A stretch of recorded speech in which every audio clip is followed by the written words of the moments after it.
Bonjour à tous et bienvenue.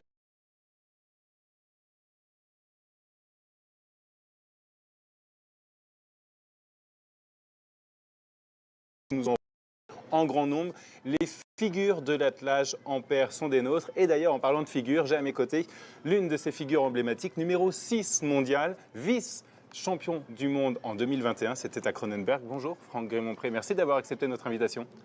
Bonjour, ravi d'être là. C'était une évidence pour nous que d'ouvrir ce plateau avec vous aujourd'hui, puisque vous étiez l'un des lauréats en juillet dernier, en remportant à 2 chevaux du coup l'édition 3 étoiles du CAI. Comment vont les chevaux depuis juillet? On a, je crois, depuis 2 ans et puis depuis juillet encore plus, fait le maximum pour qu'ils soient au top du top. C'est le rendez-vous dans le rétro-planning. Donc les chevaux vont très bien, le staff est content, on vérifie tout chaque jour. C'est mécanique. En parlant de rétro-planning, justement, comment vous gérez ce travail des chevaux entre deux grandes échéances? Ok, il y avait un CAI 3 étoiles, c'est ce que vous avez l'habitude de courir régulièrement, mais là on prépare un championnat du monde. Comment on gère les chevaux sur cette durée?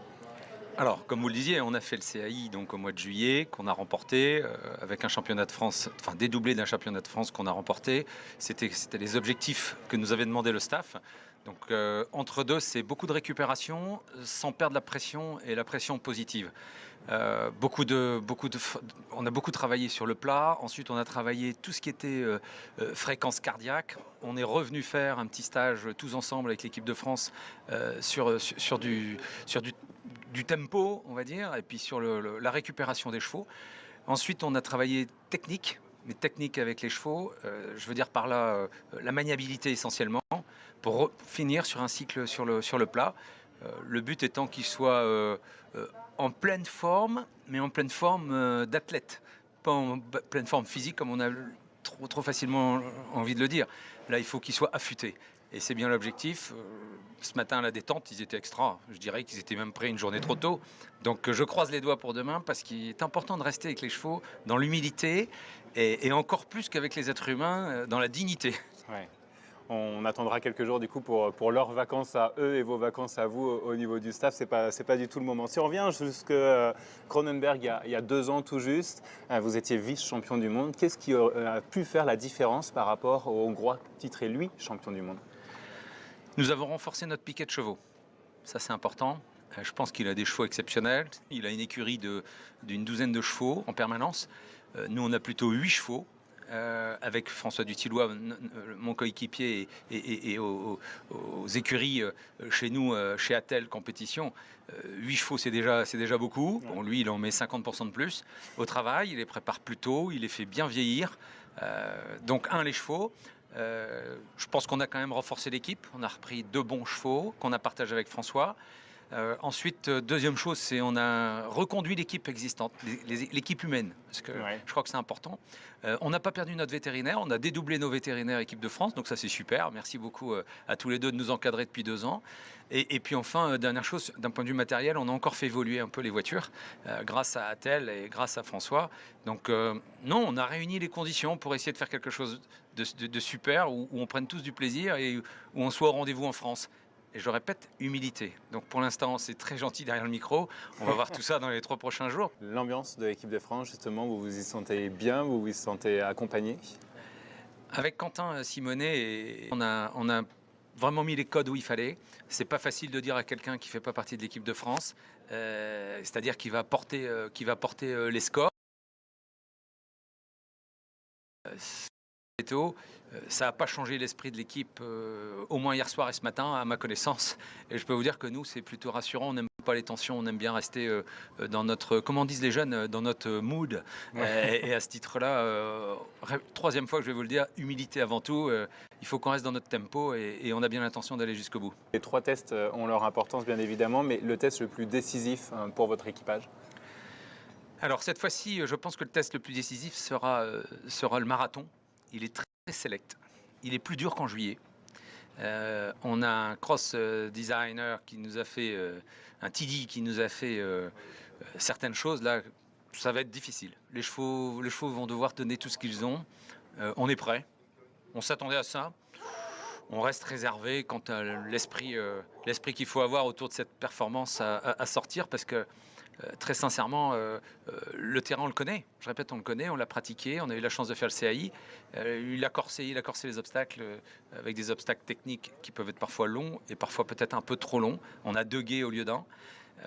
On a 8 obstacles au lieu de 7. On a élevé le niveau pour tous, hein, attention. C'est pour moi l'épreuve qui va être la plus décisive à mes yeux. Merci beaucoup Franck Grimont-Point, on vous souhaite bonne chance du coup sur toute cette échéance. Merci d'avoir répondu encore présent à notre invitation. Ce que je vous propose du coup pour continuer cette première matinale, c'est de continuer avec un petit résumé de la première journée qui vient de s'achever.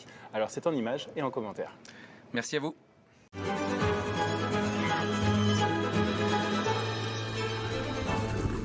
25 nations, 17 équipes et quelques 276 chevaux, l'édition 2023 du championnat du monde d'attelage en paire promet d'être intense tant par le nombre d'athlètes au rendez-vous que par leur niveau. Pour la plupart, arrivés sur site en début de semaine, les attelages ont pu se familiariser avec la carrière de l'Orne qui verra œuvrer les chevaux sur le dressage et la maniabilité. Certains d'entre eux étaient venus répéter leur gamme en juillet à l'occasion de l'International 3 étoiles. Amorcés par la cérémonie d'ouverture mercredi soir, les 94 meneurs ont pris la mesure de l'événement à travers ce premier instant officiel. Les concurrents en individuel ont été les premiers à fouler le rectangle de dressage dès 8h30 jeudi. Cette première journée de sport était aussi l'occasion pour les chefs d'équipe de présenter leurs premiers espoirs pour défendre leurs couleurs dans le championnat par équipe. À l'aube de cette deuxième journée de dressage, Eric Evers, membre de l'équipe néerlandaise, a déroulé la meilleure reprise en 67%. Suisse et Allemagne suivent pour la tendance en individuel. Tous les dés ne sont pas encore jetés car passeront aujourd'hui quelques-uns des meilleurs mondiaux et notamment 2 membres des 17 équipes en lice. De retour sur cette première matinale et cette fois avec un autre invité, pas des moindres d'ailleurs, puisqu'il est Event Director de ces championnats du monde d'attelage en paire ici au Haras du Pin cette année en 2023. Jean-Pierre Brizou, bonjour, vous êtes multi-casquette si on peut le dire ainsi. J'ai regardé un peu ce que vous faisiez, meneur de et 4 chevaux, meneur aussi poney, c'était un peu avant même. Chef de piste, coach, l'homme aux multiples casquettes qui apporte son expertise ici au final à l'occasion de ce championnat, c'est ça? C'est ça, absolument. Bonjour à tous. Oui, c'est aussi la raison pour laquelle a priori le Haras du Pin m'a choisi et m'a demandé de venir pour diriger ce superbe championnat du monde. C'est que j'ai la chance d'être multicasquette, donc je connais un peu tous les aspects, que ce soit en compétiteur, que ce soit en technicien, c'est-à-dire chef de piste ou technical delegate, comme on dit en anglais, ou organisateur, puisque j'étais déjà directeur des épreuves d'attelage pour le jeu équestre mondiaux en Normandie en 2014. D'accord, donc du coup, ouais, un bon bagage pour travailler sur ce sujet. Quelle est votre première impression justement sur cette édition 2023 ? Elle est superbe, je ne vais pas dire le contraire. Alors évidemment, il y a des imperfections, il y a plein de choses à rectifier, ça c'est clair, parce que c'est une nouvelle équipe qui se met en place. Il faut quand même savoir que ce magnifique site a pas encore officiellement été inauguré. Le site tel qu'on le voit aujourd'hui, avec les 4 carrières, les écuries et ce superbe bâtiment technique, a été livré qu'en juillet. Je viens de discuter avec le président de l'attelage de la FEI qui a dit pour lui c'est le plus beau site et c'est le plus bel événement qui lui a été donné de connaître. Donc on est plutôt content pour l'instant du rendu. Justement, ce nouvel écrin ici au Haras du Pin vous aide, c'est un véritable appui logistique pour vous. La qualité des pistes a été souvent avancée par les meneurs ou même les cavaliers, hein, puisque ce site accueille de nombreux sports équestres. Oui, c'est une facilité parce qu'il y a des moyens techniques, il y a des moyens technologiques qui sont très importants et qui sont modernes. Donc c'est toujours plus simple d'aller vers l'excellence quand on part de quelque chose qui est déjà beau. Les carrières sont grandes, les sols sont gérés à la perfection par les équipes techniques. Les écuries sont aux nouvelles normes FEI, puisque les box font 4x3, ce qui est énorme. C'est grand, ouais. Très grand, avec beaucoup d'espace autour. Donc les meneurs...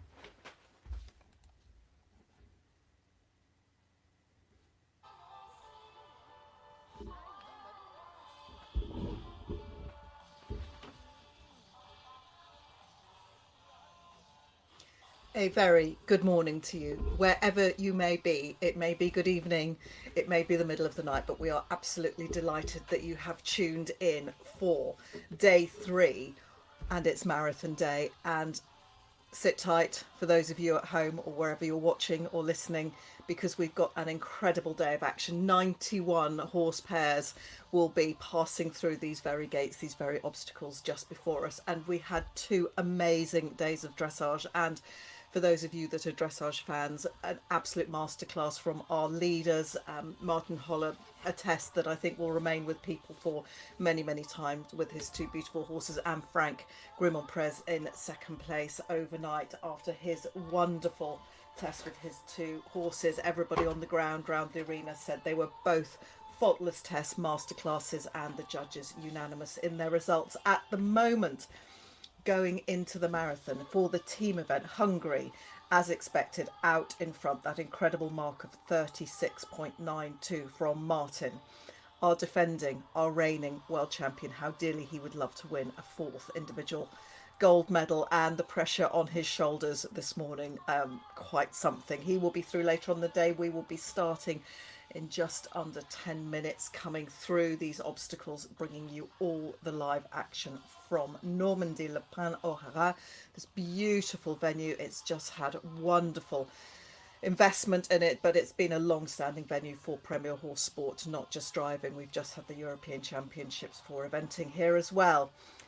Back to the team event. So the scores counting for Hungary that keep them in front as a team. Christoph Ostertag, he was out in front for a lot of yesterday as well. They are, as a team, on 85.38, out in front. France, the home nation, the host nation, in second place, 93.04. Currently lying in second place, Frank Grimont-Prez, and his dressage score was counted alongside his compatriot Francis Dutilleux, and the 3rd member of that team, Mathieu Horry de Gomme. And in 3rd place, beautiful tests from Marco Freund, Anna Sandman and Dennis Schneiders to put them into contention. Always very strong in the dressage phase. So they lie in 3rd at the moment. Marco's dressage score 49.92, Anna Sandman 48.82 in 4th place for her. Dennis Schneider's, his was the drop score, but still a decent score, 58.46 in 4th place on 105.60. So quite a gap. The Germans are on 98.74, and so they've got quite a buffer zone between them. Not so much between them and the French, between silver and bronze, but the Netherlands, the team, Edouard Boom, Eric Evers and Stan Van Eyck. And Eric and Stan pretty much on a par with their scores, 52.84 and 52.76. Their running total at the moment after the dressage, the Netherlands in 4th place, 105.6, but all very strong nations.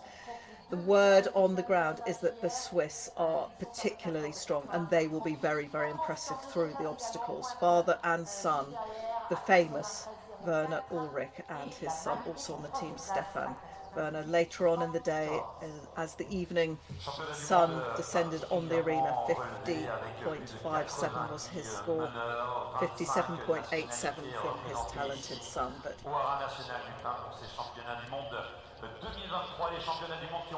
in 6th place, so 108.44 is the collective score at the moment for the Swiss. Again, a bit of a buffer between them and Austria. They put in some good scores. Alexander Bosch and Markus Fleischmann, their dressage scores being counted. Thomas Blumschien, the 3rd member of that team, 113.19. Only just tucked in behind them, Australia.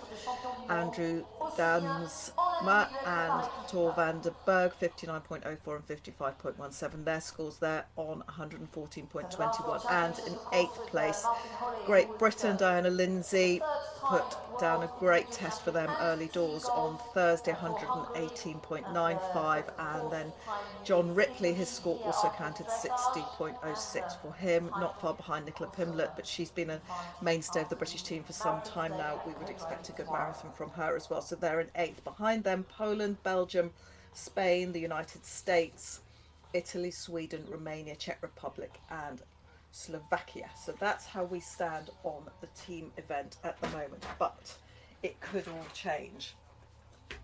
In terms of the individual placings, Martin Holler out there in front, the only sub 40 score of the whole event out of 91, a percentage of 76.9, but the penalty marks after everything's been added up and divided and multiplied by the coefficient 36.92. Frank Grimonprez horses looked so impressive, 41.45. They did everything right, but they did it with some flair, and that's why he got those great marks. In third place for Hungary again, Christoph Ostertag, 48.46. Anna Sandman only a shade behind in fourth, 48.82.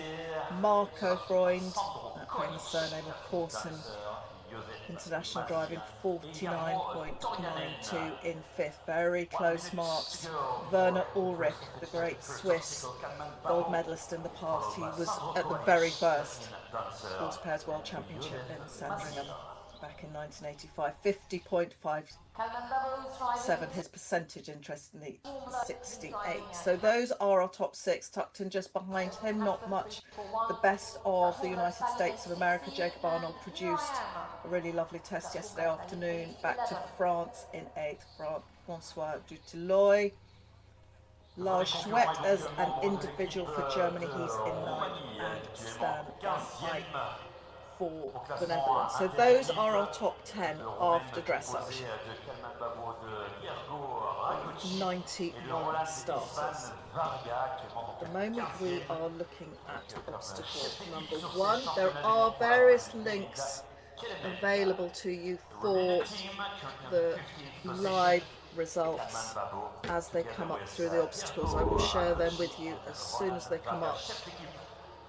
Hopefully we'll have some cameras spanning around to the timing devices as they come out. But here we have the ground crew in France sharing the images with us. Our early drivers are out on this Section A stroke warm-up that it's called. The minimum time allowed is 28 minutes, so they've got this 2-minute slot. Allowed time is 30. They can take up to 36 minutes, but really you want to be in somewhere between 28 and 30. Section B, the distance is 8.63 kilometres, so that's the distance, 8.63 kilometres, and the speed is going to be 14 kilometres per hour. Bear in mind that has to be balanced out with the time taken in the obstacles as well. The maximum time overall for that section is 1 hour and 14, but the minimum and allowed times, this is what the drivers are aiming for. This is the all-important role of the timekeeper and backstepper, 34 to 37 minutes if you're going to come in and not incur any penalties. So those early drivers are out on Section A, and very soon we will be starting with Kalman Babo. He is on the team for Romania. Any minute now he'll be coming in. So these carriages, the width of the wheels, all important across the board, 125 centimetres. That's the outside to the outside wheel rim measured on the ground when the carriage is static, 125, and these carriages will weigh 350 grams. That is the weight. You can go over it if you want, you wouldn't want to, but 350 grams, that's what we're aiming for the weight of the carriage. The gate width, so where you can see the white and the red markers, that gate width will be between about 3.5 to 4 metres.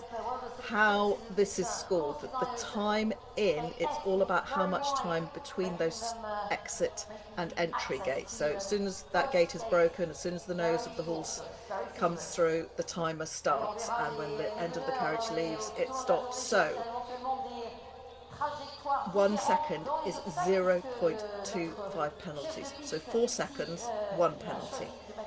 On top of all that, we have these knockdowns, the balls, and there are lots of them on there. Each time a ball is knocked off, or what's called a sort of portable element is knocked down, if it's a solid element it's scored slightly differently if anything, but if you have one of these mobile elements that's knocked down, or the ball, it adds on another 2 penalties, and that is 8 seconds to add, and that's how it's looked at by the drivers. It's another 8 seconds on top of your time because you're given 2 penalties, so potentially quite expensive. Over the 8 obstacles, number 1, there are 21 balls on.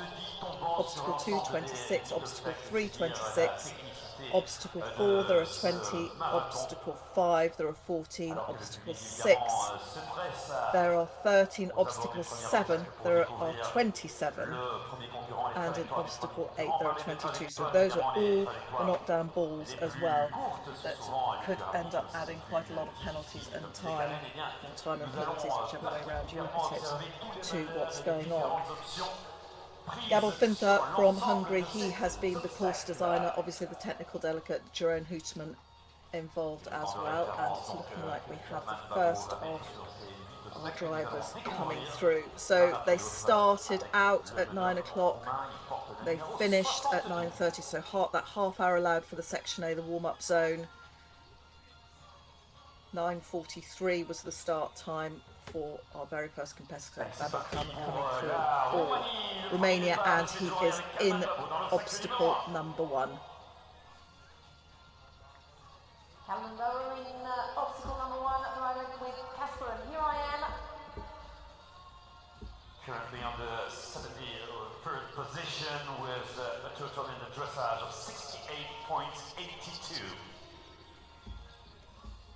71e place acquise à l'issue du dressage pour le meneur roumain actuellement à l'œuvre dans la première difficulté de ce marathon, et dans quelques instants le temps de Lovely clear picture of the other obstacle there. So they are all planned. Each of the drivers, all the officials receive the plan of the obstacles before they start, but you can look at them all you like before you get to the venue, but there is no substitute for walking them all. So good crowds so far in Le Pen, as we would expect. Just having a look round at all the different obstacles. We will get to know them quite well as the day goes on. They will become very, very familiar. So first time in and on the clock, 60.79. 60.79. And if you have had a chance to find one of these live scoring links on all sorts of internet options, wherever you're following them, quickly that's come up already as a penalty score of 15.20. So this is going to be a great rolling set of results. The next competitor on the course will be Sandro Kolik for Germany. He's driving as an individual, has been on the German team before now. That looks to be obstacle number 3. A voyage of discovery for us all, bringing you this coverage. But conditions look to be super. The ground at Le Pen, one of the very best in terms of preparation. We've had some super dressage on that wonderful surface that drove incredibly well from the warm-up arenas to the arena that was being used for the dressage over 2 days. Drove really, really well. You don't want too much to pull on the arena when you're doing your dressage. So number 1 looks to be supported by the French Institute for Horses, Institut Français du Cheval et de l'Équitation. Okay. And there are different options when we have a lot of these obstacles. They are given, and first of all in this first one we've got 2 Ds, 3 F gates, 2 E's. So this is why people will spend the majority of their time before the marathon having a look and a walk. So at the moment 1 score on the board, but there will be many, many more, and statistics will come out. So how many scores are we going to have, bearing in mind maybe some time penalty things from the sections, but let's hope not. So we've got 8 obstacles, that's 91 competitors, so there's going to be about 728 times the scores. Sandro Kolik through obstacle number 1 in 53.88, so that is faster than Kalman Badbo for Romania. So to give you some perspective, that's 13.47. So they have a series of loops that they do between these obstacles. They start B and then they loop round obstacle number 1 at about 1 kilometre. They also have, and they must go through them, these compulsory flags. Following the route, you'll just see the arrow there. That's a great rear shot. The back step are really important. They have to know the routes like the back of their hand as well. They may well have them sort of drawn out and illustrated. See, the looks like some orange juice next to them there. Keep them hydrated. Not so bad at this time of the day, but if it gets a bit hotter, you certainly want some water on the carriage as well. A hydrated brain is a better brain. Interestingly, if you're following the live scoring, it looks like Sandro had a knockdown at number 1, so that's just come up on the screen with an extra 2, so that has popped Kalman Babo back up into the fastest slot. We just have 2 scores at the moment, I will hasten to add, but that's a knockdown of 2 added to Sandro Kolik's time for Germany in that first obstacle. 15.47 now his score, so number 41, that's the cameras on him at the moment. Interestingly, you're allowed to do this quick adjustment, but probably putting the reins down a slot, as we say, just to give a little bit more leverage and control. Those horses having a really good look at the crowd and all that's in front of them, very buzzy.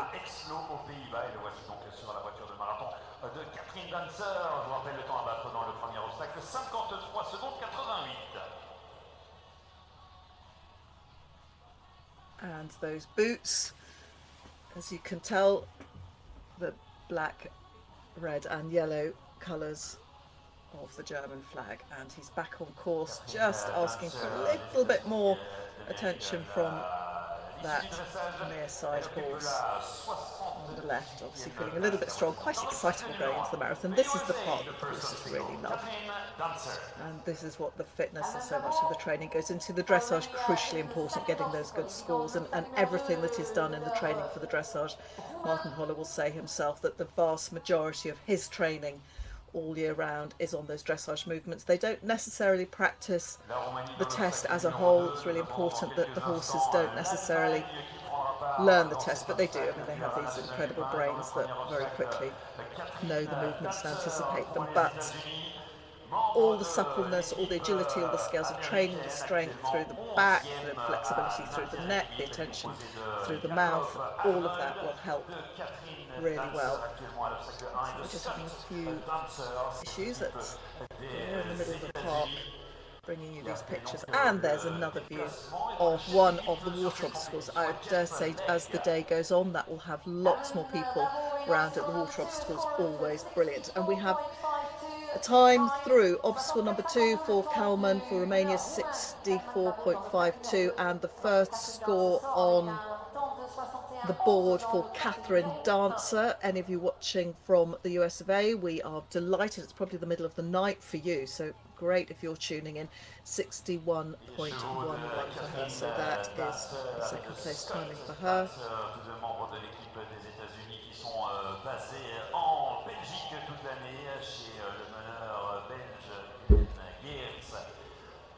Le groom de Catherine Dancer, et vous voyez Kalman Babo qui est sorti de l'obstacle numéro 2, et nous avons directement le prochain concurrent, Sandro Kovacic for Germany, competing here as individual, is now in the obstacle number 2, the time to beat, 64.52.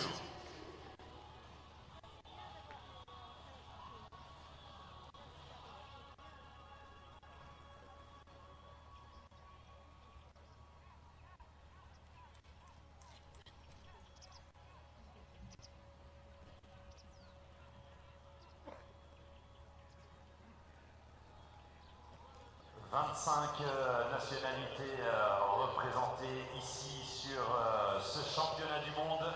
Nous avons donc pour l'instant la Roumanie, l'Allemagne, les États-Unis, et dans quelques instants, nous allons accueillir à l'obstacle numéro 1 la Slovaquie avec Josef Mazir. And we have another time on the board, Sandro Kolik for Germany, number 2, 59.03, so that's a good score for him. Running totals at the moment, it's all academic because this will change. 31.33 for the Romanian, for the German 30.23. Catherine Dancer out on the course at the moment, driving Isaac and Contessa. Kalman has got Casper and Here I Am. And Sandra's got Julius and Kojak. So those are the names of the horses. They are listed underneath these live scores. It's really natty graphics. We've got fluttering flags on the side. So highly technical, being brought to Sandro through the second obstacle, 59.03, as opposed to Kalman's 64.52. And there you can see them, just a great shot of them all looping round. There's particularly between obstacles 2 and 6, there's going to be quite a bit of overlapping and looping.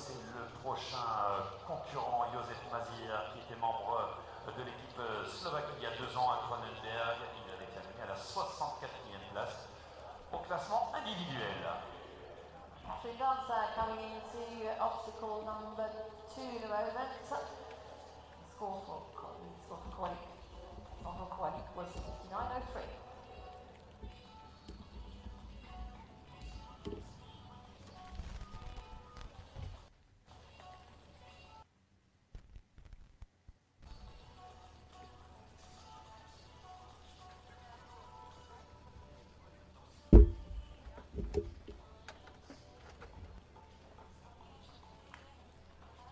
There we have. If you're watching all day, it might be interesting just to work out what routes everybody's taking. Now, the key to driving a good obstacle, and much easier said than done, is to keep your rhythm. And the more times you change your rein or change direction or make those turns, you lose a tiny little bit of momentum on that. So if you're able to do your loops and your turns all on the left rein or on the right rein, but obviously at this level we're at a world championship, the driving might not, the course designer won't allow everything to be done on one rein. This is, after all, the highest stakes there are.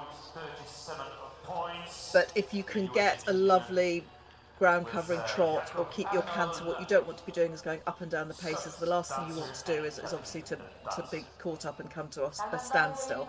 That's when the clock starts really ticking. And Joseph Massier out on the course now for, he's got a Maestosa horse, that'll be a Lipizzaner, and a Pluto. His Lipizzaner's 55.51. That's currently the fastest score. Kalman Babo there on 60.22. And it's going to get really fast and furious as we have more and more people out on the course. So Joseph, he is driving for Slovakia. They've got a great flag, a little cross in the middle, and it's rippling on the screens.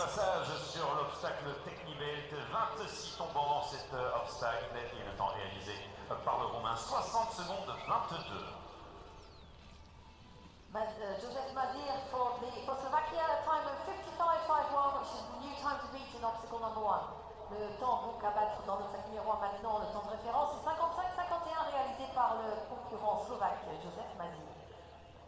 Oui, les temps s'améliorent au fur et à mesure de la matinée, on va voir ça tout au long de la journée, vous allez avoir les meilleurs temps. Donc pour l'instant, 55-51 dans l'obstacle numéro 1, 59-03 dans l'obstacle numéro 2 et 60-22 dans l'obstacle numéro 3, mais Sandro Koalik est dedans et il va peut-être améliorer ce temps. Sandro Koalik, fourth of the last World Championship in Kronenberg, is here as individual. The German driver is number 41 on the... So 4 out on the course at the moment. Kalman Babo for Romania. He's done 3 obstacles. Sandro Kolik has just gone fastest in number 3, 51.95. So that puts him marginally in front of Kalman Babo at the moment. Catherine Dancer has done her second obstacle, 62.73. So these scores will be really adding up as we go on. But, and you can see all the bikes. quite interesting. When we had the World Championships in Petone last year for the four in hands, because it was this beautiful, beautiful historic national park, lots of wildlife, the cyclists weren't actually allowed to go round on their bikes. And obviously when you've got your crew on the ground, when you're walking the obstacles, which you do many, many times, if they're quite spread out, as they are here, and you want to get quickly between the obstacles, these bikes are a really, really good way of getting round. And lots of people have these what we call electric bikes now, so they've got little motors on them and they buzz around, so they only have to pedal a few times. So you're not really getting quite so much exercise, plenty of fresh air. That's a lovely view. And aren't these obstacles looking fabulous in this sunshine? Just about all of them made out of wood. We have 8 of them. 2 of them will have water elements in them. And as I said earlier, there are lots and lots of knockdown elements. That was one of the things that have been fed back from Gabor Finler's course building. 4 on the course. The next one to join us in the obstacles will be the gentleman driving for Finland, Jarmo Turianen. Great to have him here. At one point in the dressage we had just about all the Scandinavian drives in together. So everybody has been out. They've done their section there, they've been vet checked, they've had warm-ups and cool downs. This modern marathon concept is really different to how it used to be. So the sorts of ways you can get penalties. If your athlete or groom is wearing shorts, I don't want to see too many legs today, horses are fine, people know, 10 penalties. If the headgear isn't fastened or the back or body protector is not worn, that is either elimination or a yellow card. Finishing section B with less horses than required. So do not come back with 1 horse, you'll be eliminated. Not presenting an entered horse for the inspection, elimination. No britching on a carriage with no brakes, elimination. Contravening the rules on advertising, yellow card. Substitution of a groom, elimination. Groom handling the reins or using the whip or brakes when the carriage is not stationary. So that's if the groom leans over and takes any sort of control. Might have to happen if anything's going slightly wrong. 20 penalties. Person tied to the carriage, elimination. Again, we mentioned that when we have our para drivers, we have a different approach to that. Outside physical assistance, that's elimination. A groom leading a horse through an obstacle, 25 penalties. Incorrect pace. So if it specifies that you have to do either a walk or a trot, that pertains a little bit back to the old 5-phase marathon when we had fast trot phases, walk phases. You would be penalised for the incorrect pace, 1 penalty for every 5 seconds. Less relevant nowadays. Dislodging a dislodgeable element. So that's mainly about these balls that are perched on quite precarious little cups. That's 2 penalties. So if you knock over 10 balls, that's 20 penalties. It's expensive. Preventing a dislodgeable element from being dislodged. So if you hold your hand on it as you go past, you'd have to have a pretty quick reaction. So that's going to be 10 penalties. Motorised vehicles or bicycles in the obstacles when you're not supposed to, because these obstacles are shut after a certain time as the competition starts. There is an official opening and closing for walking them. Yellow card warning. Carriages underweight at the end of B or under width. This is really important, really important. That will result in elimination because it's cheating if your carriage is too light or your wheels are too narrow. You can have them over the permitted weights and widths. You might not want to do that, but that's really, really important.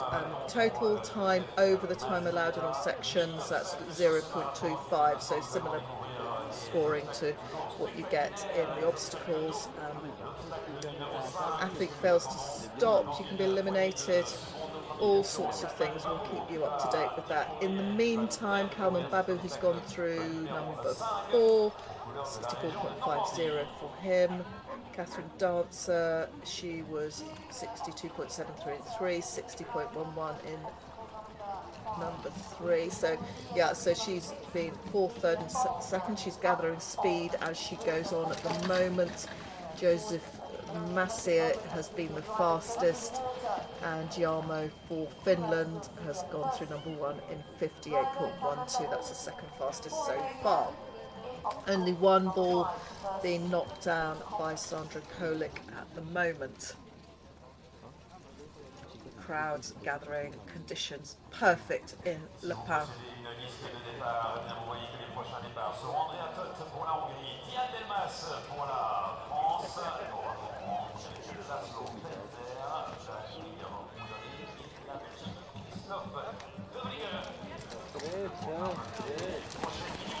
Hey, hey! There we go, lots of national support for each of our drivers and each of the teams. These beautiful obstacles. Some will be permanent, some will be put in place just for the championships. Those are the greys going through.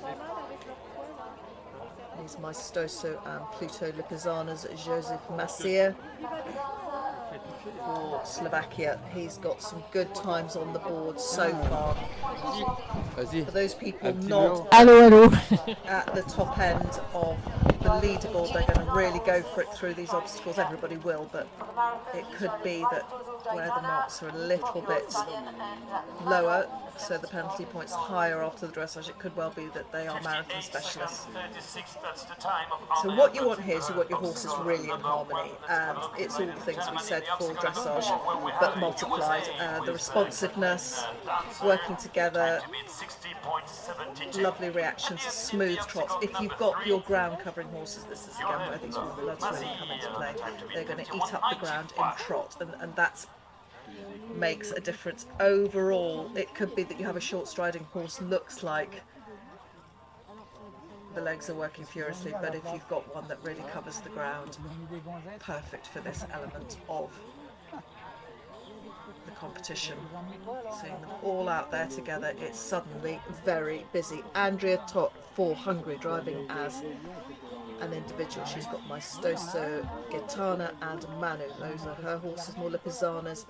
58.36 her time. Joseph Masia remains the fastest. He's just gone through number 3. 51.15.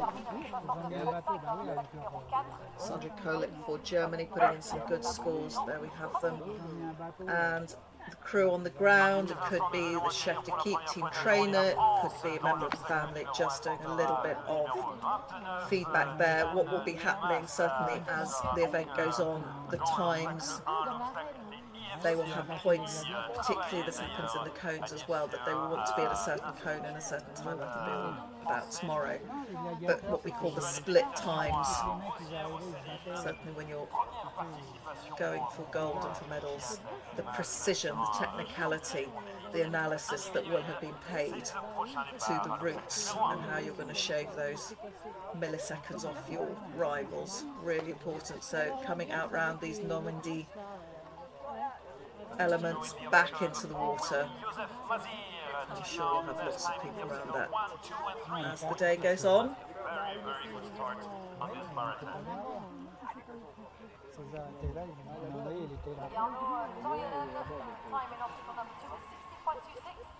Next obstacle is number 3, and for Kalman Babo a time of 74.44 in obstacle number 5.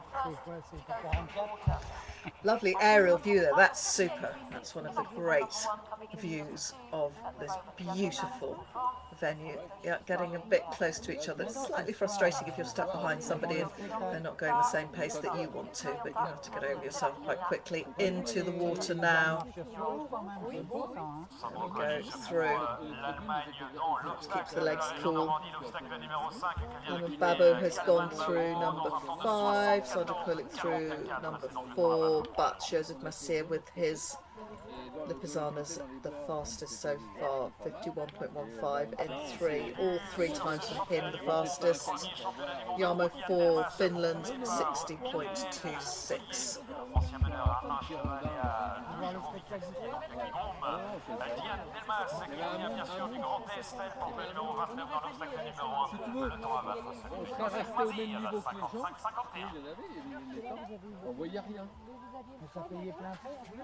So that's obstacle number 5 that we're looking at the moment. This waterway, you've got elements A and D.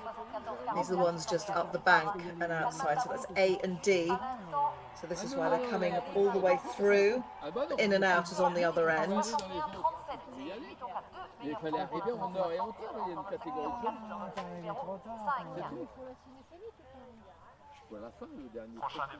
Lovely big flowing obstacles, and this is down to the team trainers, the chefs, the national coaches However, the squads are structured. They will have walked and walked as a squad, as individuals. Everybody will have their backsteppers involved as well, deciding whether they go for quite tight routes within the obstacles, perhaps a little bit more risk of incurring penalties if you knock the balls off. Or do you keep that ongoing pace and do you flow around the outside a bit more? And they are all crossing over as they do their loops, pretty much a kilometre loop between each of them. That will be, I'm guessing, Catherine Dancer going in for the USA. So she's come through the obstacle. The important thing is that you mustn't, what we say, break a gate. If you go through the gates in the wrong letter sequence, just having a few sat-nav issues here.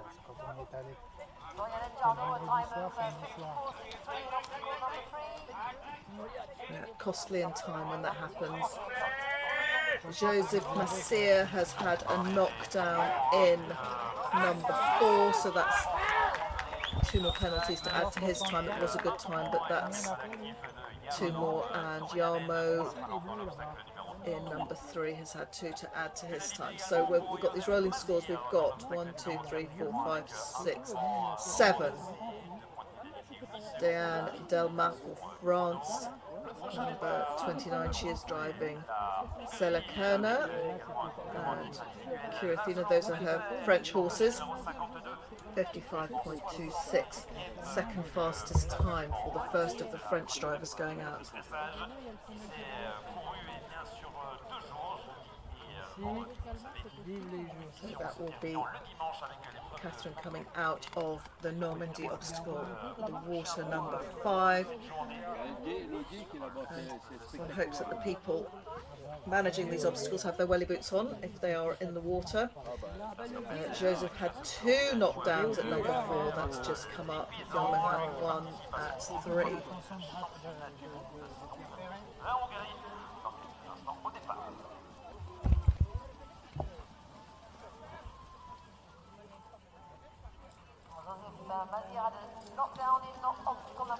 And we have the second of the waters. So this one has got 2 pools. And this is sponsored by Ulm, which is the region. So element B is outside on the top of that hillock there.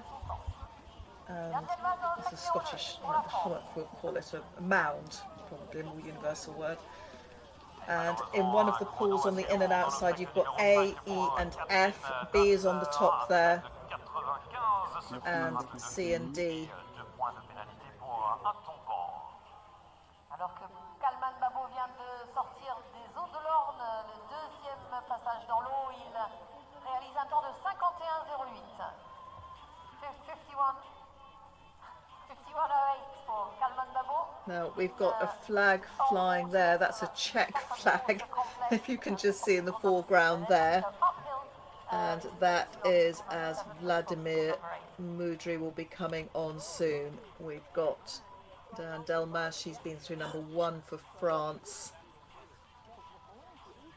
Catherine Dancer in that water number 5. She had 2 down, but a slow time. We saw that she'd had a few routes. She's 95.22 for her. Diane Delmas for France has just recorded the fastest time in number 2, 54.62. Sandra Kolik we're looking at the moment. Sandra Kolik for Germany, the first of the really strong German squad to be going out. He's had 2 fastest times in 4 and 5. So he's in number 6 at the moment, this on the department of On. They have supported this, so with the 2 different pools. Sandra Kolik, who is the penultimate, this is, yeah, he's just head-to-head with Kalman Babo at the moment, but that was a good time, 44.42 as opposed to 51.08, so those are the times. Quite a few knockdowns, these red boxes coming up on the screen that mean we're adding 2 penalties to each time. Laszlo Pensner now out on the course. These incitato horses, that will denote that they are, of course, the Lipizzaners. He's just gone fastest. He's gone ahead of Diane, 55.38 in number 1. And Delma fastest at the moment in number 2. Yarmo for Finland, another set of knockdowns. So we're looking at Joseph Massir driving for Slovakia at the moment. He's number 85. In number 5, the Normandy Water. So they have to shoot through. A element is up here. There you've got a good view. There's A. So there's quite a lot of travelling. Now this is when you need your long striding and your fit horses. This is where the fitness comes into play, where you've got these long routes. Goes without saying that certainly at this stage in the season, and if you're coming to your World Championships, the fitness, depending what you do, could do hill work, road and tracks, might be you do fitness on the lunge, a combination of all of them will be best. And he's out of the Normandy Water, number 5. Number 92, this is Catherine Dancer for the USA. And number 6 at the moment. The time for Joseph in the water that we've just seen, 66.82, second fastest so far, but we've just had 3 go through there. Kalman Babu through number 7, the penultimate one, 60.15. It's quite nice when you go first, not so nice being a pathfinder, but you certainly are the fastest through. There's a 1 next to your name for a moment until those behind you come through. Sandro Kolik put down a great time in number 6, the 2 ponds. We'll end up pulling that 44.42. That was a great time. Catherine Dancer, 56.91 in there. Fastest so far through number 1. Laszlo driving for Hungary as an individual. So Kalman Babu sounds like he's just about finished his marathon, but it will be interesting just to see where he is.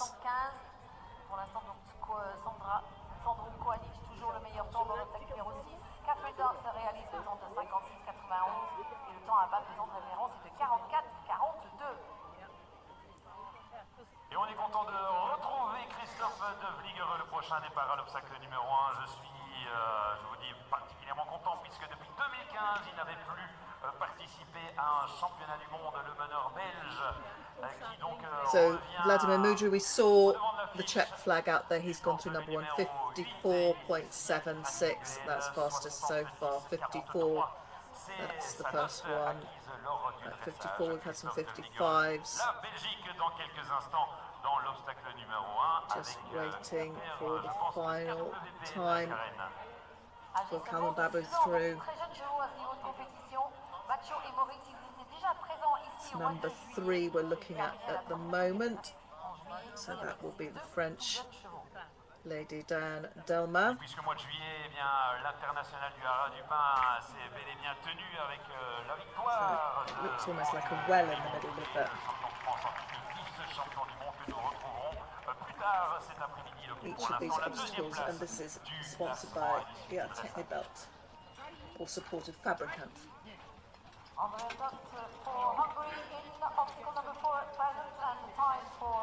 And we're looking at obstacle number 4. They will become familiar as time goes on. This is obstacle number 4. The crowd's coming already. We've shot through to number 5. This is great. I'm very grateful to the camera crew on the ground for bringing us all these different obstacles. It's great viewing.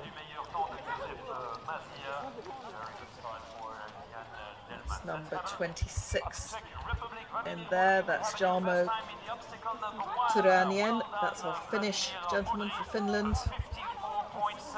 He's had a couple of knockdowns in 3 and 4 so far. Now in number 6, this Normandy Water.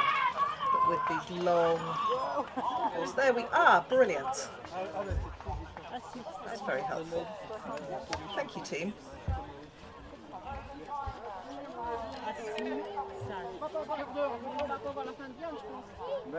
And we've got a clock on there as well. I've been asking for this. This is brilliant. Thank you very much. And that does help the viewing at home. Oh, we're moving it down the screen. Lovely.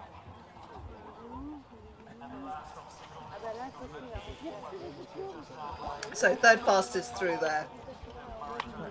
In information sharing terms, that does make life a little bit more current, shall we say. Vladimir Mudry for Czech, he is fastest through there in number 1. Sandro Kolik, he's got some pretty fast times next to his name, but he is the first through. And Kalman Babu, our first out for Romania, he's driving for the team, 58.94, so that gives him a total after the marathon 126.66, and his running total now 192.48. But there will be lots and lots of number crunching that goes on. We have Joseph Massier in, there we go, the double water, we'll call it the 2 ponds. And you can see the clock ticking. Maestoso and the Pluto Lipizzaners. Nice and bright. No mistaking that you can see him on the marathon. Driving for Slovakia, he's again a member of the team.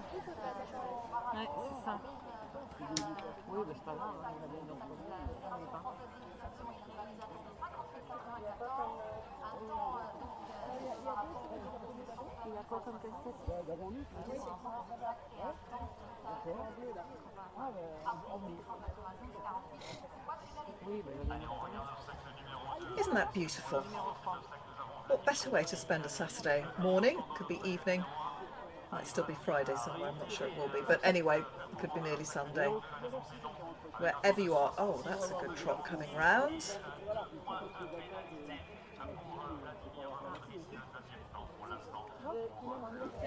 .91 drivers, and double that. So 182 horses we will have coming through, 91 backsteppers. Big numbers, big crews. So much going on in the background. Laszlo Penza for Hungary. He's in at the moment in number 3. With a sort of white well-shaped central point. Vladimir Mudry, he's had a knockdown in number 2, so that's added another 2 to his time. He wasn't able to keep the momentum going up. Christoph, we've got going out for Belgium now. He's on the course. He's been through number 1, 56.84. So our first one's finished. Still got 1, 2, 3, 4, 5, 6, 7, 8, 9 on the course. Sandro Kolik for Germany will finish his marathon very soon. He's had some pretty good times. But in the meantime, with these Incitato horses, Laszlo Penza as an individual for Hungary.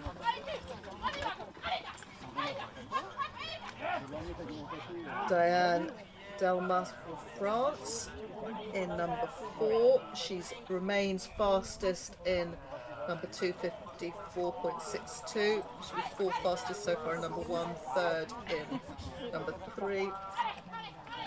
And into the water now. Andrea Top for Hungary, again another individual.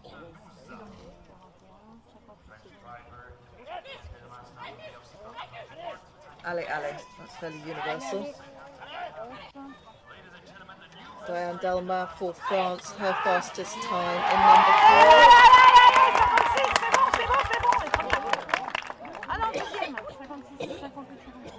4. 58.56. Whether that's for this obstacle or one next to it. They're all pretty much in a line, a sort of slight loop from 1 round to 8, biggest distance between 7 and 8 in terms of walking, but yeah, 2, 3, 4, 5, 6, quite closely. So if you hear the cheers, that could well be, I suspect it would have been for Diane going through. She's had, what looked like a really good time in number 4, sadly had to add 2 penalties to that, so that's gone up to 58.56. Sandro Kolik remains the fastest They just have, yeah. There will be adjustments to this because what we've got on the screens is the overall times. There we go. Interesting. Sandro 60.72, still the fastest in number 4. Christophe for Belgium 56.84, and we have Jose Manuel Gallan Pacheco for Spain, the first of the Spaniards to come out. 59.59, 8th fastest in number 1 so far. Christophe 59.93, 5th fastest in number 2. Sandro has finished for Germany, and this will be a really good pathfinding course in terms of the German bid for team medals and individual ones as well. So 102, 112.30, he was 1, 2, 3, 4, 5 fastest times so far. That will change his total 181.20, but there'll be an important feedback from him for the rest of the German squad. That's how it works. At the moment, Vladimir in for Czech. Coming into the last obstacle very soon. 54.99 in number 3 for him. This is him in number 4, just leaving of his time very soon. Lovely pictures.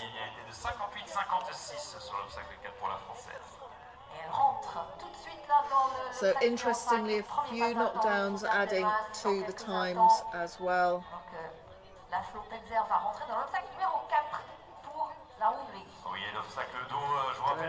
France, she had a knockdown at number 4, adding a bit to her time. Laszlo now for Hungary in number 4, keep it flowing, that's the idea. We talk about the red mist coming down, particularly when you're on the marathon. That's when the adrenaline as the athlete really gets going, and it's something you have to manage. It's a bit like when actors go on stage and they say the nerves start, and you have to learn to channel it because it can slightly affect the judgment, and you just drive too aggressively, that's when things can go a bit wrong. So you have to remain just about as cool through all the phases. Don't let the emotions take over. A little bit is good, it's a good ingredient, but not too much. Marathon class dressage yesterday. Les Lusitaniens de José Manuel Gallan Pacheco dans quelques instants dans l'obstacle 2. Il est groupé aujourd'hui sur cette épreuve de marathon par Miguel Gomez Sanchez. So the results coming through, if you're on the WhatsApp group as well, we've got 2 different ways of bringing you. Obviously we've got the screen, there is the results at when it's Lagan, which is the Dutch link to get the live results as they come in out of them, and then we've got Philippe's WhatsApp group as well, so lots of ways of keeping really current updates. Diane had number 4 waiting for her number 5. Laszlo also had a knockdown in number 4, 2 penalties to add to him. Vladimir, having been the fastest in number 1, had 2 to add in number 2. Let's put him in 10th place. 54.99 5th in number 3. Jose Manuel 59.59 still, and Christophe. So here we have Yarmo. He's in the 2 pongs, driving for.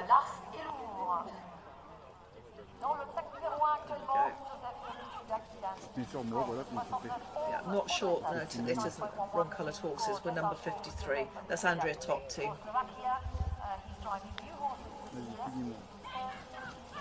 Yarmo was riding black horses. These are greys, and this is Andrea Top, who's been driving for a long time.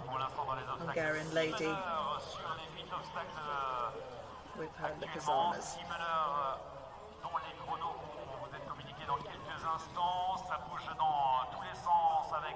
Just there we go, that's lovely.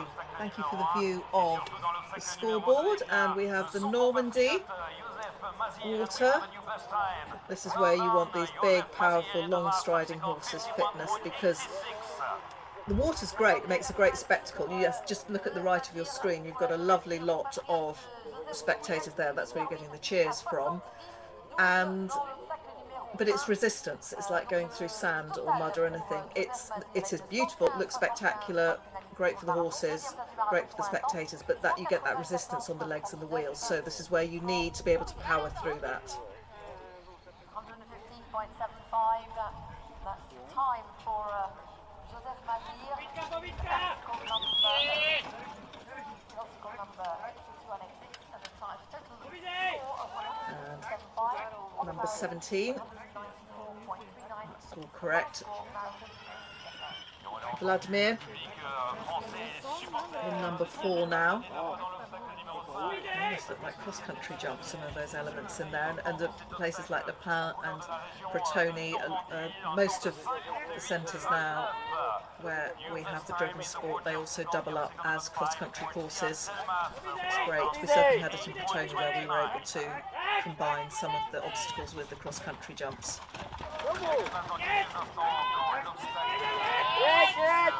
And out.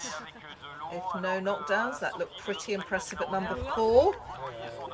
Yeah, as expected, 58.20 fastest time. That's what you want. That was smooth. Horses have plenty of power and energy, and when you want that 6th gear, that acceleration, we say you put the foot down, certainly no use of the brakes as you exit, ping out. That's where you gain these extra seconds against the clock. Such a sight when you see them all crisscrossing between their obstacles. A joy to see these lovely horses out doing what they love to do as well. Beautiful conditions, perfect going on the ground. Congratulations to the team at Le Pen for preparing the venue so beautifully. Does look super. Now another one out there, we have Joseph for Slovakia, Bukulalik, dans quelques instants à l'obstacle numéro 2, il a terminé 70.12. He's driving Lars and Louvre. Another Joseph out on the course. We've got Joseph Massir, Joseph 1 and Joseph 2. They're both driving for Slovakia. So Joseph 1, Massir, he has finished his marathon. So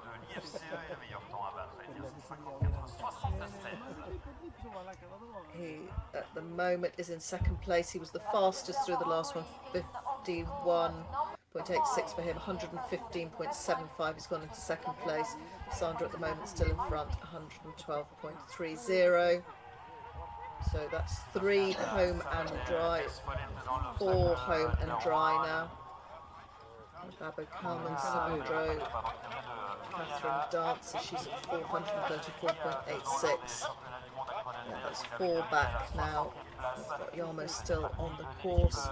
And looking at now at your screens, Christophe for Belgium, driving as an individual. He doesn't have a star next to his name, so he's competing for himself.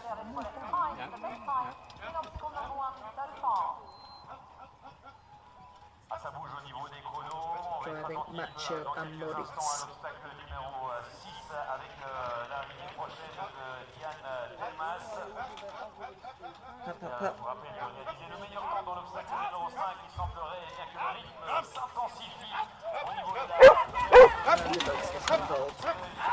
And we have Sebastian out as well, another one of our Spanish drivers. He's driving as an individual, Sebastian Sabato Espolay. Fastest through number 1 so far, 52.58 with Capital and Lord Stanley. 29 on your screens, Dan Delmas, that's right, for France, and she means business at the 2 ponds. On obstacle.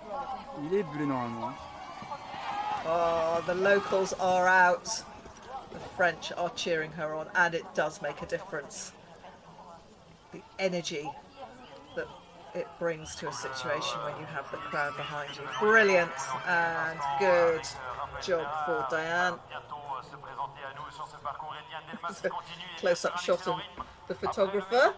So fastest through number 6, the two ponds, at 40.64. So that's why she had a big cheer. And then we have a moment of bucolic peace. The best time in obstacle number 5 so far, and the best time in obstacle number 6, that's 40.64, is the new time to beat. Has started for Great Britain, Libby Priest. And Libby Priest now out on the course, the first of the British driving as an individual. And the Brits currently lying in 8th place as a team. They're really delighted with that position overnight. So on we go. Joseph Massier, he has finished his marathon and in second place, still several out on the course. Jarmo waiting, a bit of a gap in his times, just wonder if something's happened. Vladimir Mudry having a good marathon for him. He was the fastest in number 4, 58.20 was his time.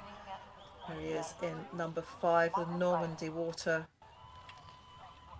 And just look at that time. What's been the fastest through there? 58.29. Fastest. 58.29. Is he going to beat it? Close, close. No, I don't think so. No.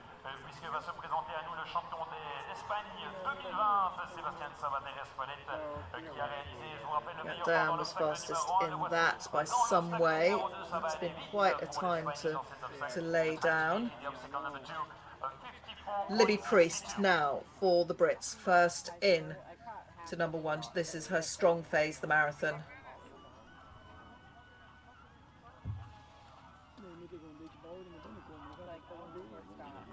Dans l'obstacle numéro 1, le temps à battre 52. Numéro 1.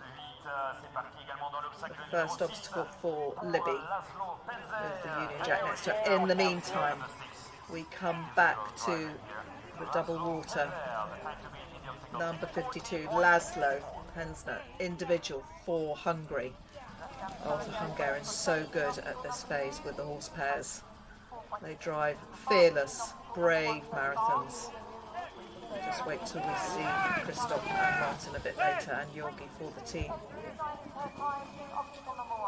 You'll be taking your breath away watching those boys going through. But in the meantime, as a pathfinder will be feeding back. This round will be closely watched, and a good view of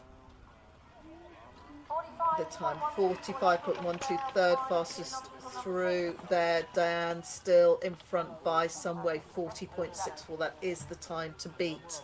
Libby Priest, 58.69, ninth so far through number 1. Sebastian for Spain in front of us remains the fastest, 52.58.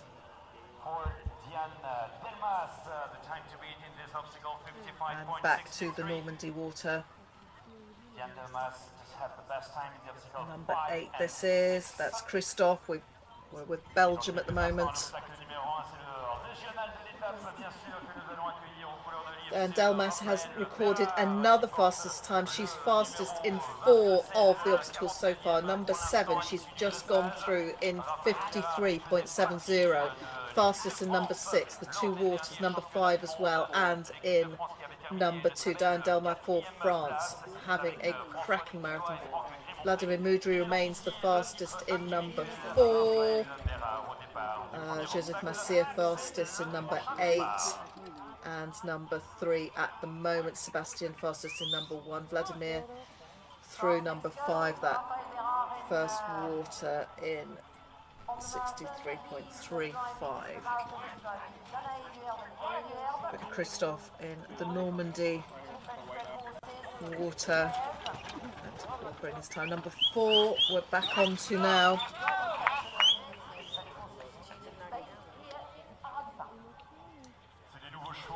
And I suspect that's Sebastian just leaving, driving for Spain. He's had no, he'll be number 3. That will be Joseph Joseph 2 for Dragon Lars and Lou for Slovakia. Ukuliak is his surname. There we go. And the lovely crossover. As they all just take a big deep breath, they forget about what's gone before and they focus on the next obstacle. So that's number 5 going on to the Normandy Water after that. They do become very familiar after the first few have gone through. Where are we? Sebastian still fastest in number 1. Diane Delma for France. Looking really good. Andrea Tott. Jarmo for Finland. Not getting his times up. Looks like perhaps at number 6.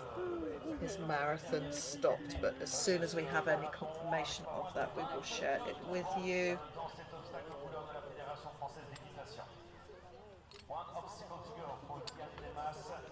Lovely shots of the marathon here in Le Pen in Normandy. And that whistle means that somebody's approaching.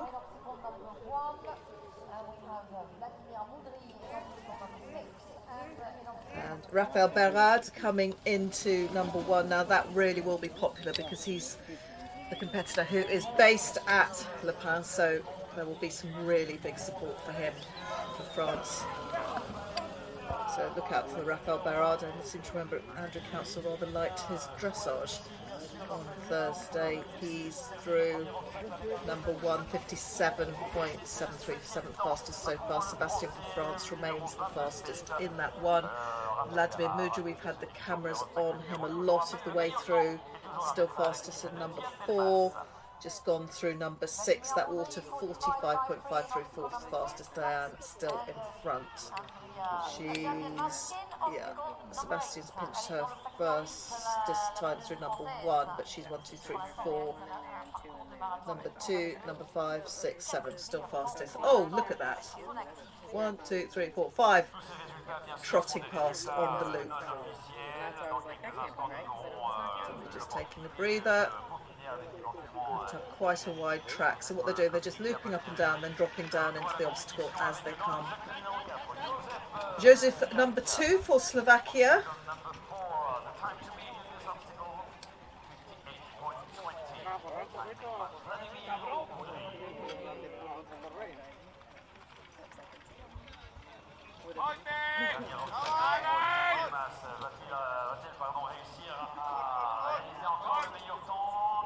And 34 where the seconds in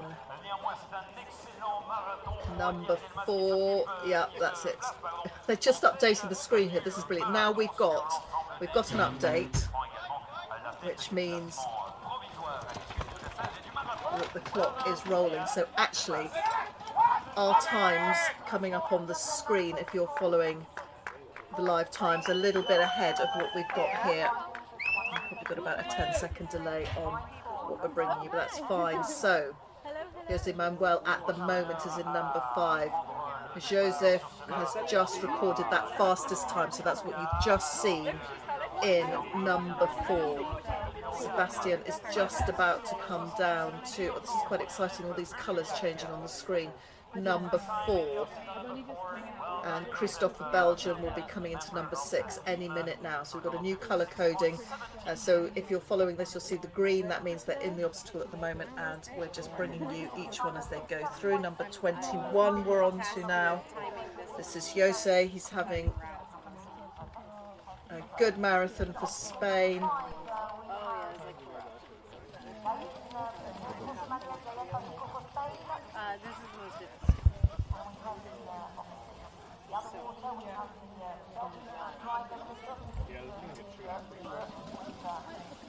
So number 8, that's Christophe in the 2 ponds, and the clock ticking on him, 39. There we are. We're actually now completely live. We are in sync with the live scoring. So these pictures now spot on with what's happening.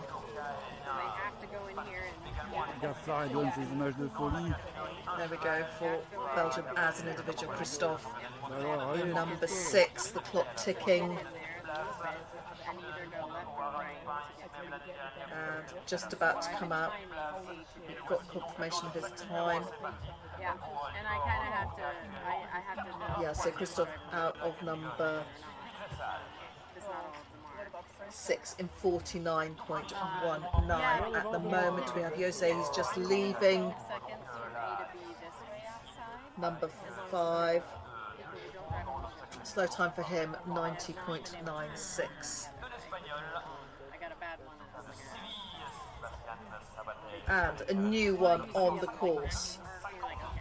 Libor Kirker. This is another one of our Czech drivers. We've got 5 obstacles live at the moment for Rafael in number 2, Libby in number 3, Sebastian in number 4, and Laszlo just finishing off his marathon. He's in number 8 at the moment. But on your screen, Sebastian Zapater Espolay, clock ticking for him in number 4. That's where we're at. But isn't this super with the layout of these obstacles that you can stay by one all day, or you can follow whomever you're associated with just by walking or biking along. It's brilliant. Very spectator friendly, the modern driving event. Oh, that's looking good. He's had a good marathon, Sebastian. He's fastest in number 1 and now in number 4. Yeah, number 1 next to that, 55.49. 55.49. Joseph 2 for Slovakia. He's gone into the first of the waters, clock ticking on him. Libby Priest for the Brits in number 3 at the moment. There she was. Quick brief look at her. Now to the Normandy water. This is Joseph for Slovakia. We've had another Joseph just finishing his round. Joseph Masia, he was fastest in the last obstacle, 3rd overall in the marathon. Diane Delma for France, currently lying in 1st place after the marathon, 109.57. So that is the time to beat. Diane Delma for France remains fastest in 4 of the obstacles, having a great marathon so far. Libby Priest about to come down to number 4 and Christophe in number 7, but in the meantime we've got Joseph there. Yeah. Looked like, yeah, that's fine. Groom off, slight harness adjustment, that's absolutely fine. And off they go to number 5.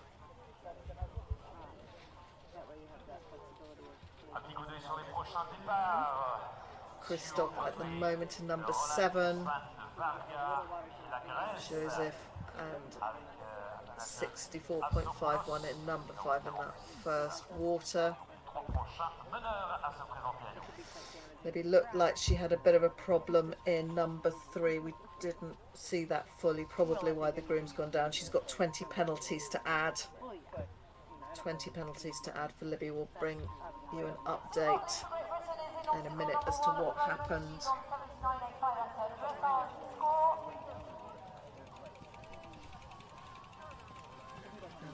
On 2 ponds. José Manuel for Spain. Yeah, around about 10th, 12th, better in number 4 for him. Libby about to come into number 4. And Kirker. Sue Botley now for the British in number 1 as well.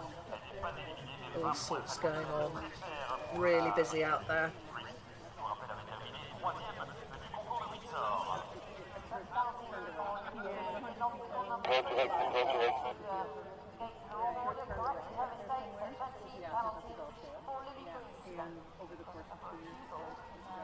So that was Jose leaving, and Sue Botley just got the tail end of Sue at number 1. Sue Botley 74.79 in obstacle number 1. That's her time. For those of you following the Brits, Libby will be in number 4. 4 before too long. Vladimir Mudry in number 8. Don't have a time on the board for number 7 for him at the moment. And Jose has gone through number 6, 48.99. Sebastian for Spain just clocked a fastest time in number 4, 55.49. Raphael Barrard for France, number 3, 55.59. Libby Priest. Just waiting for that one to come up. Sebastian, the clock's ticking for him on number 5. He's in the water. We can get that up.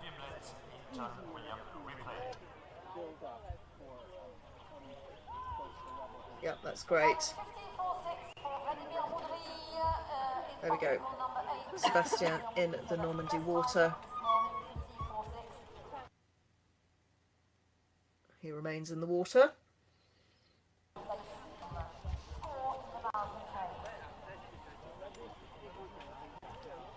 Clock ticking on Libby Priest as well, now in number 4. Vladimir Mudry, fastest time for him in the final obstacle, number 8, 50.46, so that's the fastest time so far. Just waiting for his number 7 to come onto the score. He does, he's got a pretty good score next to him, but they need to get up that number 7. Jose Manuel just about to come into number 7. Joseph for Slovakia in number 6. Ouais, bah, très bien.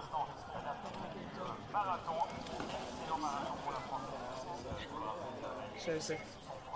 Tu dois tout le Here temps he dire is pour qui tu es, hein, chaque for fois. Slovakia. The second water. This is number 6 up the mound. Probably steeper in reality than it looks like on the screen, and this is where your back stepper really has to come in there, leaning into the band. That's right, and you want to have your back step groom on the upward slope, and that helps with the ballast.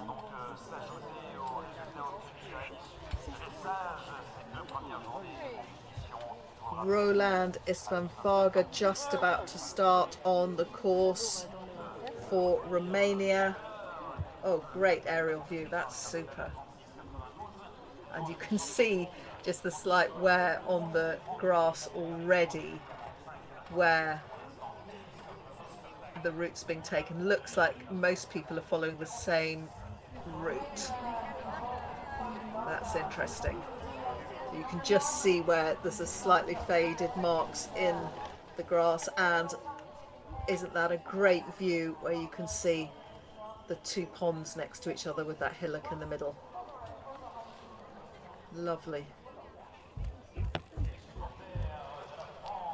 Beautiful verdant scenes from Normandy for you. Number 3, who's about to come in there? Possibly Libor Kirka, one of our Czech drivers. As an individual, we've got Raphael Berard for France, also as an individual, and a time for Istvan Roland Varga for Romania, with the Neapolitano, the Bimor Lipizzaner, 63.35. Sue Botley currently the timer going for her in number 2. Raphael is in number 4. Few penalties and knockdowns, but Dan Delmar still so fast. There we go, Raphael, that'll keep the French in tune, and he is in number 4, clock ticking. Libor Kirka currently in number 3 as well.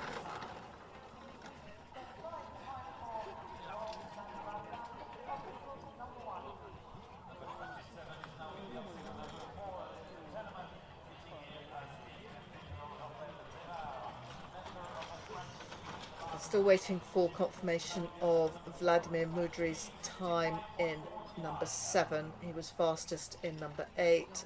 Joseph Massier Early out, fourth out, fastest in number 3 still. But big cheer for Rafael there. Here we have number 16, Libor.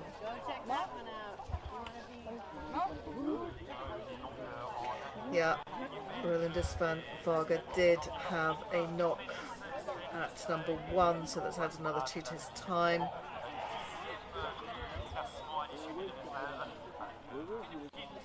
.56.05 confirmation there for Libor Kirke for the Czech Republic. And great angle here, Josef Kukuliak for Slovakia.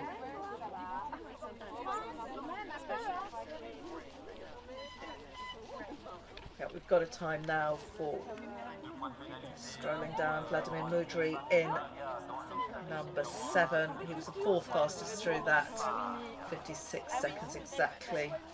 And he remains the fastest through number 1. So at the moment for him, Vladimir Mudry confirming that he sits in 3rd place, 114.44. Libby Priest in the Normandy water, number 5.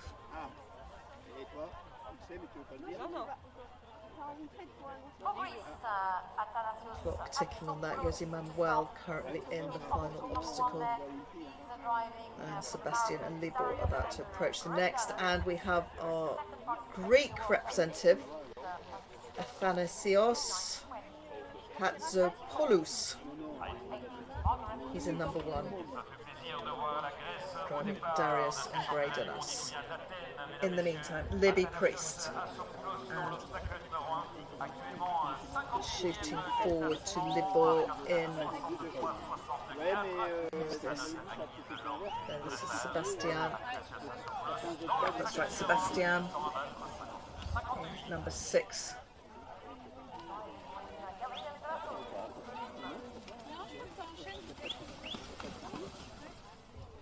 So Dan Delmert remains in front after the marathon at total of 109.57. However, leading overall at the moment, combined score of 177.96. That's Laszlo Pensner for Hungary. So he's in first after sections A and B, or competitions A and B, we'll say, phases.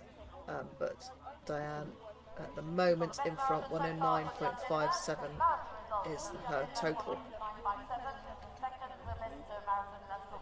And confirmation of Sebastian's time, striving for Spain, 47.49 in number 6. His compatriot Jose Manuel has just finished his marathon, 56.80. His marathon total, this is Jose Manuel, is 125.82. Joseph had a knockdown, Kukuliak in number 7-2 to add to his time. Sue Botley now in number 3. Rolandus van Varga in number 2.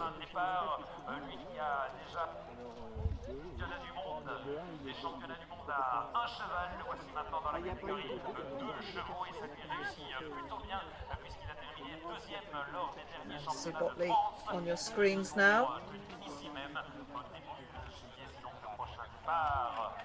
Driving as an individual for the Brits. The British team currently lying in 8th place after the dressage, which they are really pleased with. Diana Lindsay and John Ripley, their scores were ones that went forward. Nicola Pimlet also on the team. Just to remind you, Hungary in front at the moment in the teams, 85.38. France in second, 93.04. Germany in 3rd place, 98.74. Then Netherlands, Switzerland, Austria, Australia, Great Britain, Poland, Belgium, Spain, USA, Italy, Sweden, Romania, Czech Republic and Slovakia. That's where we stand with the teams at the moment, but they will be moving around. That was 75.80 for Sue Botley in number 3. Currently number 27, this is Raphael Berard in the Normandy water.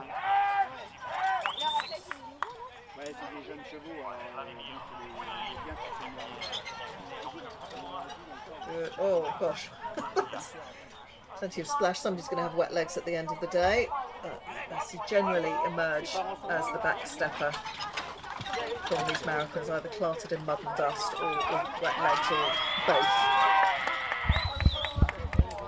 Libby Priest just about to go into number 6, Sebastian in number 7,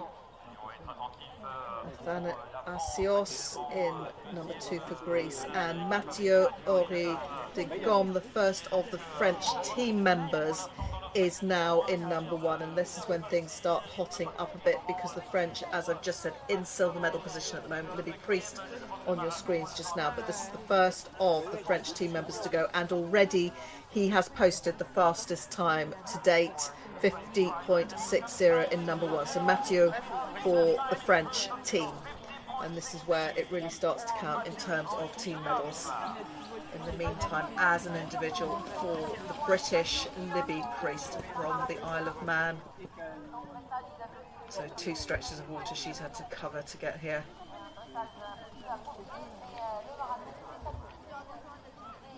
Called and Enzam and the top. I do have slightly more catchy stable names, and she's out. Libby Priest, 45.73, that's 5th fastest so far. Unfortunately, something happened. I haven't got confirmation yet quite what it was in number 3, and we'll find out for you. So that was 20 penalties to add.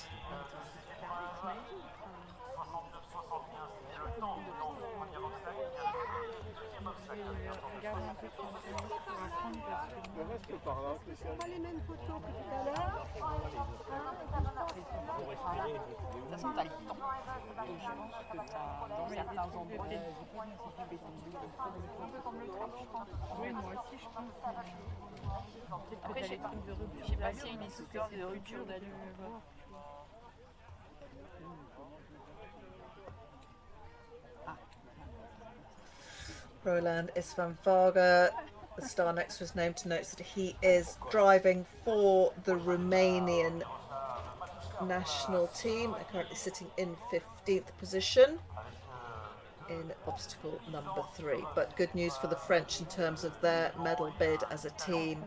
Mathieu Henri de Gomme is fastest so far through number 1. Diane Delmar remains in front and still keeps 4 of the fastest times so far through number 2, number 5, number 6, and down to 3 of the fastest times. Yeah, she's just lost one of the slots. It's always rolling, always changing. 2 of the Brits now out on the course, Libby Priest and Sue Botley. Roland Isvan-Varga there for Romania, 52.81 in number 3, and Sue Botley now rolling for her in number 4.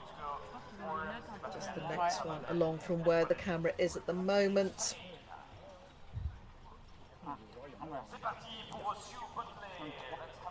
There she is, number 4, Sue Botley.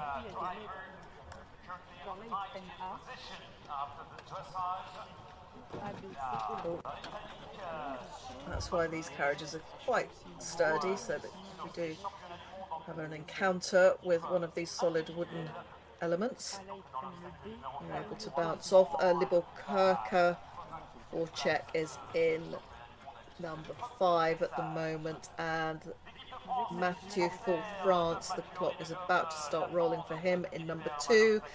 Miroslav Matutska, he's got some more. Another Slovakian, gosh, we've had them all out this morning, but Miroslav now out. Libor Kirker for Czech in the Normandy water.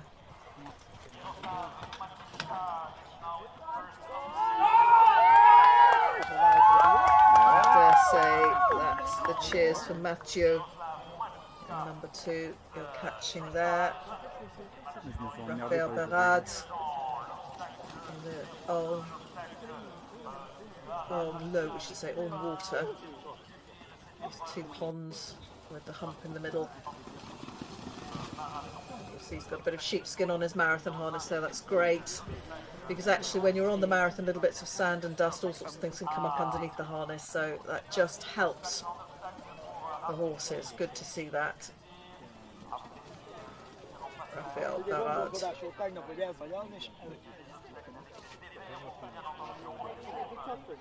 45.76 in that second water, number 6. That was 6th fastest for him. Sebastian, who has had a good marathon clock ticking for him in number 8.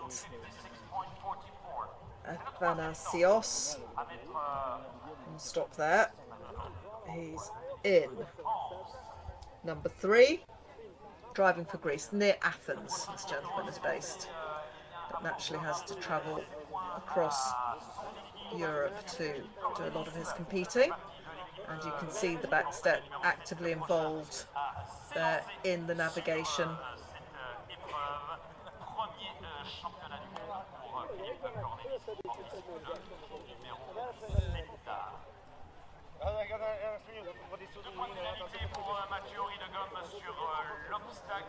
Just want to keep that impulsion, keep it smooth, keep the turns forward.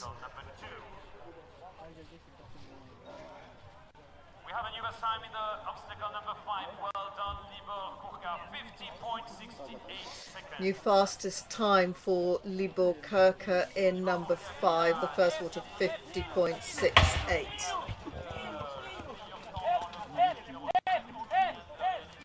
In the meantime, for Romania, Roland Isvan Varga, clock rolling for him in this number 4. Halfway point, 8 obstacles at once. Bounce, bounce, bounce. We will keep bringing you that coverage. The clock is rolling for him. That's it.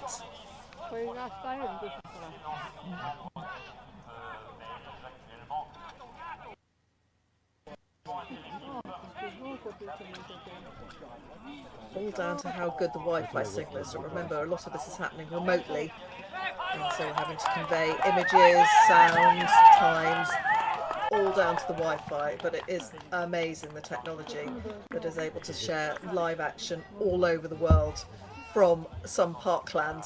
So brilliant technical team bringing this to you at the moment. Philip Cornelis for Belgium, he's on the team. Star next to his name. Got a few team drivers out there at the moment. Mathieu for France had a knockdown to add at number 2. It was a good time, but we are those 2 who just pushed him back a bit. Sebastian Sabater Espelay for France. He has gone into the lead after the marathon, so he's pushed down back into second place, 108.86, so that is currently the fastest lead time for the marathon. So that's Spain got in front at the moment, but we have 4 live obstacles, about to have 5. Sue Botley, cameras are on her at the moment in the first obstacle. We have Raphael Berard in number 7, Mathieu, so 2 of the French out just now, clock ticking on him in number 3, and Philip Cornelis. Libby Priest is about to drop into number 8. There's the back end of Sue Botley.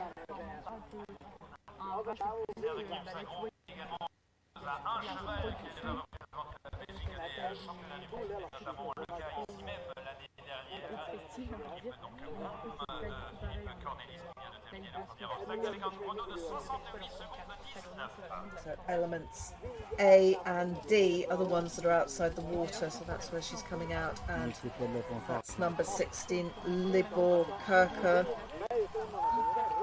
He's had a pretty good marathon, was fastest in the first water, 50.68. 13th, 5th, 11th, 11th, those are his times in comparison. Libby Priest in number 8. And Miroslav Matutska for Slovakia in number 2. Libor Kirker on your screens.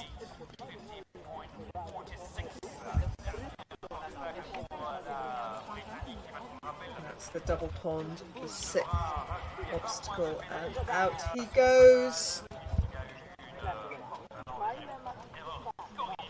51.80, 14th fastest. So Botley about to come into number 6. Yeah, clock rolling for her. Athanasios from Athens in number 4 at the moment. Next one along, cameras on number 3 just now. Mathieu has been through that in 52.51 for the French team efforts. And here we go, the gentleman from Athens. Cameras on him in number 4 at the moment.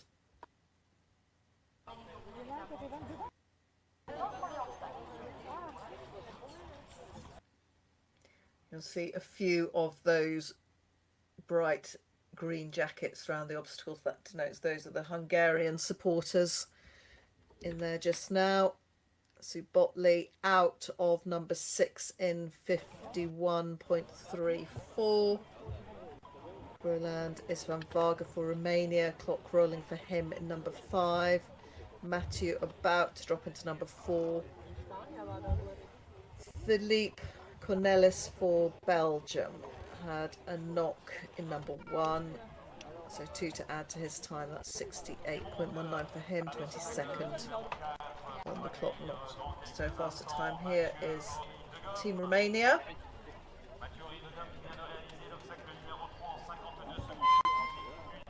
Squeaky brakes they sound like. As well as the driving, all the hand-eye coordination, they have to be pretty nifty on their feet as well, because they'll be operating the foot brakes, which are just on that slope where the feet rest. So they may well have isolating. You can look out the turntable a bit as well. So you can actually have 3 brakes in front of you.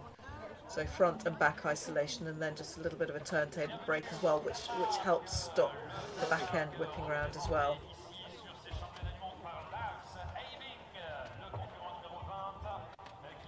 Number 4 just coming into view on the camera.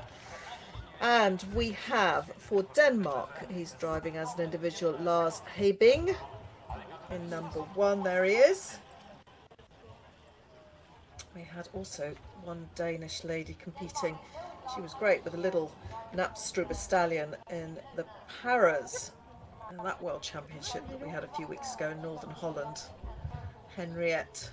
And she had a really gutsy little Napstruber stallion, did a good dressage test and brilliant through the obstacles, so good to have a representative also here from Denmark, Lars Hebing.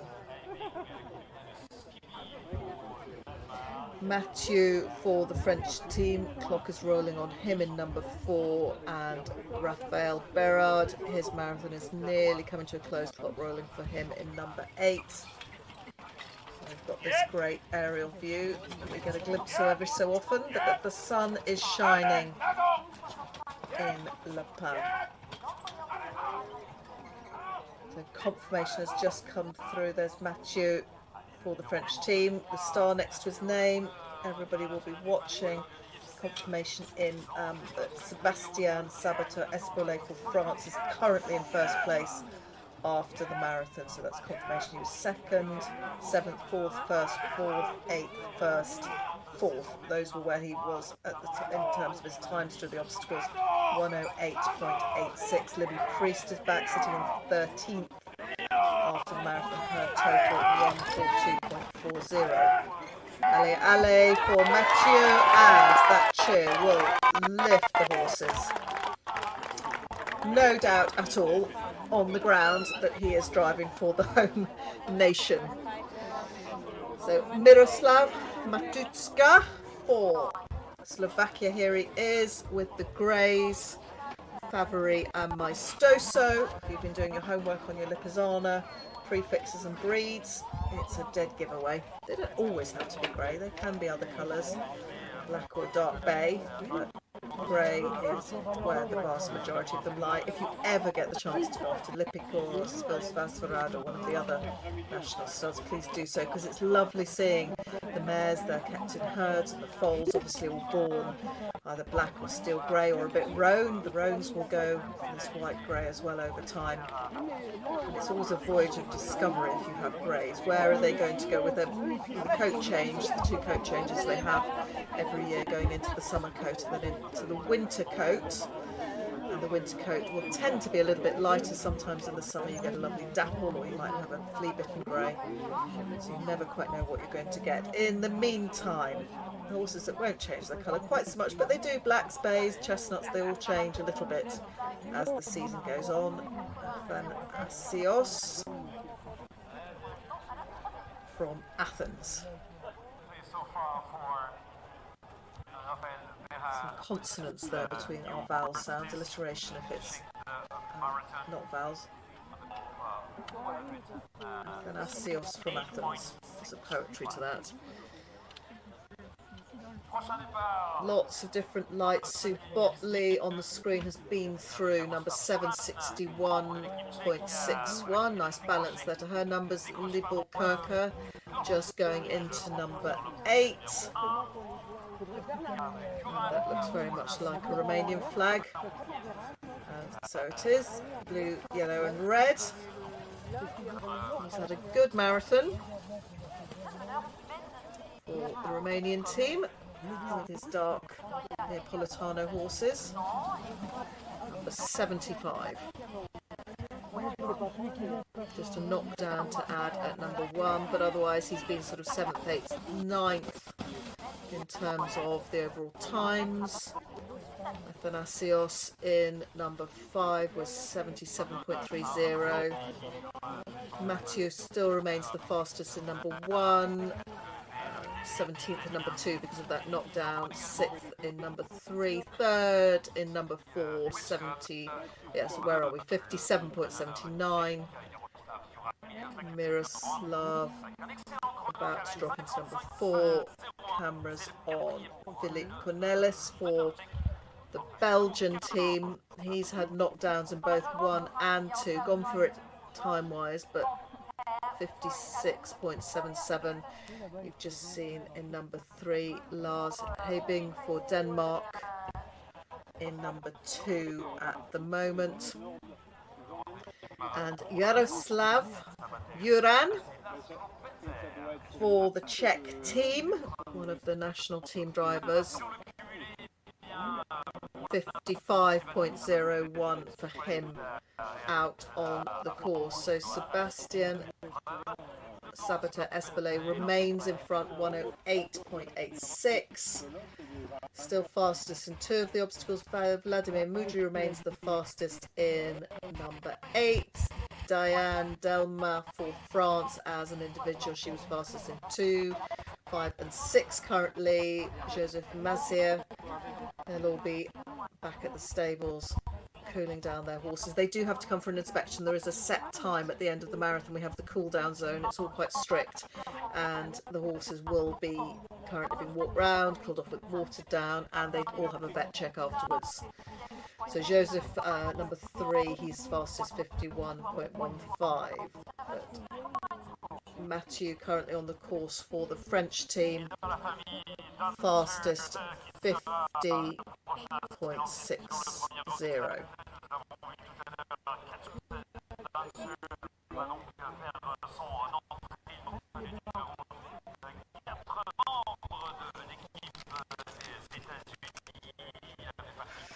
There he is, Miroslav Matuszka on the team for Slovakia. Mathieu in number 5, the first of the waters. Cameras on number 4 at the moment. Clock ticking on the bottom right of your screen.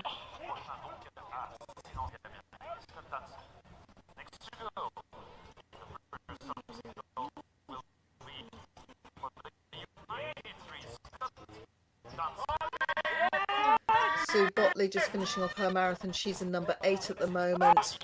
Roland for Romania in number 7. Mathieu in number 5.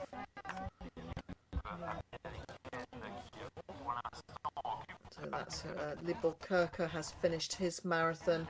Had a knockdown in number 8, so 121.31 was his score, currently in 10th place. Sue Botley, 135.59, her running total. These may all just have to be verified in due course, so she's in 15th just now. And 16th overall, 215.44 her collective score. But Sebastian, our running leader at the moment, that great marathon for him, 108.86, added to his dressage 172.06, so he's sitting in front with the collective scores. And it is Laszlo Penza for Hungary as an individual at the moment. He's on 177.76. He's currently sitting in second. And Rafael Barrard, 180.07. That's the collective placings, but it's all a rolling situation that is changing. Athanasios in number 6 at the moment. Philippe in number 4. Yaroslav in number 2. Bringing you the water. Second of the water, the 2 ponds. And this is sponsored by the Orne region of Normandy, which is where this event is being held.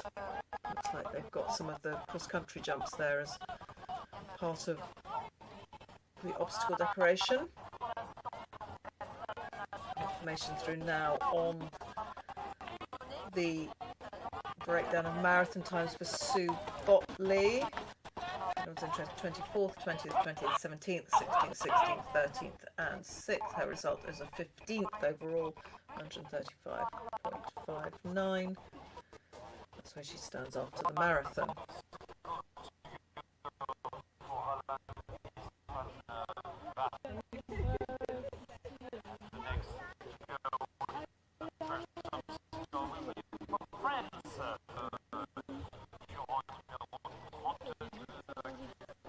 Lars Hibbing at the moment in number 3. This is what we're bringing you. There we go. Confirmation. Our little information strip down on the bottom, clock ticking on the right hand side in the yellow box. And it'll be an official going around in one of the golf buggies. Could well be our technical delegate, who is Jerome Hooterman. You might remember if you were listening yesterday, I did say that our dressage judges, they are kept busy because they are, where's my officials group, confirmation that the judges, who are 5 dressage judges, they're actually out working on the course today. So Barry Capstick, he is overseeing obstacles 1, 2 and 3. Andrew Council, who was sitting at P, obstacles 4 and 5. Miguel Gutierrez, he's on obstacles 6, 7 and 8. Anne-Marie Turbay, our French judge, who is sitting at R, she is managing the cool down, really crucial part of the marathon, all these things that are going on that are off camera. And our president of the ground jury, he sat for 2 days at sea, Bert Jambon from Belgium. He's the chief judge. He is roaming around, could well be him on one of those golf buggies.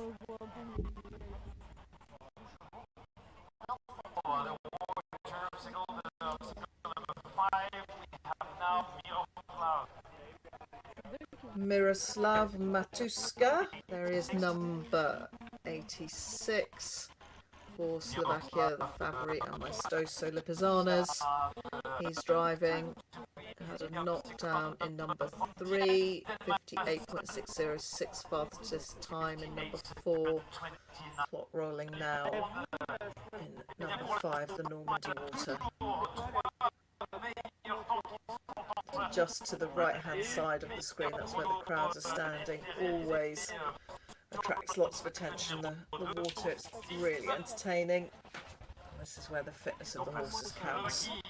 So they can just power against the slight resistance that you get around the wheels and legs with that water.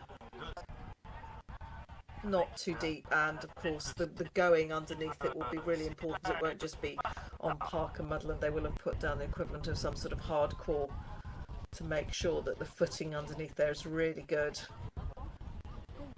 Gives the horses a firm footing so there's no additional drag actually as they're going through the water. So actually what we don't see, they will have drained and dredged all these ponds and made sure that underneath there it's just about right to keep those wheels moving.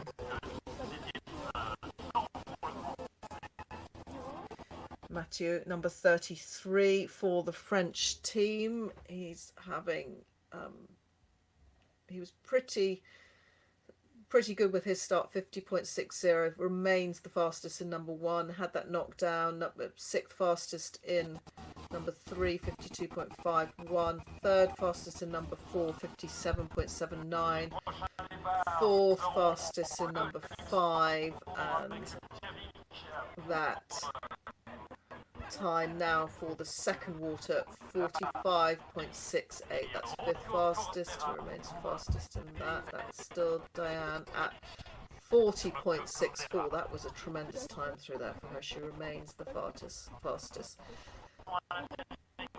For the Belgian team, Philip Cornelis in the Normandy Water. Clock ticking for him. Lars is for Denmark is just about to drop into number 4. Jaroslav Juran for the Czech team, currently number 3. So clock stopped on that for Jaroslav at 53.65.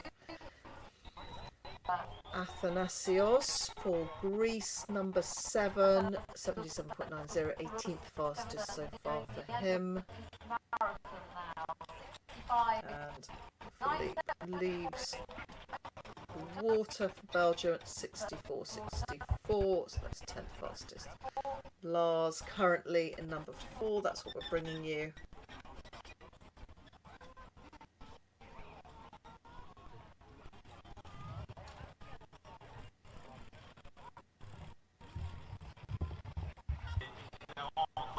Does look like they're piaffing through there, but they're not. I can assure you they will be flowing.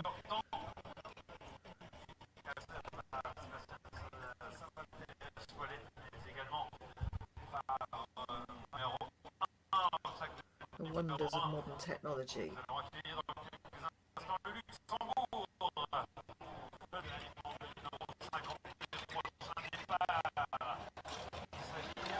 Have you learnt the routes yet? I wonder. As we're dodging between them all, possibly by the end of the day there will be some of the routes. It's interesting when we get the aerial footage in and you can see which parts of the grass are getting trampled down and out. Yeah, that's pretty quick exit. It's longer in these water obstacles, but here at number 4 they do ping out pretty quickly. 76.27, 22nd placing for him. Mathieu for France is now in number 7. That's not one we're bringing you. 1, 3, 4, 5, 6. That's where our cameras are, but in the meantime we're endeavouring to keep the situation as live as possible. Sebastian still in front, remains fastest in 2 of the obstacles, 4 and 7. Diane for France still fastest in 3 of those obstacles, 2, 5 and 6. Vladimir Mudry retains his fastest time in number 8.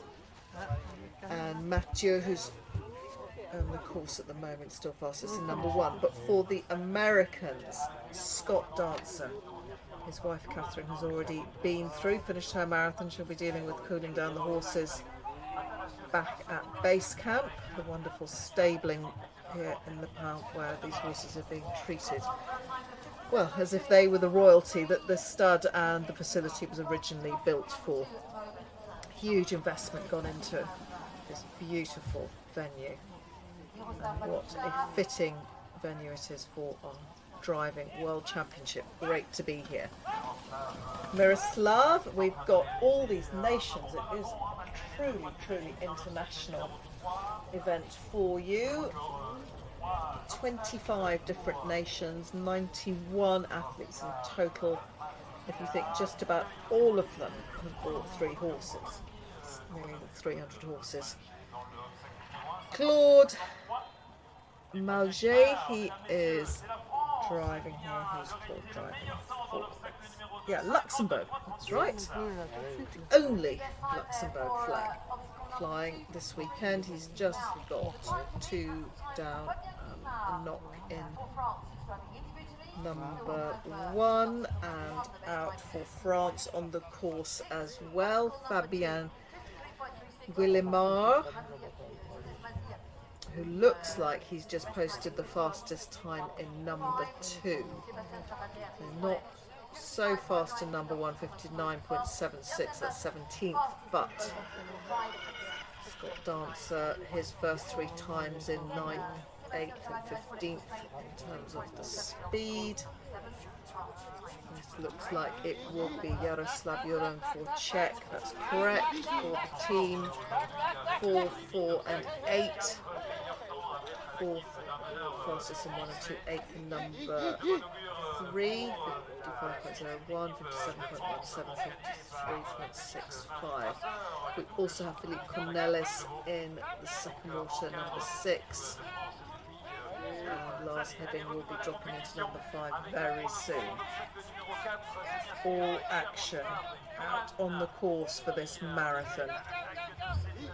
We still have our leaders to come. Martin Holler, Frank, Christoph, and Michael Bone, Jacob will be because he's American, Francois, Lars and Stan and Eric Eline. They are all to come, those people at the top of the leaderboard. Jaroslav Juran in number 5.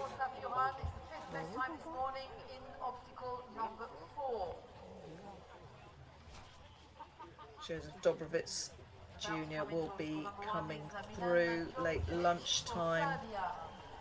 Currently ranked number 2, driving as an individual. Anna de Ronde at lunchtime. And just looking out, when is Martin coming through?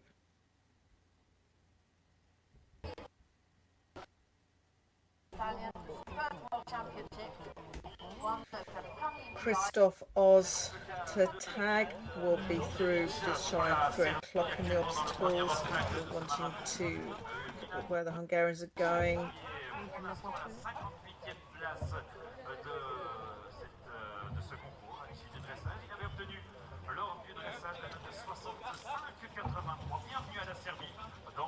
In the meantime, in number 1, Milan Djerdjevic for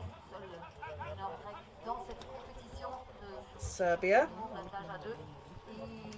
driving as an individual for Serbia, and Claude Malget for Luxembourg in number 2 at the moment. Scott Dancer has just come out of number 4, good time for him, 58.19, 5th fastest so far, and Miroslav in number 7.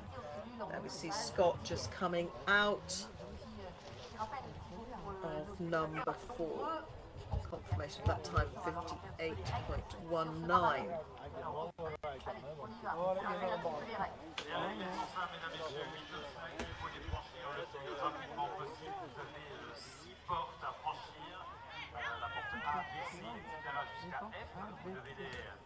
Passer dans le bon ordre, la porte A avant la porte B, la porte B avant la porte C, etc. Mais également dans le bon sens avec le fanion rouge sur votre droite. Vous avez différentes trajectoires pour passer de A à B, souvent la plus courte, la plus rapide et aussi la plus techniquement difficile.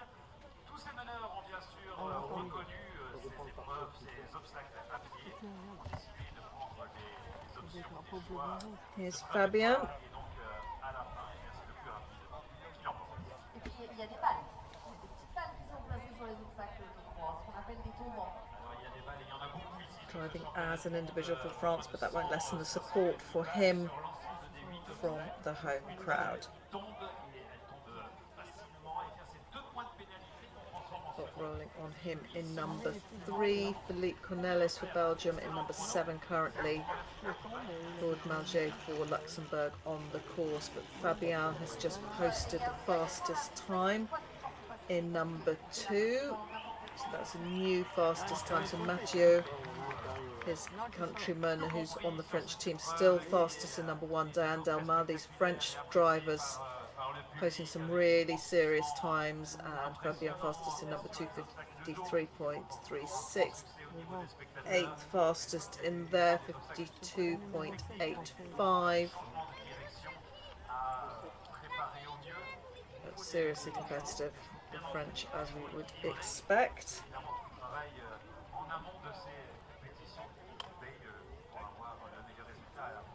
Je pense que ça va vous permettre donc maintenant de suivre avec un petit peu un œil un petit peu plus averti ces obstacles si vous êtes spectateur ici. Donc nous en avons pour jusqu'à 17 h ce soir sur ce marathon. Donc vous avez beaucoup de spectacles à regarder. Et vous pouvez, quand les meneurs sont dans les obstacles, vous pouvez les encourager. Les chevaux répondent aux encouragements, ils adorent ça. Yaroslav Juran À les encourager quand ils sont dans les obstacles. for the Czech team in number 5, the Normandy Water number 15 he is. So just confirmation for those of you that will definitely want to be tuning in to see current world champion Martin. He's in the last quarter going through and starting his marathon at 13:44, so add on another half hour to that. So Martin, just to give you his passing times, that's what we call the times that they're starting each section. So finishing section A approximately 2:15, starting B at 2:27, this is all local time, finishing B at 3 o'clock local time. So for those of you who want to make sure you're by your screens, phones, iPads, whatever you're watching on, for Martin Holler going through, and for those who are following second place, Frank Grimond-Perez for France, the French team is currently lying in second place.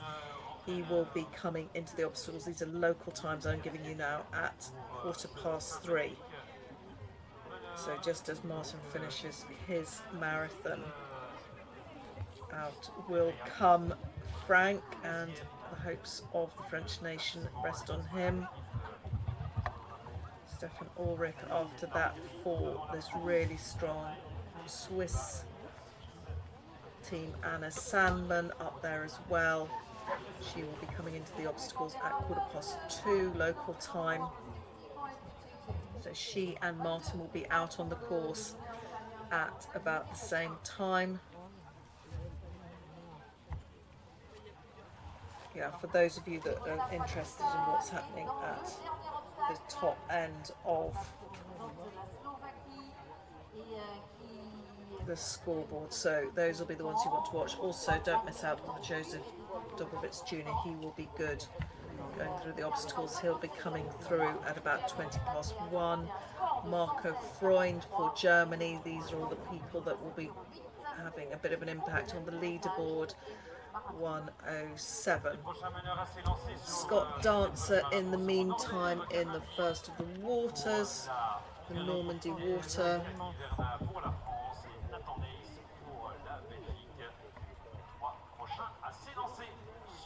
And out he goes, confirmation that his time is 66.37.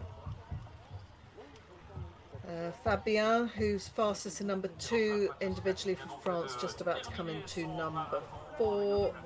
Mathieu is still holding on to his fastest time, but he was 4th overall in the marathon, 114.29.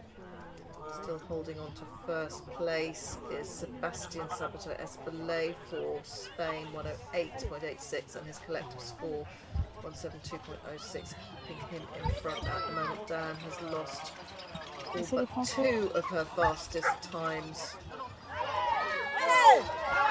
Ali, that will come. Fabien on the course at the moment. We can see fastest through number 2.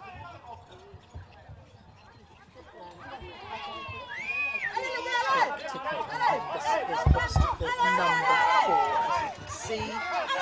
Full marker there on the pole, no doubt where we are. Halfway point through the obstacles for Fabien Villemar, France.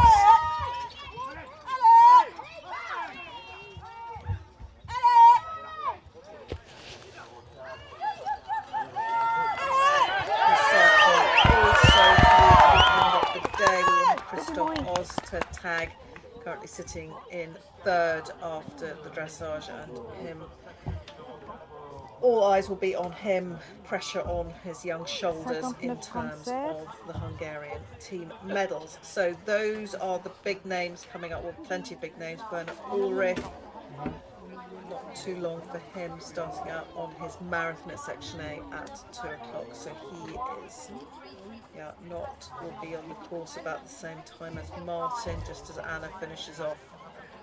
After him, Jacob Arnold.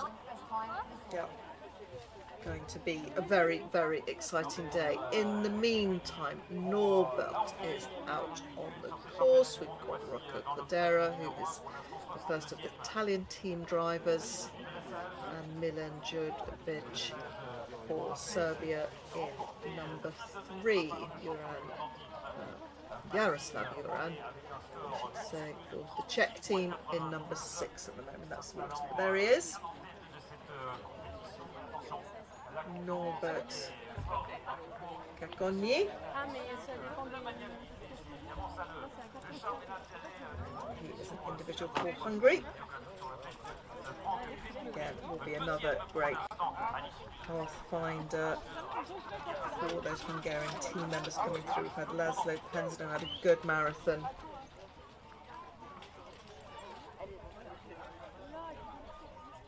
Right at the beginning of the day, Andrew Tott has gone home also for Hungary.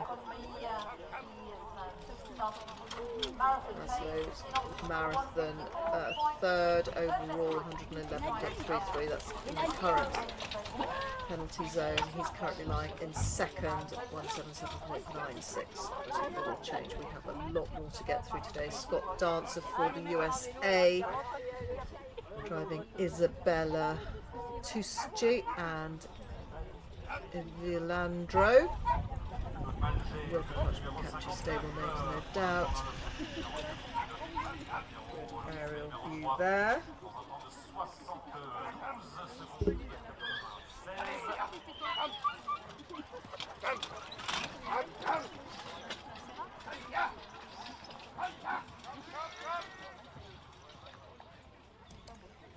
And through on one of the groups, confirmation of Rolavog Isfan. He was 118.75 10th after the marathon.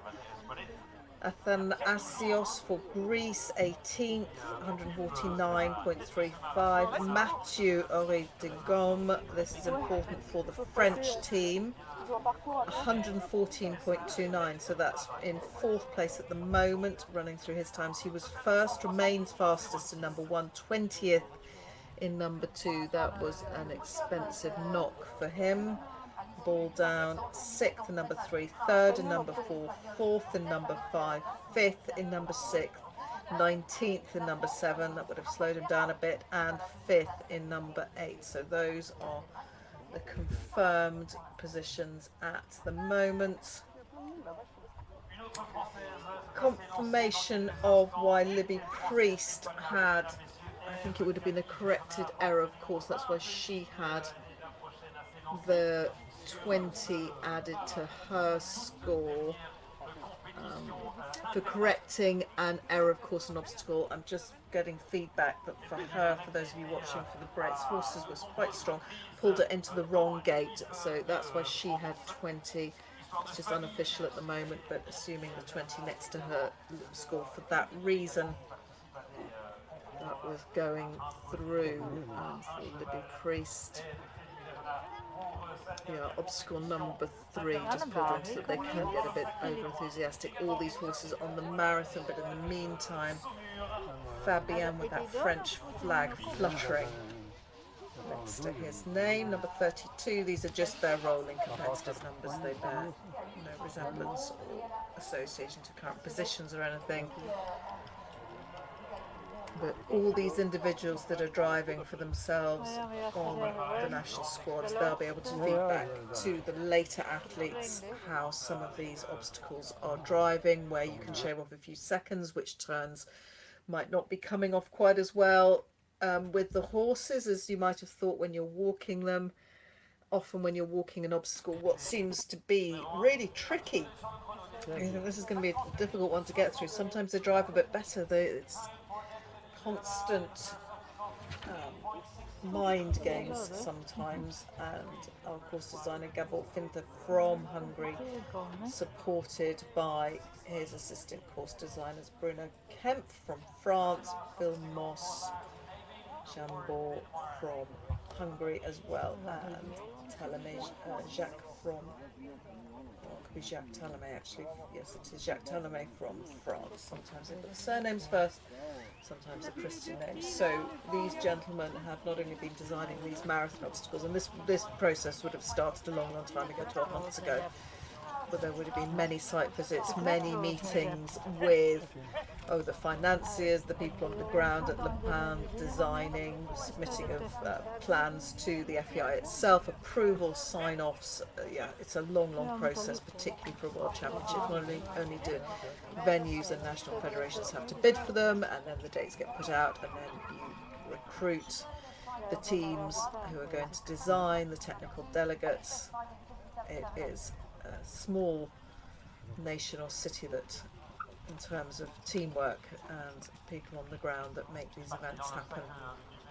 What you see with the actual horses and the athletes and the sport itself, it's only the cream on top of an awful lot of work in the background. It's a bit like a film. Yes, in fact, you can really liken it to a film. All those many people that work on a film set, and crucial to it all are the producers, are those people who are financing it. It's the director and the actors might get all the glory, the set designers. Very similar metaphor to doing films as to running these events. And you have to be good team players as well. No room for prima donnas on the organisational side of these super international events. Rocco Cordera, in the meantime, driving for Italy. 21st fastest through number 1, 60.22, 61.83, 19th through number 2, and that is confirmation in number 3, 55.71. We'll be dropping to number 4 very soon. Claude Malget for Luxembourg, driving De Niro and Ducat. Obstacle number 5, and great news for the Americans, confirmation that Scott Dancer has been fastest so far through number 7, 52.53. So the Americans, only of you, if you're tuning in, that would be great news for you. Scott Dancer fastest with Isabella and Leandro, his horses, number 7. Great time for Scott. Fabien still the fastest through number 2. Out on the course now, as an individual for Belgium, Nathan Nice and IJS, Captain Jack van der Stockhorst, that's the name of one horse, all those names for one horse, and Mario, clock ticking for him through number 1. Eve Caddy Werner, and she's gone into number 2 as an individual for France. Yaroslav Juran for the Czech team, clock ticking on him in number 8.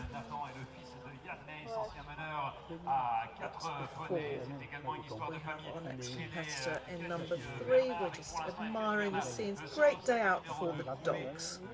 They have to stay on leads. It goes without saying. You don't want a dog tearing off through the obstacle in the middle of it all. So dogs on leads, please. It looks like in the bottom right of your screen somebody's got a little step ladder there. That will give you a good viewing position. It might be a seat, it might be a ladder. Answers on a postcard, please. Yves Caddy Werner for France is currently number 2. Norbert Cacconi for Hungary, individually driving in number 3 at the moment, driving Fisco and Somos. Fabien Gilmari for France as an individual, just gone through number 6. That's the second water, the 2 ponds, 29.27 will be one of the fastest, and Milan Djordjevic for Serbia as an individual, just about to go into number 5. But in the meantime, we bring you Norbert for Hungary.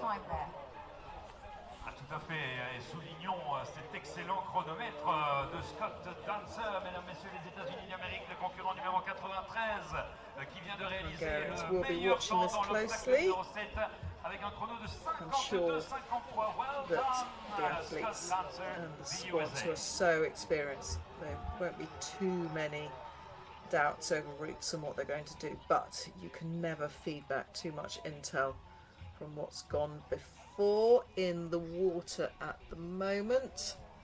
That's the first water, Milan Djordjevic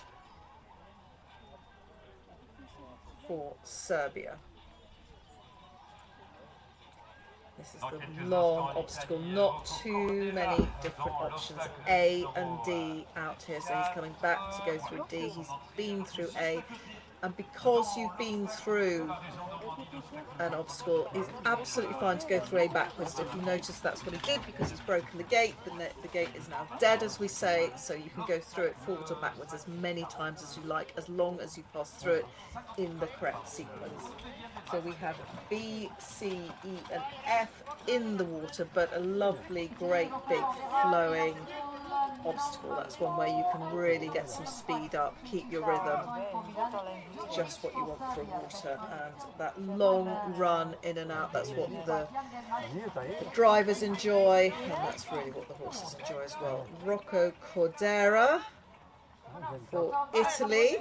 Italy have in the past enjoyed some success at the World Championships. And Francisco Alessi. He was in the team as one of the previous winners. Any minute now. Italy so successful. Yeah, when they last had silver, that was in Hungary in Fabien Sebastian. 20 nations took part 2015. So that's 9 years ago. Francisco Aletti Montano, sorry.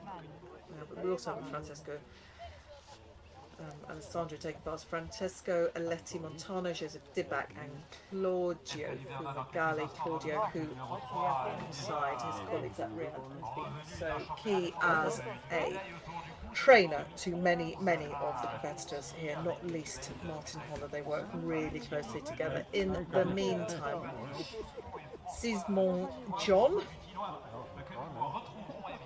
is on the course as an individual for Poland. Nathan Nice for Belgium is in number 2. Sismon Jean just out of number 1, 56.16, fastest.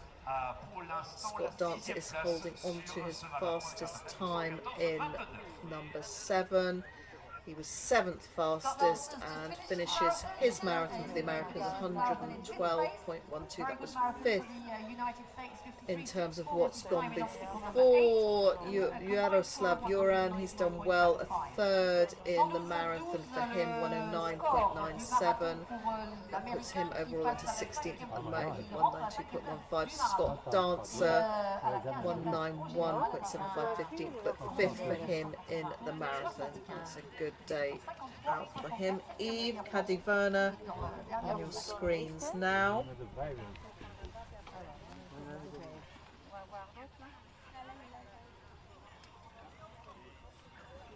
Oh, horses full of beans.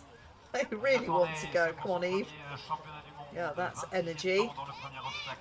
Particularly that offside horse. We use near and off. It's the old-fashioned terms. Actually, comes from sort of sailing and maritime. Off is right. Left is near.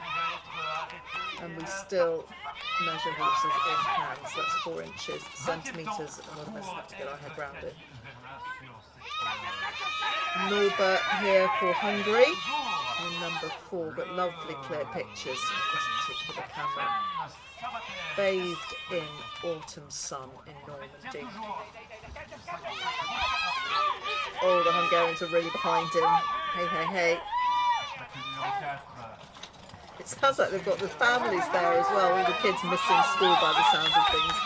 Some younger voices there, that's brilliant. Just the best sound when you're bombing around an obstacle, to know that you've got lots of support from the sidelines. Really does lift the spirits for those few seconds that you're in there.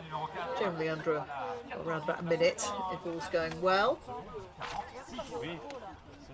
So 60.45, 14th fastest through him. 3 orange lights on the screen, 4, which means that obstacles 7, 6, 5 and 4 are about to be populated. Rocco has just gone into number 5, the first water. Milan now in 6 and Claude in number 7. He will soon drop into number 4. So he's waiting for the French. We can forgive the French camera men and women for wanting to watch their own athletes. That is permitted. Eve coming next, and out on the course, the first of the Swedes, Camilla Ahlberg. She was one of the last to go in dressage yesterday with Echo and Weiss. Very pretty, the Swedish warm bloods. They had a real sort of delicacy about them in comparison to some of the big warm bloods, the Dutch ones that we've seen. And Camilla will be out very soon. Claude in number 7. Rocco for Italy in number 5. I think our cameras are waiting for Eve to come into number 4. No, they're not. Green lights on obstacles 1, 2 and 3 at the moment. Nathan, Sismond and Camilla. There we go, that's what he was waiting for. Or she.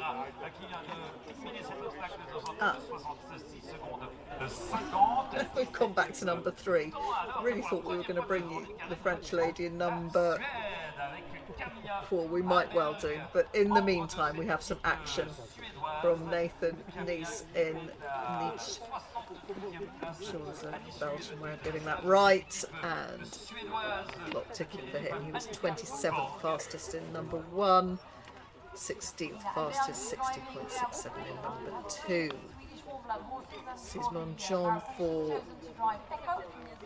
Poland as an individual. He's got the clock ticking number 2 and just about to share this time for Nathan with you. Around in the correct sequence and ping out. 57.79, 21st fastest. I don't know if it's possible to get to Eve in number 4, that would be great.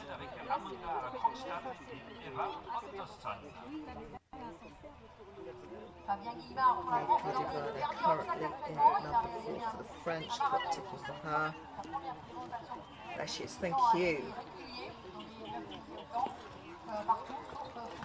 Because it'll be worth it just to hear the cheer. This right hand horse of hers is, I bet he's quite strong today. He's having the time of his life. Come on mum, let me do this job. And for those of you that drive, sometimes you can get into an obstacle. It happens with one of my mares in the cone. She goes, no, I'm not listening, I know exactly what I'm doing. And that can be really challenging. You need those horses absolutely at the end of your fingertips and on the voice, listening to what you're asking them to do, not what they think they should do. And that right hand horse, yeah, allez, allez. He's saying, I want to alley.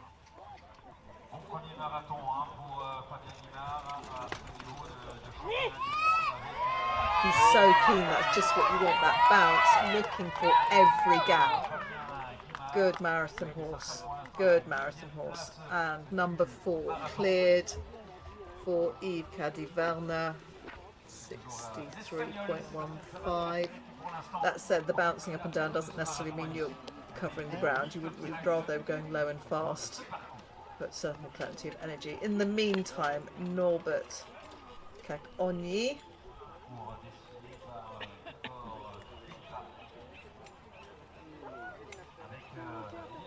through this Normandy water, and just glance up to your right of the screen.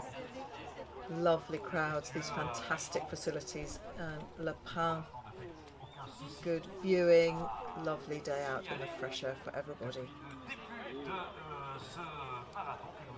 Number 50 he is, and we've got another driver out on the course. Camilla Alberg has gone through as 5th fastest, good for her, on number 154.96 so far.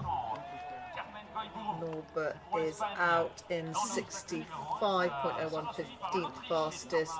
Milan Jurvezic for Serbia. His clock is ticking on him in number 7. Rocco Cordera about to go into number 6, the second of the waters. And we have our sort of, it's like our resting point here at number 3. In the sunshine. Also a lovely spot to just see the pairs going up and down.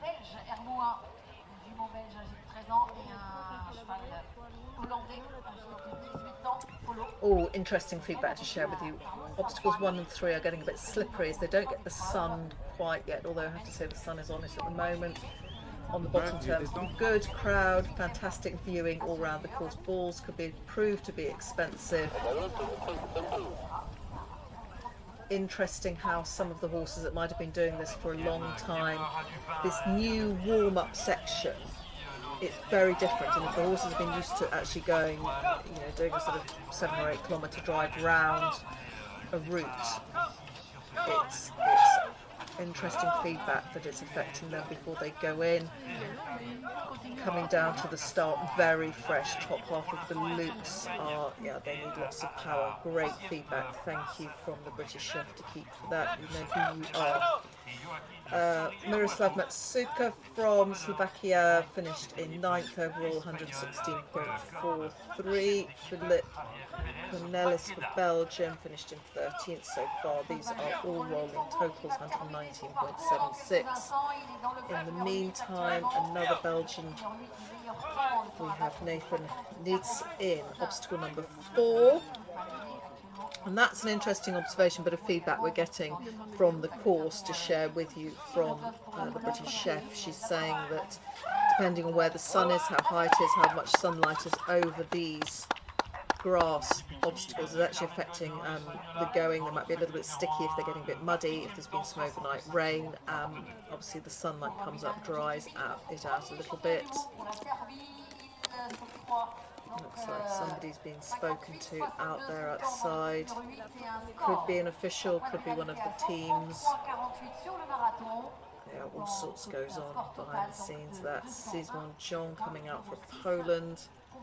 In the meantime, in the water, home support will be quite voluminous, one would imagine, as she goes through and comes out with these great crowds that are gathering in Le Pin. Yves Caddy-Werner, there she is with her keen horses. Now that right hand horse will be loving this water because he can really go.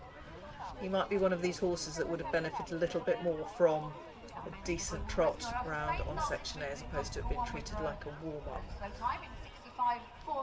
Yeah, he's able to bowl along there. That's what he wants. He wanted to be opened up and allowed to really canter. That's it, happy horses. Oh, he's keen, isn't he? Really going into that bend to the right. Now, let's hope he's got that out of his system. He's had a good long canter through number 5. Thomas Blumschein, the first of a good Austrian squad. They are sitting currently in 6th place, only just ahead of Australia. So the Austrians, they have figured in the past in team success. They won gold back in Gladstone in 1993. So let's say some of you watching might not have been around then, but a lot of us were. So that was Georg Moser, Albert Pontil and Johann Wolfmeyer. That was the winning Austrian team. Albert and Johann were joined by Hubertus Thunhardt in 1989 in Balaton Fenives. Gosh, that hasn't been used as a venue for a long time. That was in 1989 in Hungary, and they were the silver medal team. Then they hosted after that in Zwettl. I do remember that name from back in the day. Silver medal then, and they were silver again with Johann Jörg Moser and Alois Schagelbauer. I looked at that, and he was part of that team that won the silver medal. So Austria have done well in the past again. Rainer Pompel, Isidor Weber, they were in Kesk in Hungary 1999. So it's been a while. Oh no, here we have them again, winning gold in Austrian World Salzburg. So these Austrians, do you know what it's like to stand atop that podium? It hasn't happened for a few years, but they can do it. And laying down his gauntlet, 53.33, third fastest for Thomas Blumschein for the Austrian team in number 1. Camilla Alberg in number 3. There she is with these very attractive, if you like, for the sort of showing or confirmation of the horse, or depends what you like. It's totally subjective. These Swedish warblers, they had a lovely way about them yesterday. I know they didn't score very highly in the dressage, but they were jolly attractive horses to watch nonetheless. So Camilla is in number 3, Sismond John 4, Poland is in number 4, and Nathan Nice 4. Belgium is in number 5, that first water. Rocco Cordera for the Italian team, 65.13. These sort of fastest times. Diane, is she hold? Diane. Sebastian's only got 1 left now. Diane still has 2. Vladimir Mudry, the early drivers, they've sort of got, having had all the fastest times, they have a little sort of yellowy green light next to their time if they've been fastest, and obviously it gets distributed a little more evenly as time goes on. And leaving the Normandy water, the first of these 2 water obstacles here in Le Pen, 68.97, not one of the fastest, 22nd. Sismond John out of number 4 as far as the timing goes, but I'm not going to give away the ending just yet. We've got another 10 seconds on your coverage to go. Probably now 3, 2, 1. Right. We can reveal the big reveal, 60.24 that was. Imre Kovac, he is an individual for Romania. Here he comes. Katoki the second and Marcy, his horses. Camilla Alberg shortly going into number 4, so she'll be coming in very soon.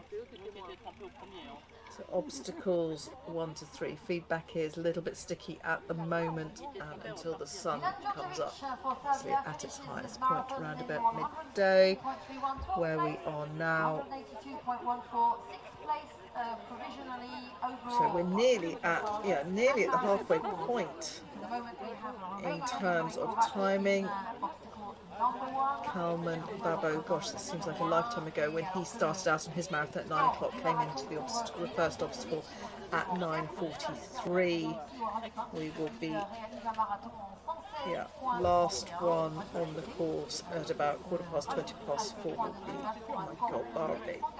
He's driving for Switzerland, but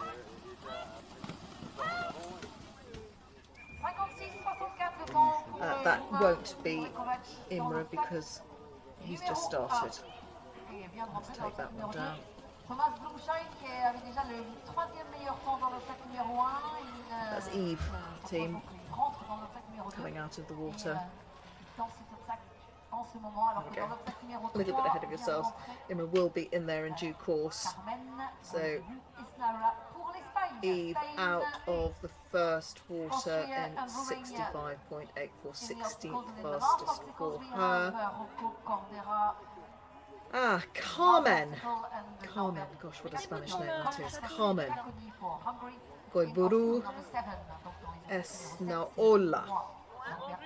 We'll stick to Carmen. Carmen Goriburu Esnaola, driving Hemuna and Polo.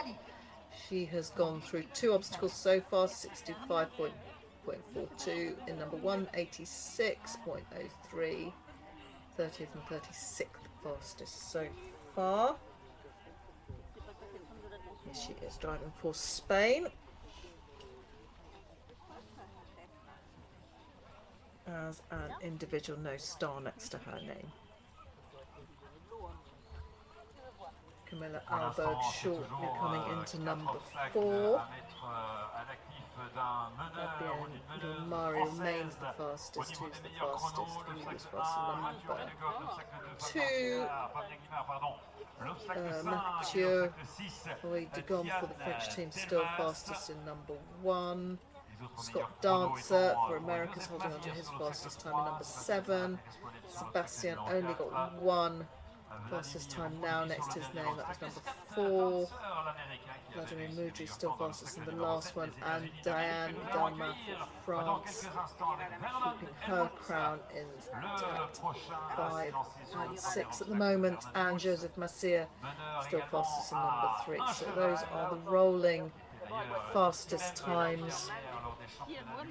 And out of number 3, 72.62 for Carmen.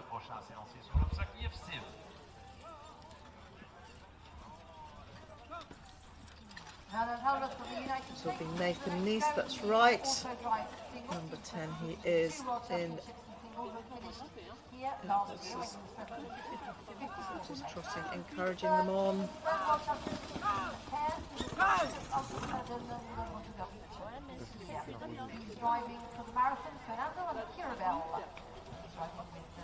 You'll notice the change in the harness. They're in their marathon harness now.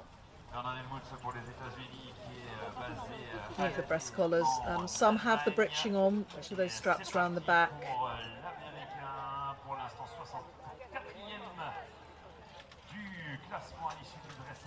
And Nathan moves out of that one in 50.92. Eve Caddy-Vernon now for France, number 7. In the meantime, we are showing you Sismond Jean for Poland. He was out of that first water, 61.97. Camilla Alberg, number 4, 61.42.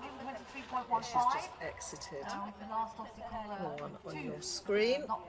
It's her trotting off.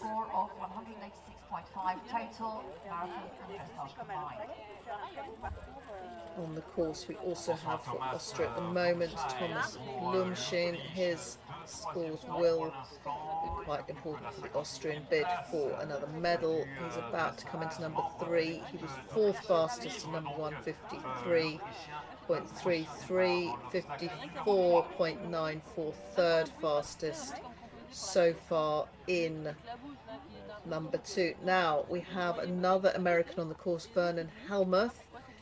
He has gone 2nd fastest so far in number 1, 52.57. Did have some great shots of number 1 early on. Not sure if we'll be back on that at some point. Thomas Blumschein. Here he is in number 3. Good shot there.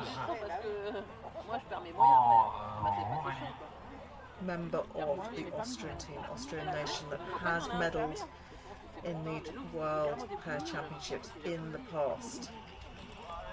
Currently sitting Allez, un petit coup d'œil au niveau des sixth. chronos pour la Roumanie. Not much Il between manque them un and match, Australia. 37-41.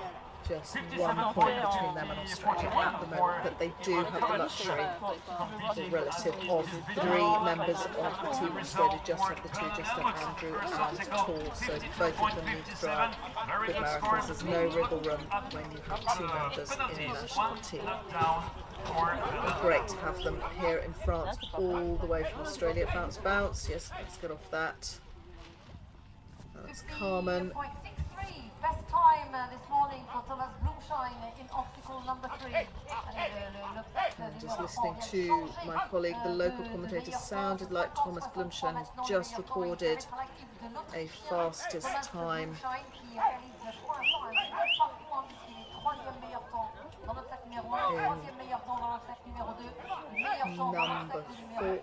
Number 3. So this is Carmen in number 4. Pour l'instant, excellent marathon de Thomas Blumschein. Important pour le classement individuel, important pour le classement à l'inter-équipe. L'Autriche pour l'instant est 6e. L'Autriche qui avait terminé 7e lors des championnats du monde. Thomas Blumschein faisait déjà partie de cette équipe autrichienne. La France avait terminé à la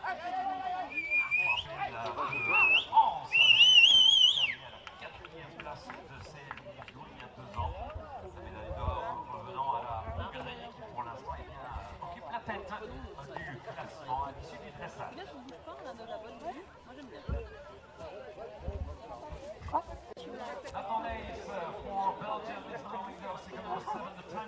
So that's Carmen. She, slow time didn't quite come together for her on that obstacle. Camilla Alberg now in number 5, the first of the waters.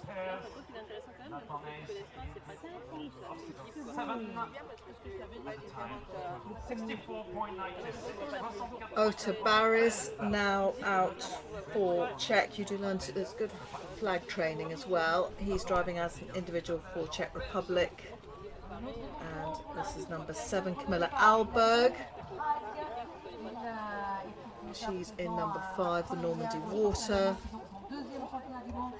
Vernon Helmuth, that's a shame. It turned out he had a knock in number 1, so that fast time, not looking quite so fast now. That's now 52.57, so gone from second fastest down to 26. That's what happens. Those balls are so expensive.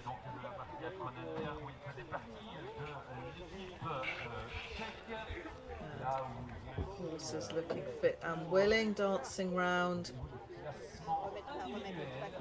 the obstacles for Camilla Alberg, driving for the Swedish team, all ladies.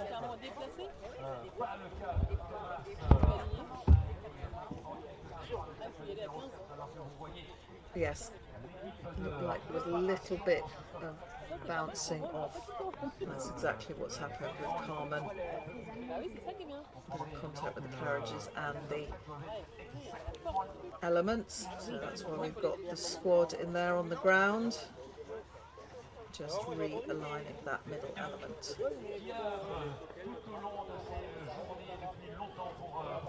Oh, somebody's looking full of running as they. Oh, that's a very decisive entry from Susan John into the on double pond. Up and over. This is full of running.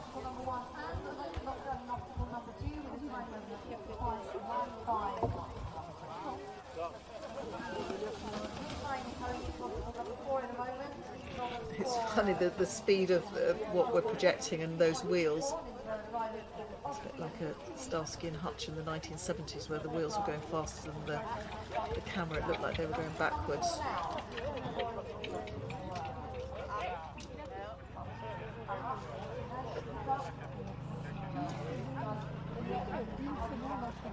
Just leaving number 3 in 54.76. That's Imre Kovacs. Thomas Blumschein currently in number 4. He's just confirmation that he has clocked up the fastest time. Great news for Austria, 50.63. now in number 4. Let's hope he didn't have to be held. It's quite frustrating if you're on a roll and there's been an amendment to one of the obstacles. You just want to keep your momentum going. Et la quatrième place au général avec 1,78,39. Elle finit pour la France a également terminé en 5,19,09. 18e place. Pas du tout, c'est pas français, là c'est bleu. Le monde, Thomas Bouchin est deuxième. Il n'a même pas été parmi la de très bien déroulé. Thomas Bouchin est déjà ça lui donner un marathon, je pense, exceptionnel. Si tu continues comme ça, 55-67, deuxième meilleur temps dans le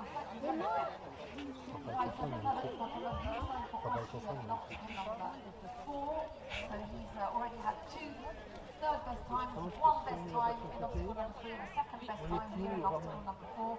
So he's doing an absolutely wonderful marathon course. And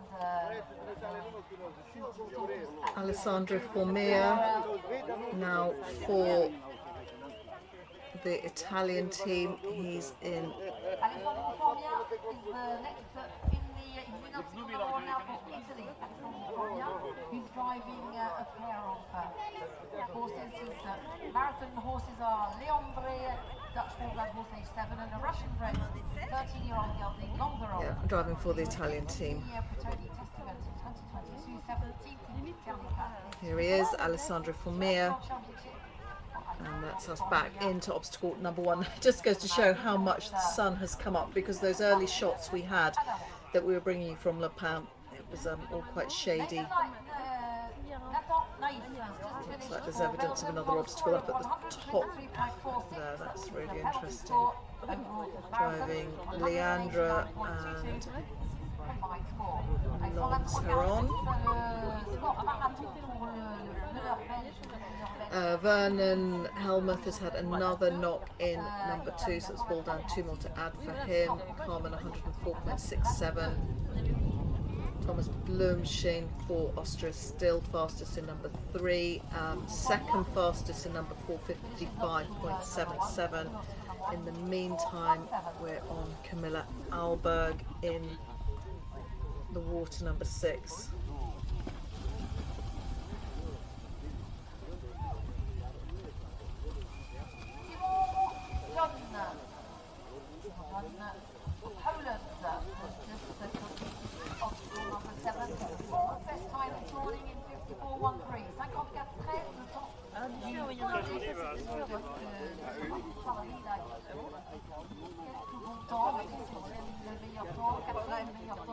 À nouveau quatrième meilleur temps dans cette numéro 7, donc 54-13, c'est son temps ici.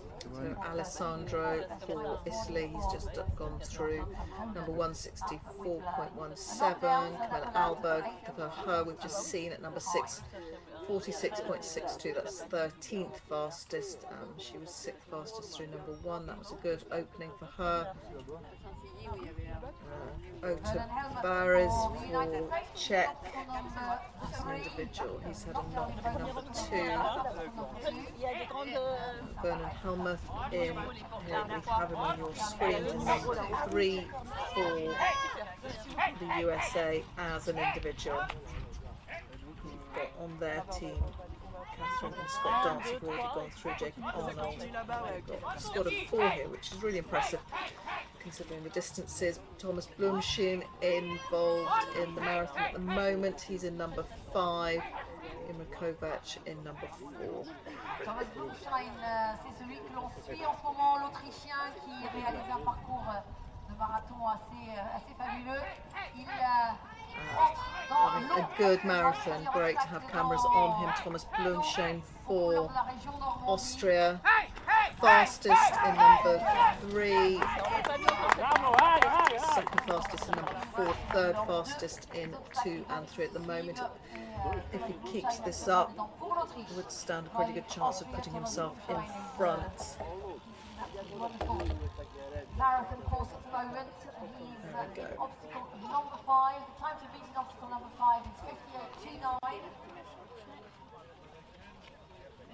temps à battre, hein, c'est toujours celui de Delmas, obstacle numéro 5, 58-29. La Française qui a été très rapide dans les deux obstacles, dans les deux guets.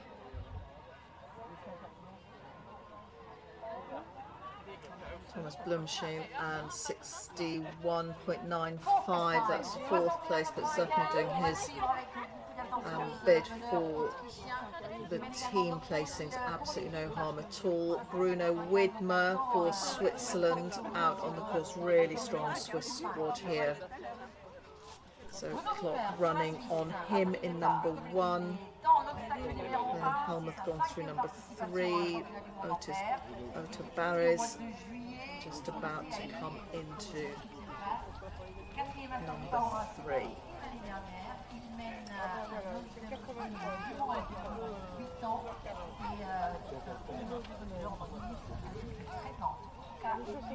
Deux chevaux de marathon.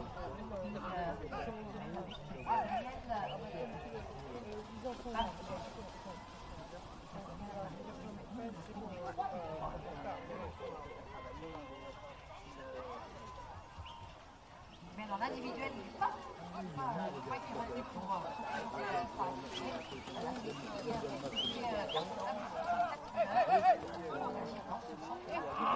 d'attelage à 2 chevaux.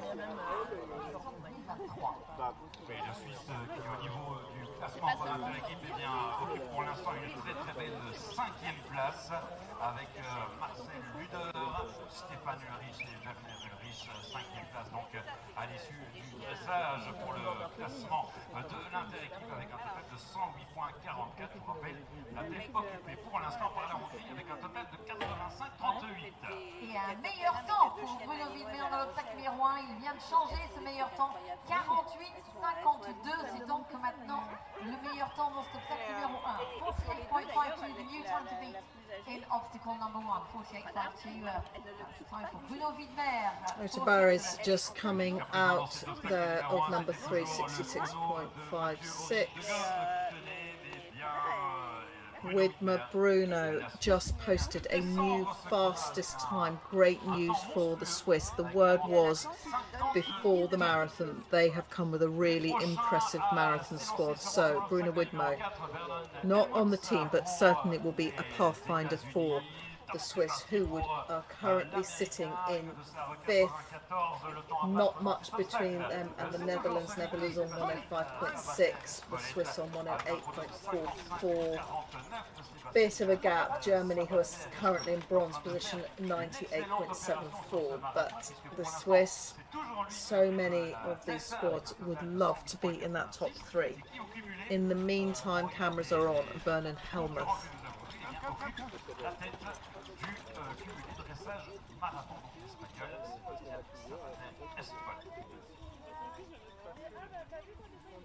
Vernon Helmuth dans les numéro 4, encore un obstacle pour Camilla Alberg, membre de l'équipe suédoise.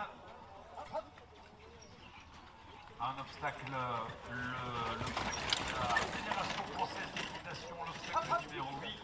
Pour l'instant, c'est toujours le chrono de Vladimir Moudry. Yeah, there have been some alternative routes through that one. Sometimes they're pinging out some left and other times. Let's have a look at the map for number 3. In and the out. Yes, so you've got 3 F gates along that middle. That's quite interesting. So there's 3 F options in number 3. So that's why we're seeing the drivers coming out, either up through the middle, they're either turning around and going out, or coming out from that central left side, so they're coming around to the right or to the left. That is interesting to see what's happening there in obstacle number 3 with those 3 options to drive an F. Yeah, it does look very different in 2 dimensions as opposed to when you're either walking or driving it. But in the meantime, Eva Ottersen has started her marathon. Bruno Widmer, these are going to be times and scores to watch for him. Very fast first obstacle for him, 48.52. He's gone in front with that. Carmen in number 7. Imre Kovacs just coming out of the first water. And Thomas Blumschien, who is having a good marathon for the Austrians, remains the first placed in number 3.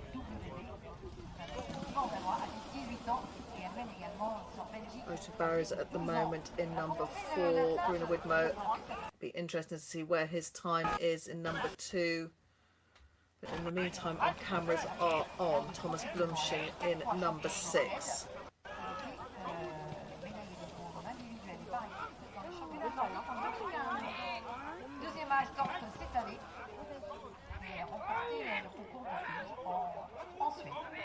Regardez à l'obstacle numéro 2, ça va vite, ça va très très vite pour Bruno Widmer, le concurrent suisse qui concourt ici au titre individuel. Le temps à battre 53,36 pour Bruno Widmer qui vient de réaliser le meilleur temps dans l'obstacle numéro 1. Regardez le chrono de Bruno Widmer dans l'obstacle numéro 2, 51,35.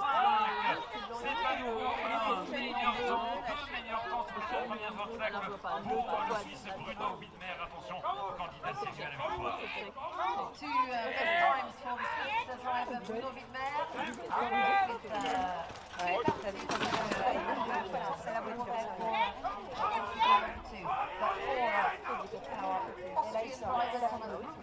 Alors ils viennent repérer avant pour savoir exactement ce qu'il y a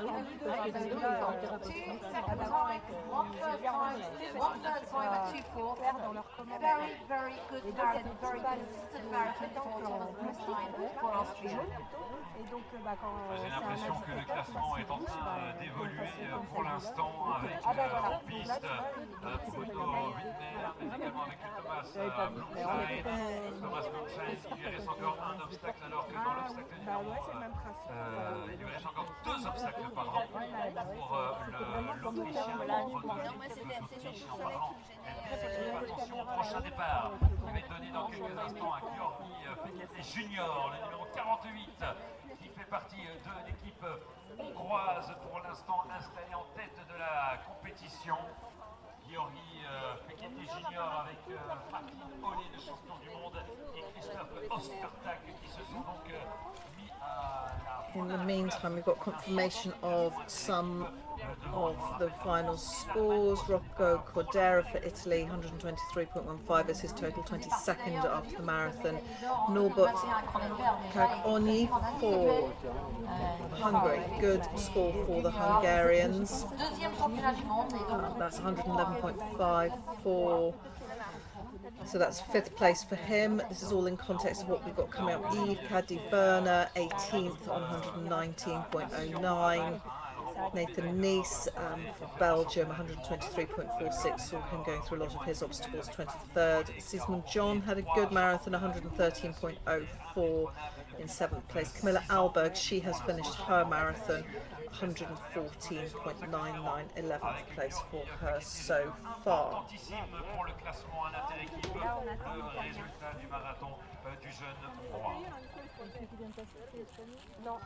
For Hungary, it's just started Georgi Fekete Jr. It's the second world champion. He was part of the gold medal team in 2021 in Kronenberg. He was 13th individually, so he is defending the position of the gold medal position for Hungary after dressage.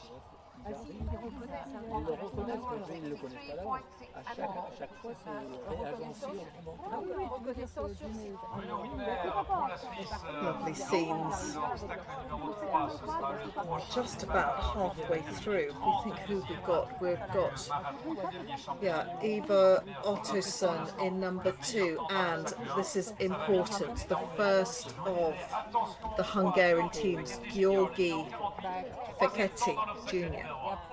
He's just gone through number 1, 51.32. Will be great to see if we can follow him on the course, because these Hungarians, we've got Martin and Christoph who put down these cracking dressage scores yesterday, and Hungary looking really strong, and we know that they are like lightning usually through these obstacles, so really looking forward to seeing Georgi going through. He's competitor number 48. In the meantime, we've got cameras on Imre Kovacs, Thomas Blunchin has just gone through number 7, 55.70. He was second fastest through the second water, 44.10. So at the moment for Austria, Thomas Blunchin was 5th in number 1, third in number 2, first remains the fastest in number 3, second in number 4, 5th in number 5, third in number 6, 9th in number 7, 55.70.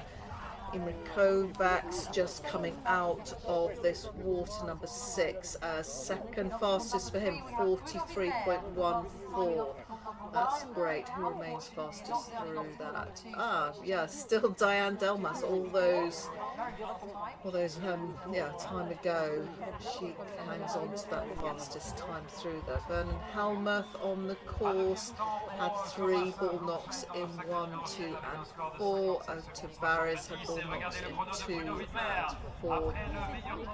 Currently in number 5. The first award is Alessandro Formia for Italy in number 4, but at the moment we are showing you Otis Barres for Czech driving, Fahrenheit and Cobus. Actually, of course, as well at the moment for the Italian team, Alessandro Formina. Bruno Widmer had a knock in number 2, frustrating for him, so that meant that what looked like a good time has gone down to 51.35. With a knock in number 2, 17th, but Bruno Widmer for Switzerland at the moment fastest in number 3 as well, so fastest for the Swiss in 1 and 3. That's Bruno Widmer. Eva Ottosson will be coming shortly, and Georgi Fekete. He's on the Hungarian team. He's actually driving as part of the national team. Look forward to watching his progress through number 51.32. He was third fastest, just about to go out onto the course for the Czech team, Alexander Sukup.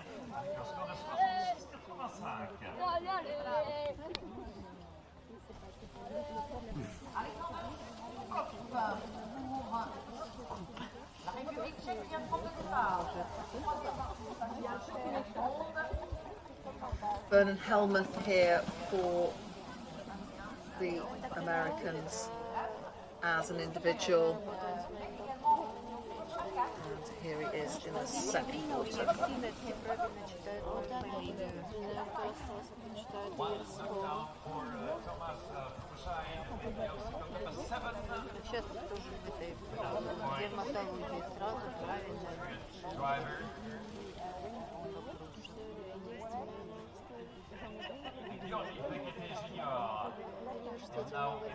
So more results. Carmen for Spain, Goiburo Sanola, 64.68, that was 34th position for her, so let's just confirm those scores as they're coming through. Georgi is in number 2 at the moment.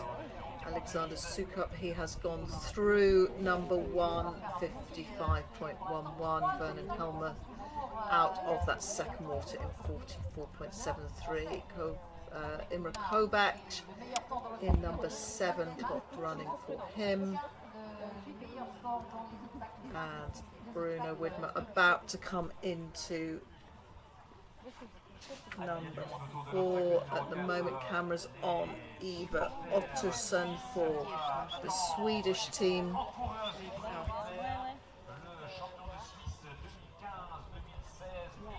Bruno Widmer for the Swiss, fastest so far in 1 and 3, 1:48.42. That is the first sub 50 in number 1. Number 3. There we go. Also fastest, 50.45, and clock ticking for him in number 4. But in the meantime, we are on Eva Ottosson.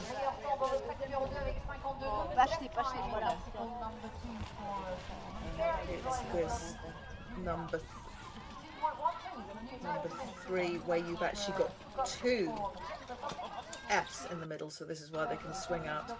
Oh, the 3 Fs where you can swing out from either side. Also number 4. Yeah, there's 2 Fs there. It is interesting sliding the routes. Ah, here we go. On to Bruno Widmer. Clock ticking for him. 2 out of 3. Fastest time so far. The Swiss really strong on this phase, this marathon phase. Commitment, bravery, willing horses, that's what we're getting from him, and shoots out there. Another fastest time. It looked fast, it was fast, 54.99. 54.99. I think that means that all our previous fastest times still has 2. I think that's about to change. Vladimir Mudry still got fastest time. Scott Dancer still fastest in number 7. But now it's started to change these sort of yellowy green blocks next to the live times. Vernon Helmer, 7 for him. He was 5th fastest through number 6. The second was 44.7. Bruno Widmer now fastest through 3 of the 4 obstacles he's been through. But in the meantime, for Hungary, great news for them. Georgi Fekete, fastest time in number 2. Fastest time, right, this is all starting to really pick up. Cameras on. Alessandro Formia just now in the water. Normandy water number 5 it is, but we've got 2 really fast marathon drivers on the course at the moment. Bruno Widmer for Switzerland and Georgi Fekete for the Hungarian team. And this is crucial, the Hungarian team. Remains to be seen how these 2 marathons are going to play out, and we've got some really fast people coming up after them. For Australia soon, Andrew Damsma, he will be on the course shortly if any of you are tuning in from absolutely the other side of the world. Nicola Pimblett coming next. We've had 2 of the Brits going through. She's the first of the British team, and she will be followed on the course by Marco Freund, that great surname in our driving world. Otto Barris in the meantime for Czech. 2 more obstacles to go. That's him out of the second water, 63.17. Bruno Widmer 3 fastest times out of 4. And Georgi, here he is. Yeah. We've got some Hungarian speed going on here. Foot flat to the floor. Where is this going to be? Yes. Fastest 4. Team Hungary, there we go, 49.12, that's the first sub 50, so he's just knocked Bruno off his perch. So Bruno still fastest in number 1, 48.52. He had that knock in number 2, so that's taken him out of contention. Second fastest now for Bruno Meyer in Bruno Widmer in number 3. He's just put in the fastest time for number 4. Iva Otterson now also in number 4, but that's great for the Hungarians. They've got 2 fastest times out of 3. Yeah, it's definitely, the temperature is ramping up. Eva Otterson out, she comes 64.2626 for her. Yeah, here we go, this means business. That was a very business-like entry into the water through a, oh my goodness, that's why you position yourself like you do on the back. Oh my goodness. The margins,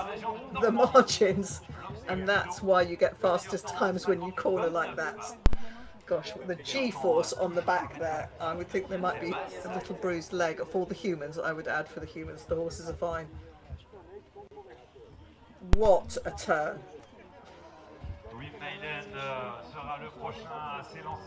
Plenty of running in these Swiss horses. This is going to be very fast.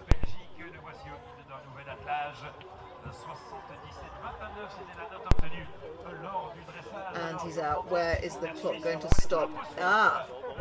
Second fastest. Second fastest, 58.35. Who was the fastest? Oh, the long way to score. Still Diane. Good for you, Diane Delmas, for France. Right in the beginning, she went through that water in 58.29. Yeah, 58.35. But don't forget, we've got the fast Hungarian for the team out there at the moment.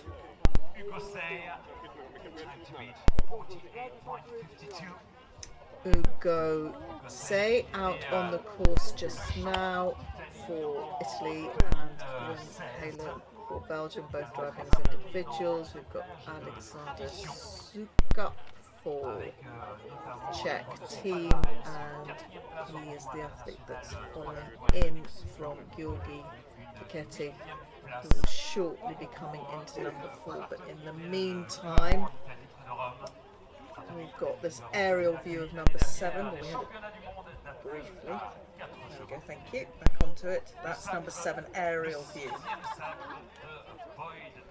Not an obstacle we've had the chance to become completely familiar with. And in number 8 at the moment for the Americans, Vernon Helmer.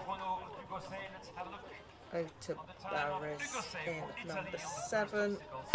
Touch onto that element. This looks like quite a long obstacle towards the end. And out. Stops.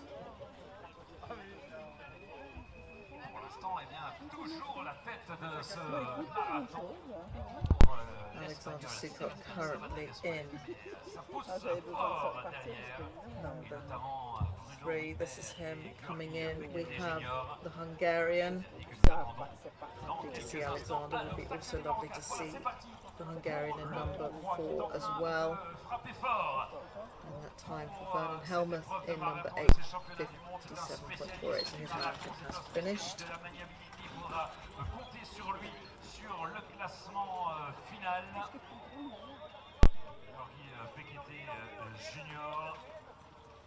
Qui avait terminé à la 13e place des derniers mondiaux.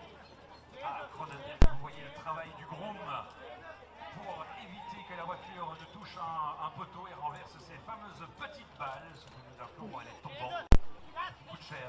2 points de pénalité par balle renversée, 8 secondes à votre temps.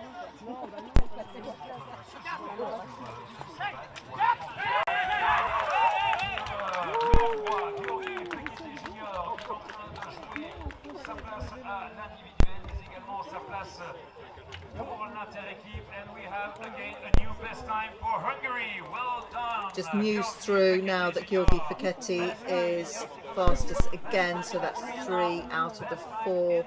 Eva Otterson was showing you now in number 5. Alexander Sukup.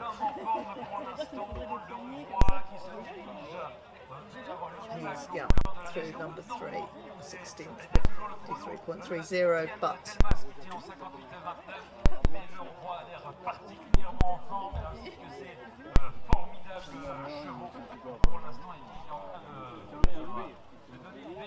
it would be great to see Georgi coming through the waters. This Hungarian who's doing great work in terms of their bid for another team gold. Great times. Let's hope he can keep it up all the way through for the Hungarian team. Georgi Piketty. He did have the drop dressage score, but it didn't matter when you're on the team with Martin Holler and Christoph Ostertag.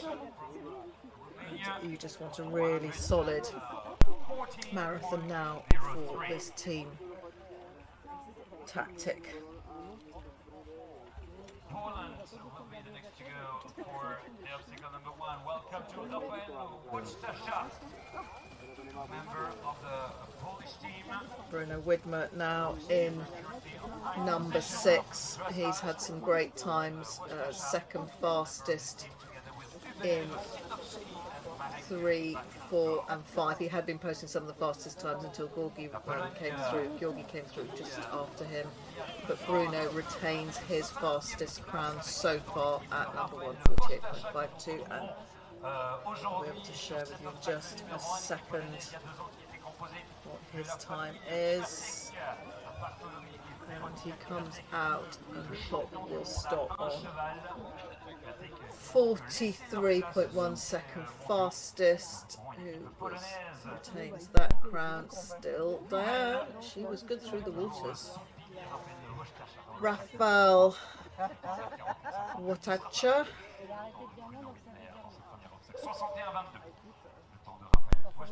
He's driving for Poland on the team. Gucci in number 2. Helen just come out with number 3. There we have him. And 58.37 for him. Won't be long before Georgi comes into number 5.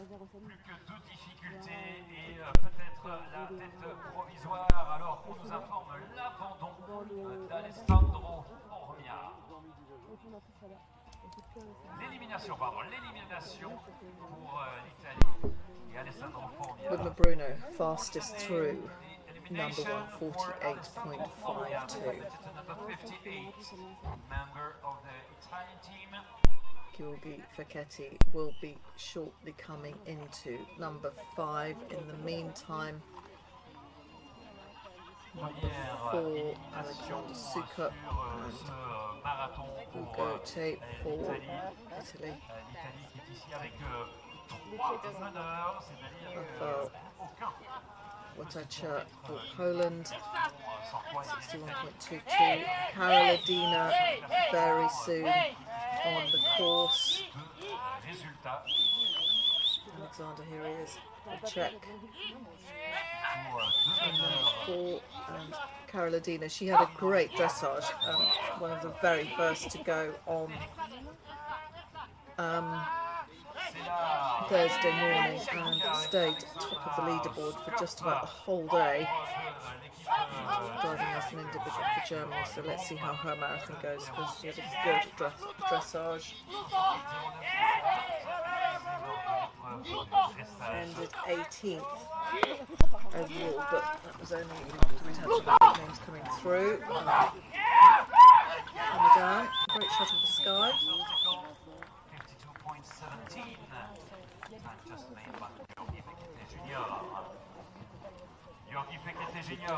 Number 5 would be great.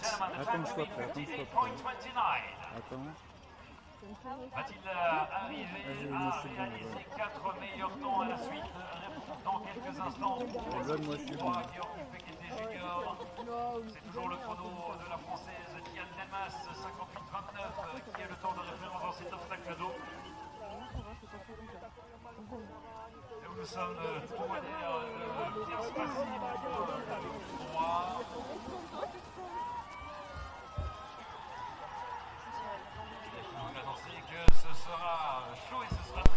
And Georgi Facchetti has just recorded another fastest time through number 5.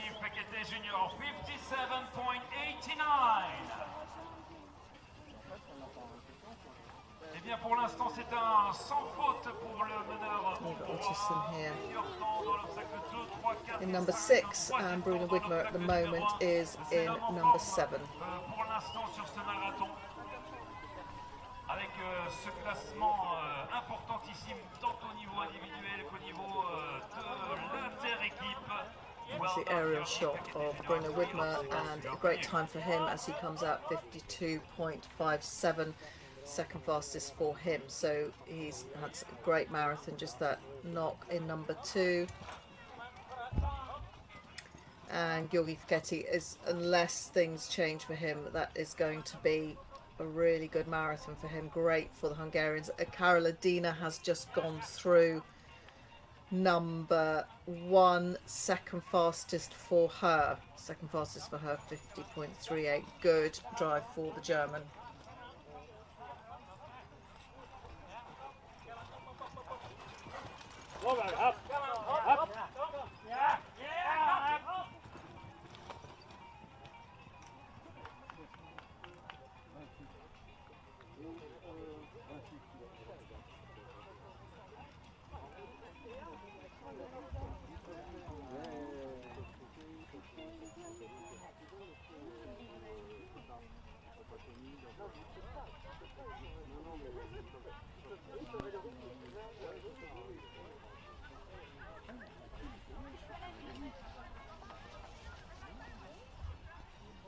Just have a look, ladies and gentlemen, at the result for Carola Diener, individual driver on this World Championship for Germany, the competitor number 45.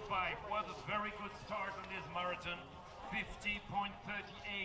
It's the second best time in the first obstacle for Germany, Carola Diener. Carola Diener donc pour l'Allemagne qui mène pour le marathon Japy B, un cheval néerlandais âgé de 16 ans, et Lando CD, un Satou, un cheval allemand âgé de 13 ans. Elle a deux médailles par équipe dans les championnats du monde, une fois à Confi et une fois en Slovaquie. Elle était 3e cette année à Baborovko et 6e à Laden. Oui, et c'est pas une surprise de retrouver Carola Diener à ce niveau de la compétition, puisqu'elle avait terminé 6e lors du marathon des derniers championnats du monde, où elle avait terminé au total à la 25e place également en concurrente individuelle. Mais donc c'est une grande marathonienne, Carola Diener, que nous accueillons dans quelques instants à l'obstacle numéro 2. Ludovic Mer had another second best time in obstacle number 7, 52.57. So he's also doing very Georgi well. Fekete having a great marathon for the Hungarians. He's fastest in 2, 3, 4 and 5. Carola Diener out on the course now, 50.38. She is in second place. That was a good opener for her. Alexander Sukuk in Normandy water just now. Nous avons Carola Diener, elle était 6e, et nous allons avoir dans quelques instants des marathoniens qui risquent bien de descendre encore une fois les chronomètres qui s'affolent pour l'instant dans tous les sens. Encore 3 obstacles pour Georgi Fekete Junior qui semble bien se diriger vers une tête provisoire de cette épreuve. Et pendant ce temps, toujours la Suédoise qui est actuellement dans l'obstacle numéro 7, Eva Ottosson, qui mène pour l'équipe de Suède. Des temps relativement moyens sur tous les obstacles, mais très régulières. Et elle est actuellement dans l'obstacle numéro 7 où elle termine à la 11e place avec 56,03. Andrew Damsma for Australia has just started his marathon. He's on obstacle number 1 at the moment. He's in obstacle number 1, and it's his second World Championship participation. He was 16th at Exo and 17th in Cronenberg this year. He's driving Humoris and Jubiro RW for the driving with And Carola Diener is currently in number 2. That's a good time for her, 51.50, and that's fastest. So there's us thinking Georgi Fekete is doing great things for Hungary, but these fastest times, Georgi has just gone second fastest, 40.79. Second fastest through, yes, that second water, and Carola Diener for Germany. Andrew Damsma out on the course now for Australia. We've got 2 members of the Australian team. He's driving Humorist and Joviro. He was through that first water, 58.64 in 24th position.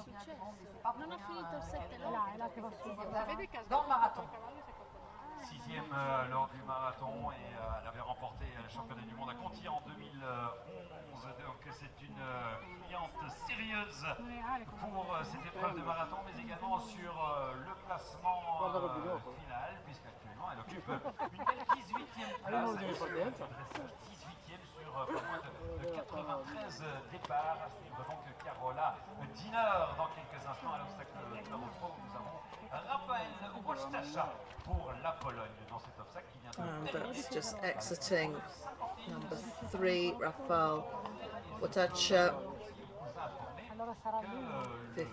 51.94, decent time. That's 5th fastest so for Ugo for Italy as an individual. He's currently in number 4. Quindi se Ugo è qua, tu già qua. And Carolina, gosh, what a gauntlet she's laying down. She had that great dressage on day one and second fastest through number one and fastest through number two, 51.50.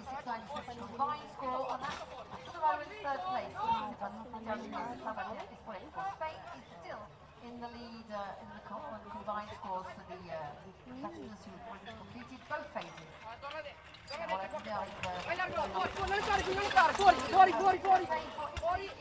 In the meantime, just to give you a few more updates, Kovacs for Romania, it's going back some time. This was at the time 114.03. Vernon Helmuth for the USA, 117.09, 21st position for him. That's all changing live. Ota Barris for Czech, 143.49, Emma Olsen out on the course as an individual for Sweden. Emma, such a key member of the Boyd Excel team, and she's always on the back of the carriage with him and absolutely vital to his ongoing success, training the horses at home whilst he's all over the world doing his training and very sought after. And Emma keeps the show on the road, but she's also brilliant on the back of the carriage, but a bit different for her, different pressure this weekend, driving some of his horses as a pair. She had a pretty good dressage. She ended, where was Emma, in 22nd. And, yeah, 57.87, yeah. Joint 22nd place with Stefan Ulrich, who was on the Swiss team, so she had a good dressage yesterday. She's out on the course and just posted a 7th fastest through number 153.74. Andrew for Australia, they're all coming, they might drive under different flags, they're all coming out of pretty much the same yard though. Andrew Damsma for Australia, also lives and works in Holland. It's quite international around those Valkenswaard yards. 55-56 clock going for him. Dina Carroll, as yeah, she's in number 3 at the moment, and she has just posted a fastest time of 49.63. So Ugo looked like he had 2 balls down in number 4. But Georgi, number 7, he has now posted that fastest time, so that will have knocked Scott Dancer off the fastest time. Scott, who went through some time ago and sat in the fastest. Where was he? Yeah, he's now 2nd fastest through that. For those of you watching from America, Bruno Widmer retains his fastest time in the first obstacle. Dina is now fastest. Carolina, rather. Carola Dino, a 2nd best time in obstacle number 3, so she's got 2 second best times, 1 best time. 49.63 is her time in obstacle number 3. Just confirmation there. Carola Dina, 49.63, 2nd fastest through number 3. But Georgi has just posted for the Hungarian team 4 fastest times out of the 7 that he's driven. He's got 1 more to go.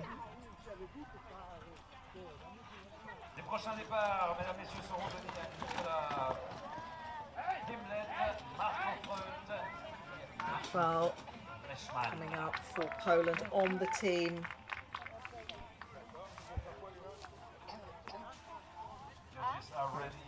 59.24. We'll share with you in just a moment what's going on. Andrew for Australia. Yeah, Rafael's obviously had a knock there.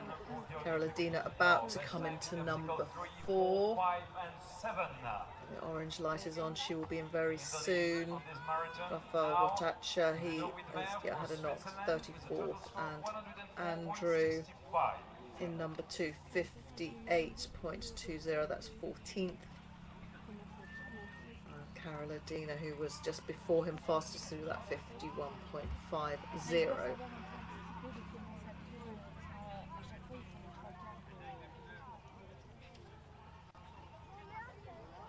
in C'est parti pour the water now. Italy. The obstacle number 5. Normandy water. Water obstacle. We have a new best time in this water obstacle. 57.89. Do you mean to do that, Ugo? Obstacle of the region Normandy. Just started for Great Britain, Nicola Pimblett is in obstacle number 1. It sounds like Nicola, who's we have the driving, first pair of the British team coming out. Nicola Pimblett, she is in obstacle number 1 at the moment.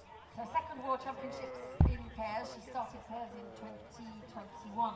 Emma Olsen currently in number 2. In 2014. She's driving That's here where with Carola Dina was Michelle fastest. Kelly, Carola is who's about having to drop trouble into Emma number Olsen for 4. Sweden is now in the obstacle number 2. Time to We'll beat go see, here he is for 51.50. Italy. Driving as an individual, Haras and Last obstacle for Hedora. Giorgi Fekete Junior.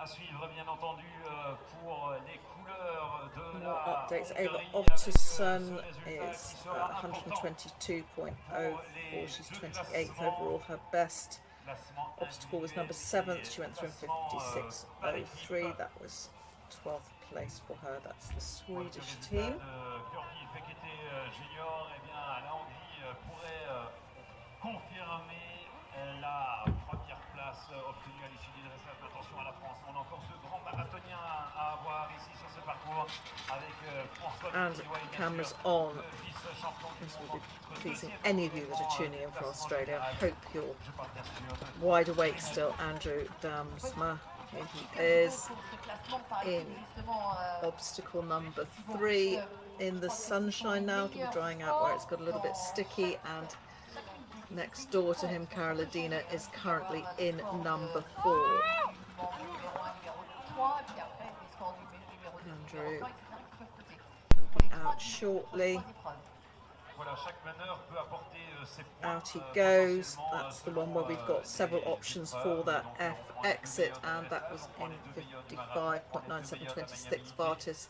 Fastest Carola, currently in number 4, and showing you here Wim Halen driving as an individual for Belgium.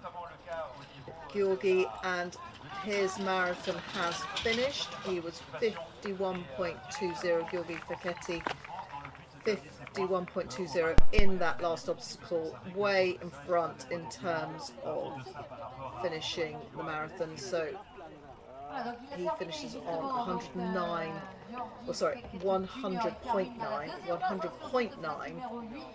and his total after both phases is 164.54, so that puts him currently into the lead after the combined. Obviously that will change with what we've got coming after him. Bruno Widmer had that great marathon. He's finished second overall for the Swiss, 104.65. His running total after both phases, 173.69. But absolutely brilliant job done for the Hungarians. Georgi Fekete Jr. Really, really solid marathon. It remains to be seen whether that's the one that is counted, where we've got Christopher Martin coming next for the Hungarians. But 100.9, brilliant for the Hungarian team bid. Lots going on out there at the moment. Marco Freund about to start. Nicola Pimblett has gone through number 1. For those of you following the British contingent, Nicola Pimblett has gone through 61.25, that's 39th for her. Emma Olsen 7th in both the first and second obstacles. The good times for Emma, 57.11. Dina, Carola Dina for Germany, remains the fastest in number 2. Didn't have such a good number 4, 69.17. Not such a good obstacle by her standards, because she's got a 1 and 2 2s next to her times. 39th through number 4. That's a lovely view of number 1, Marco Freund. This is great. Will be good to follow him going through. For the German team, they are currently sitting in bronze medal position.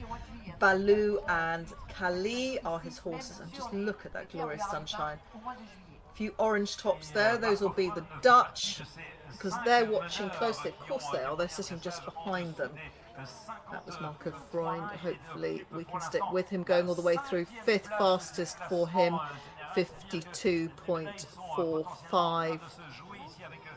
Good news for Marco Freund. Good, solid number 1. Nicola Pimblett for the Brits, currently in number 2.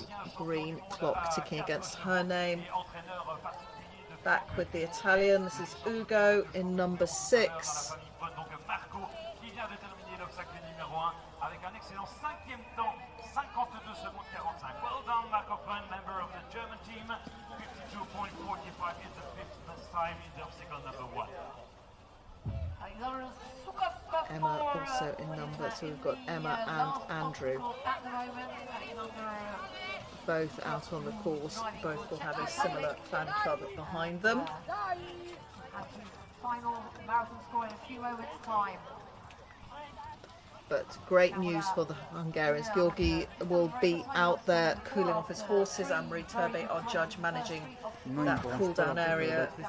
Vets on them, stewards on them, just making sure that their heart rates come down. But these horses are very, very fit. They are fine. We are all eyes on number 4 for Australia. I do hope you're watching from down under. One of the highlights for all of us involved in the ex-Lou event was watching Jodie McKeaney going into the water with George Bowman's Dutch sort of Hackney warm blood, and that was some entry. So Jodie, if you and the crew are watching from down under, great to have you with us. You gave us a lot of entertainment in ex-Lou a few weeks ago. In the meantime, we are focusing on the pairs. That is 62.94 for Andrew, relatively new to this in Europe. He's been competing a lot in Australia, but good to have him here in continental Europe. Caroladina just still on the course, waiting for her to go into the first of the waters. Andrew unfortunately just got a red block round that number now. It meant he had a knock there, so we get these times up and then you get these red blocks that come round the times. Emma Olsen out of number 3 in 55.48, driving Bajnok and Gelviro. Barney there, and yeah, they're pretty zippy horses through obstacles indoors and out from the yard of Boyd Excel and all his big crew. Nicola Pimblett out on the course. Marcus Fleischmann about to go into number 1. Marco Freund has gone through for Germany, number 1, shortly into number 2. Here we have in the Normandy water, that's Caroladina. Let's see where she ended up on that. 62. That was 9th. So she's gone from 1st, 2 in 2nd place, 39th on number 4. Not great. Recovering herself well for that number 5, 62 seconds in there. Just remember, in terms of the scoring, each second is multiplied by 0.25, so every 4 seconds is 1 penalty, but that's why if you knock one of those balls, adds on a full 2 penalties, treated like 8 seconds. Marcus Fleischmann now on the course, another one bidding for Austrian team success. Austrians very much in contention, nip and tuck with them. The Swiss, the Australians, the Brits not so far out either. It's all to play for in terms of the team event. Really exciting. Rafael Watacha, the Poles, good to have them here. They are sitting behind the Brits, nip and tuck between them. The Brits currently on 118.95, the Poles on 119.39. So less than a point between them. Belgium, 119.55. So the margin for 8th, 9th and 10th in terms of the team, absolutely nothing. Less than a point, 1 mark between them all. Great Britain, Poland and Belgium. All great sporting nations in our glorious carriage driving.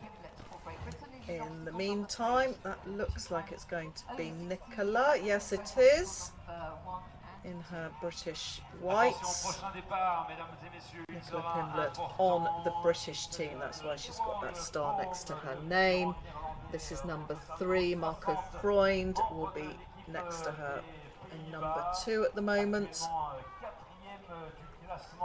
Nicola Pimblett. Team talk from the chef to keep Armin to win, and from one of their trainers, Wolf Bowman Ripley, himself a former gold medalist for the British team. So a depth of experience supporting this team. We've got Rosie Mould, the vet, Hazel, the physio, who is spending most of her event taking ridiculous pictures of other people, but she's working hard as well. Emma Olsen, great to have cameras on Emma for Sweden as an individual. Now, it's some pressure when you're driving the boss's horses, and he's a multiple world champion indoors and out. So Emma, who's doing a grand job here driving for her home Swedish flag, and of course she was nominated internationally. She made the shortlist as one of the very best grooms across all the FEI disciplines. She was up against eventers, show jumpers, dressage, endurance, the para grooms, and it was brilliant. We were really proud as the driving community to have Emma up there nominated as internationally one of the very best grooms. So congratulations to Emma. She's out of number 456.89.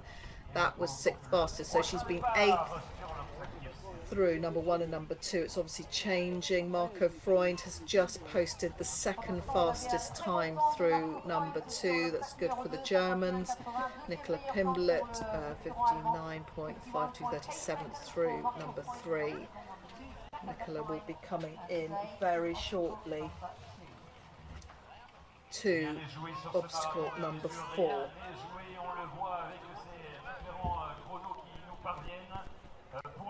And quick adjustment there for Nicola as she comes out. That's absolutely fine. That's her just coming out of 3 into 4 before too long, driving Brown Boy B and Harad, known as Harald. Green lights for Eward, E-W-O-U-R-O-U-D, it's not Edward, Eward Boom on the Dutch team. So the Dutch also have medal hopes. Here he is. He's on the course. That's why you're seeing orange tops. Number 1, great shot. Thanks for that. For the Dutch team, and we span back, jumping around between our obstacles. There is so much action to bring you. Thank you so much to the team behind the scenes for keeping us informed, and it's rather beautiful lines in the grass there. You can see there's been a few alternative routes. That circuit round the middle box becoming the most worn. Lovely to get the aerial views, and that was really smooth so far. Can we keep it smooth? Yeah, we would do. Yeah, smooth, smooth. that was a little bit faster there. That wasn't a bit of start-stop motion there. And he didn't half speed out, but that's perhaps not in quite real time there, but great. Marcus Fleischmann for Austria, not the fastest through number 164.16. Number 2, who's gone through 63.96. Had a good dressage. Marco Freund in front of him, currently in number 3, and bringing you those shots now.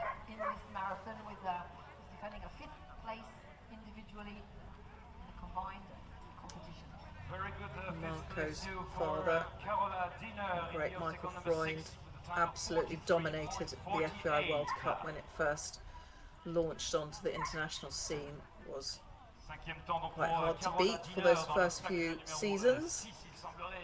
And gosh, if ever you could have anyone training you at home.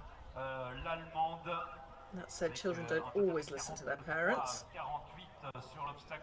particularly when they become teenagers. And he's out. Good time for Marco. 50.84. That's 5th position. And who was? Yeah, he's just slipped. That was a knock. There was a ball on that as well, so that's 2 to add. So that slips him down to 36th. Good time. But those balls are really expensive. Who was fastest through there? We've got to scroll right back. Yeah, that was still Georgie for Hungary. He was fastest through that. He remains fastest in 4 of them. 3, 4, 5 and 7 for the Hungarians. They are so strong in the marathon. Second fastest, the Hungarian team in number 6. That's the second water. And also number 8. Yeah, all happening. Nicola Pimblett, here she is for the Brits.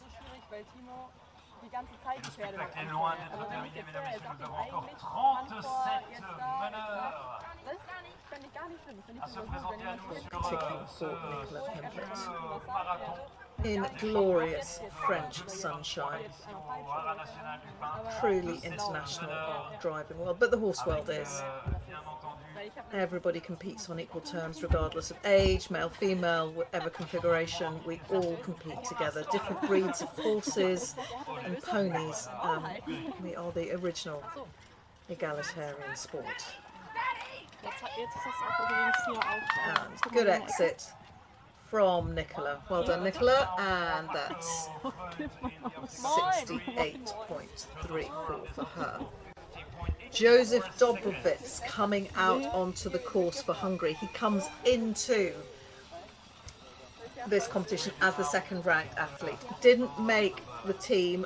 The word is because the 2 main horses he wanted to bring were injured. He didn't bring them, so he brought one of his horses and one of his father's horses, who actually was competing in Exlu in the 4 in hands. But Joseph is currently in number 1. He's brilliant in the marathon. In the meantime, for the Australian fans, Andrew Damser. Great to have an Australian team here in the pairs. Somebody who works with horses full-time behind the scenes and with dressage. Had some lovely movements yesterday.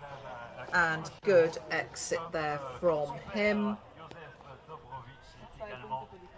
47.11. Joseph Dobrovits Jr., that's 4th fastest time for him in number 1, 51.18. Fastest time, a new one in number 2 for Ewad for the Dutch. Now that's good news for the Dutch. We have a new fastest time from them, 51.12 in number 2. Marcus Fleischmann through number 3, 62.62, 41st. Eyes on number 4, who's about to come in. Yeah, great to see Marco, all being well. Marco Freund will be next into this obstacle, and all German eyes will be on him. Marco had one of the dressage scores alongside his teammate Anna Sandman. Anna, who competes at the very top levels with both a horse 4 and the pairs. All being well, we will see her on the indoor circuit as well very soon. But in the meantime, in comes for the Germans, Marco Freund. Putting down some good times here, but we have a new fastest time in number 2 for the Dutch. Avec pour l'instant une excellente entame de marathon sur l'obstacle numéro 3. Il a un 3e temps dans l'obstacle numéro 2. Il gagne la vitesse.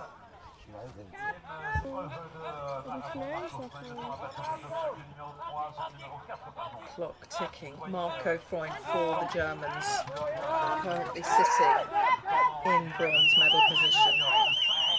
Such a tight squad at this level of competition across the disciplines, and he is out 56.42. That is 5th fastest.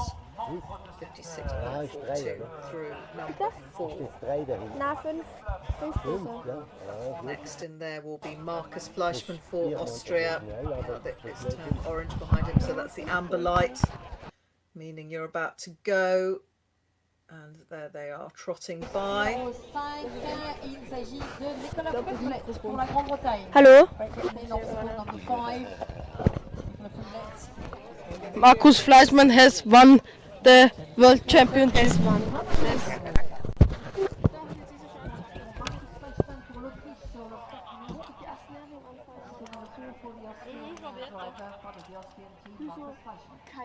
Amanda Krugstad on the course now. Amanda who's driving her Frisians. She's currently in number 1, but we have cameras on. Nicola Pimblett.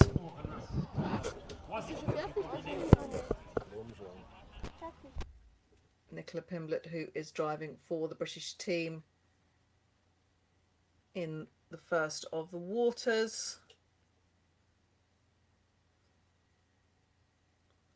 Joseph Dobrovic just gone into number 2. Amanda still in number 1. Eduard Boom about to go into number 3. And Marcus Fleischmann about to go into number 4.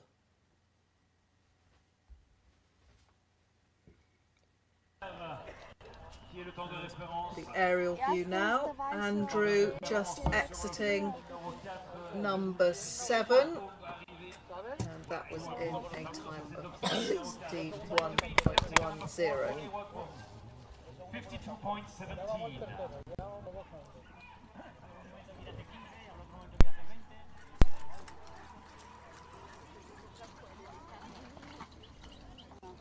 Marcus Fleischmann in obstacle number 4. And Marcus Fleischmann with the time to beat in obstacle number 4 of 52.17. Emma Olsen here for Sweden. We have her in second of the waters. This is obstacle number 6. The 2 ponds.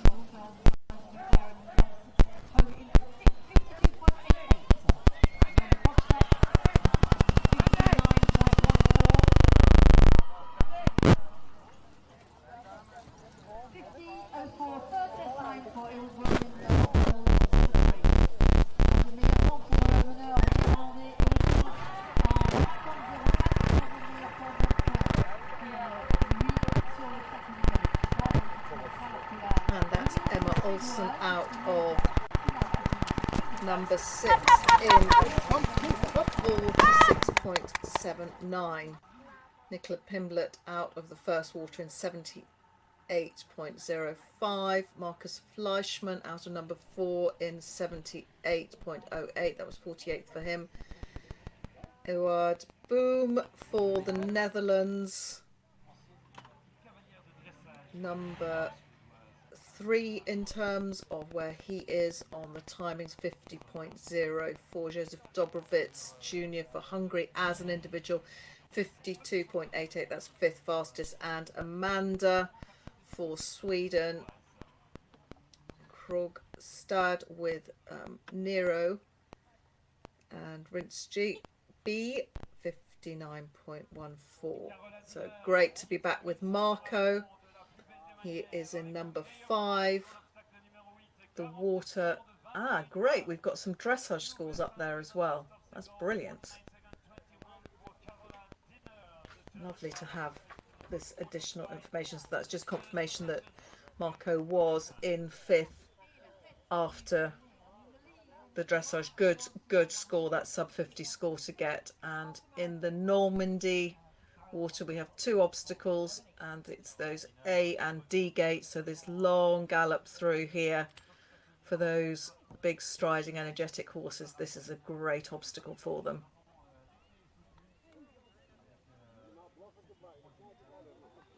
And plenty of power for Marco Freund's horses out of there in 63.70. Georgi Feketi for the Hungarians still fastest through there in 57.89. He's got 4 fastest still, and he's still in front on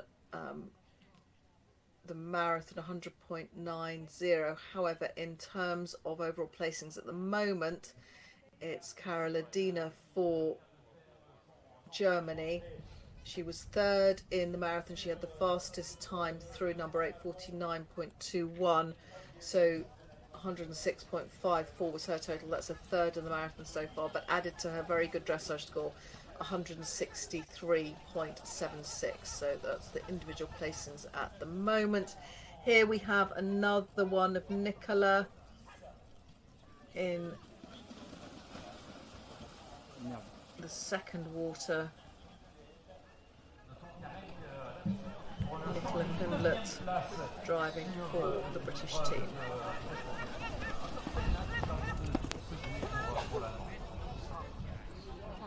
Now, speaker for Germany, third World Championship, with two very good places in Vicky Gartman, silver team medalist, and Red Bull bronze team medalist.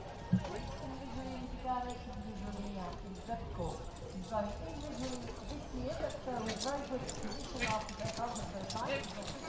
That one, 7.45 is time for the first obstacle. Et Wadbom dans l'obstacle numéro 4 pour l'instant, mesdames et messieurs, Wadbom qui semble en mesure de rivaliser avec Emma Olsen, aerial view of Emma going out there. 56.65 her time in number 7, so that's the one we're bringing you an aerial view from. Joseph Dobrovits Jr., he is currently in number 3. Boom, putting down some good times so far. Famous Dutch support, so that's good. Flash back to Joseph, who will have just as much Hungarian support. They just about outdo each other in terms of ground support, but Joseph coming out of that one, 52.02, that's 9th fastest. Edward Boom had a great time in number 4, but had a knock. So that's put him back to 18th position, but Joseph Dobrovits Jr., great to see him going through such a great season he had in preparation for this, but as with all things with horses, doesn't always go so well. But Karoladina, confirmation of her marathon, really good. She was fastest in obstacle 8. This is at the time of publishing these, obviously it changes. 49.21 she was first, and she was second in obstacles 1, 2, 3 and 7. This was at the time of going through. It was just that obstacle 4 slowed her down a bit, but her total 106.54, but put her overall into first position. Marcus Fleischmann for the Austrian team, now in number 5, and you can just see, obviously doesn't matter how dry the ground is, but when you've got the water being pulled in and out like you do over the course of time, then naturally it will get a little bit muddy underfoot. Her first World Championship, her family is involved in driving, her father drives teams, and her mother is We're now making our way through. We are about 2/3 of the way through. Anna de Ronde will be starting very soon. Lars Schwick for Germany out on the course. So yeah, we're about 2/3 of the way through this incredible marathon. Time has flown by. We do hope you've enjoyed the coverage. It's been great to have you with us, and thank you to everybody that has facilitated us sharing the action from Normandy and broadcasting it all over the world. Nicola Pimblett here, coming towards the end of her marathon. She's in number 7. Clock ticking for her.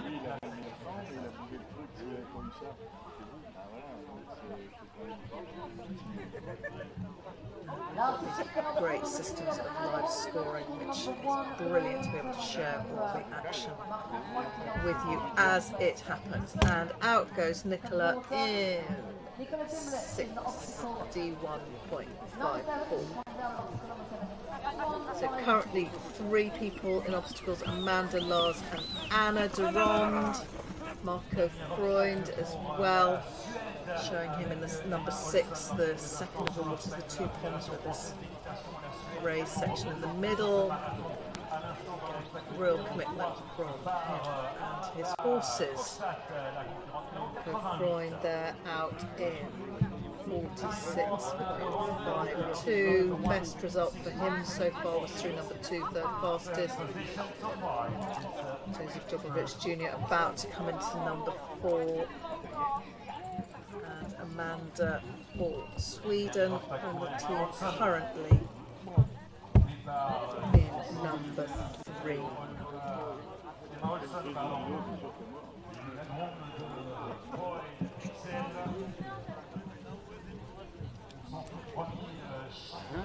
Dobrovets Jr. has gone into number 4, so that'll be next door to what we're showing you at the moment.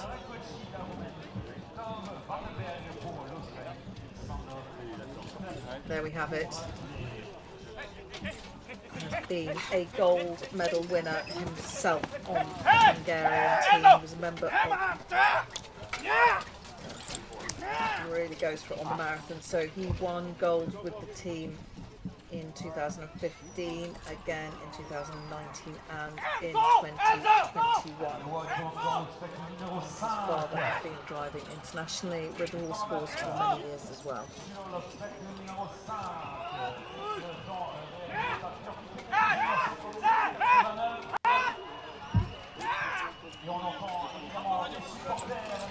He's training with his great friend Bram Chardon, who was recently crowned once again European champion. And Bram, I went to see him out on the indoor circuit. Will it be his year or boys' year? They do take nice in terms of winning those World Cup titles as well. We should know that. Once again, the final will be in Bordeaux, in France, for this top-end horse sport in February, in early February. We've got some great rounds to go. Before then, we start in Lyon in France early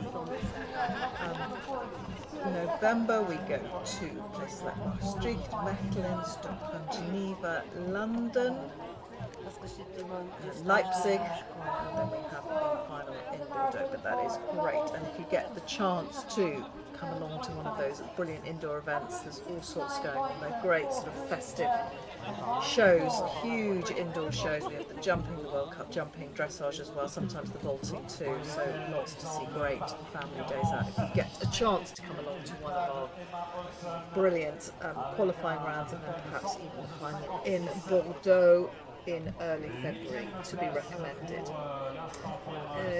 Edouard Boom still holding on to his first place in number 2. Van der Krugstad about to come into number 4. Lars Schwett for Germany out on the course as well. Anna de Ronde driving Baraton, and Maestro, she was through number 1 in 56.78.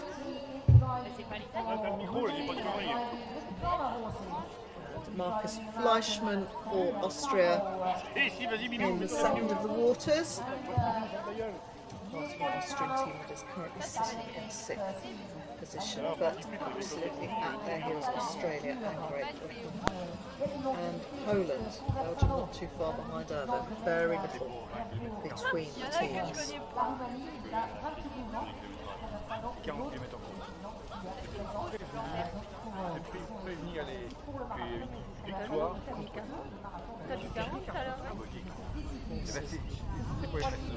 Full of running still.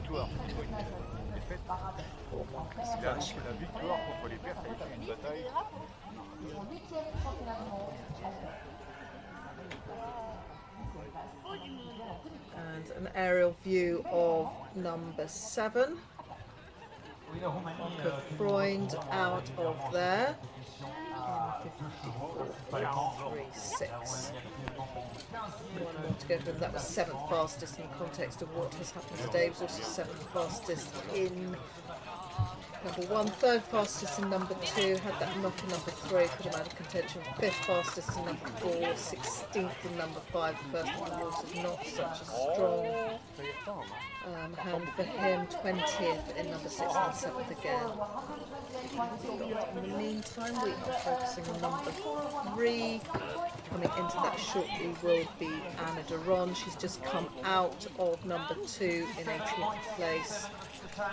Yeah, Marco, yeah, he's obviously had a knock, so immediately that puts him down to 5th place. Cameras on Amanda Krogstad.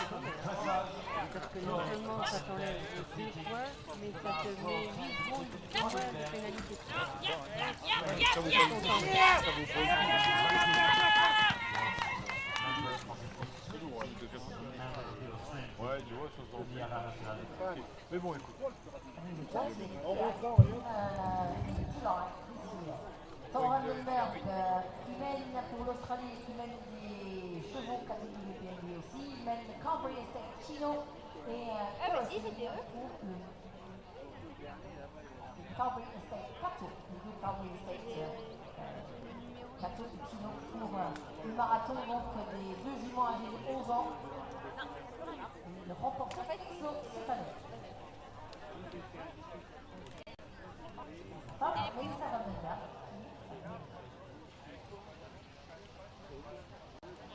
Sclo qui est également un endroit connu du monde de l'attelage, puisque outre l'organisation d'un concours international d'attelage, eh bien Sclo a accueilli les championnats d'Europe de la catégorie 4 chevaux cette année. Des championnats se déroulant toutes les 2 années. Les championnats du monde à 4 chevaux l'année prochaine. Les Pays-Bas qui ont organisé plusieurs mondiaux cette année, c'est notamment aussi le cas de Overschott, qui a organisé les championnats du monde poney. Je rappelle évidemment pour la coupe de l'État que les championnats du monde poney avant Overschott de cette année, c'était tenu ici même au Haras du Pin. C'était en 2021, pardon, 2021, les championnats du monde de poney ici au Haras.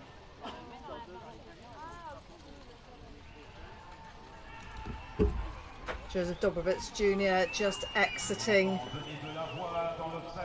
the water and starting out on his marathon. Tor van den Berg for Australia. Andrew has finished his. He was 25th in the marathon, but after a good dressage for him, currently sitting in 7th after both of the sections. Emma Olsen, interestingly, had a good marathon 8th, 111.56 her total, with dressage currently sitting in 3rd place. Carola Dina for Germany in 1st at the moment.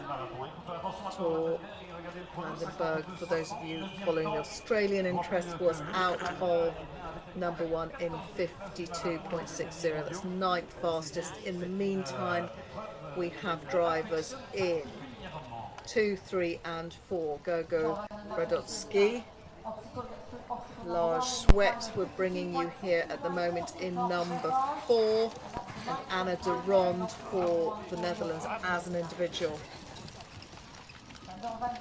for the Netherlands. So we've got Romania, Netherlands, Germany, Australia, Sweden, Hungary out on the course at the moment. Austria, Marcus Fleischmann just waiting for him to finish, and Marco Freund waiting for his final score to come up. But in the meantime, for Germany as an individual, Lars Sweat in this obstacle number 4. So the benefit of sunshine pretty much all day, and you can just see how well the ground is holding up. In the meantime, this looks like it's going to be Anna de Ronde, another very famous surname in terms of our driving world. Her father Koos had a great European Championship team gold medal winner, and there we go. Anna had a knock in there, so 2 to add. 58.30 is the total for that. These balls are expensive. Still our winner after the marathon, winner of the marathon is Hungarian Georgi Beketti. He's still in 1st place, but after both phases it is Caroline for Germany. Amanda, we've been following her progress with these Frisians through the marathon obstacles, and this is number 5, the Normandy Water, with those gates A and D just out of sight from the camera angle, but they come right the way through the water. Mustn't go through any of the gates first. That's what's really important. But once you've been through them in correct alphabetical order, you can come back again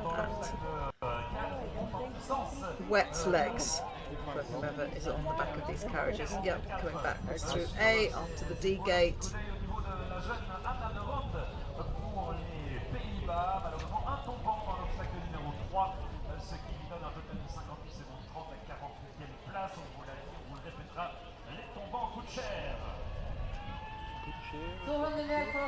coming into obstacle E number and 2. F back in the water.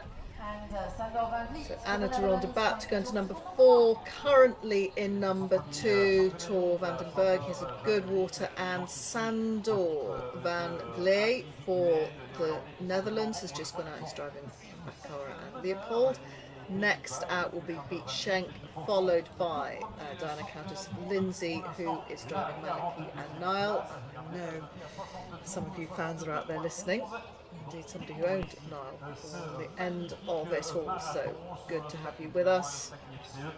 We've got some big names. Anna Sandman coming into view before too long. She will be out on her warm-up section at the moment, and it won't be too long before Martin, he'll be in harness now with the horses. And Frank Grimond-Prez, yeah, making great progress, but there's been some great action. Georgi Fichetti still remains fastest in 4 of the 8 obstacles. Bruno Widmer holding on to his fastest through number 1. Noah Boone through number 2, Carola Dina through number 8. Those are our fastest. It could all change. Joseph Dobrowitz in number 6, previous gold medalist on the Hungarian team, driving at this event as an individual. So committed. Great driving family. The Dobrovitzes also supply lots of horses to all their driving colleagues as well. Have a great setup. Gogo Radotsky for Romania, and the star next to his name denotes that he is a member of the team. In number 3, driving at Conversano and Tulipan. Of course, these Lipizzaners. He's 37th after the dressage. He's had a reasonable drive through number 1, 12th fastest so far, 54.27. 8th fastest in number 2, 54.55. 6th fastest.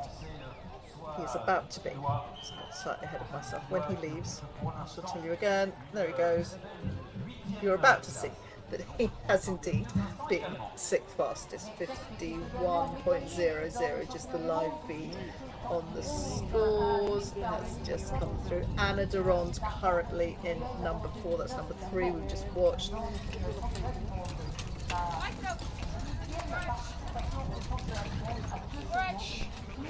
Anna Durand, here she is in number 4. Anna Durand, Marie, who is there as well. All the family very supportive. She's been studying medicine, so has a busy life as well as doing all this driving.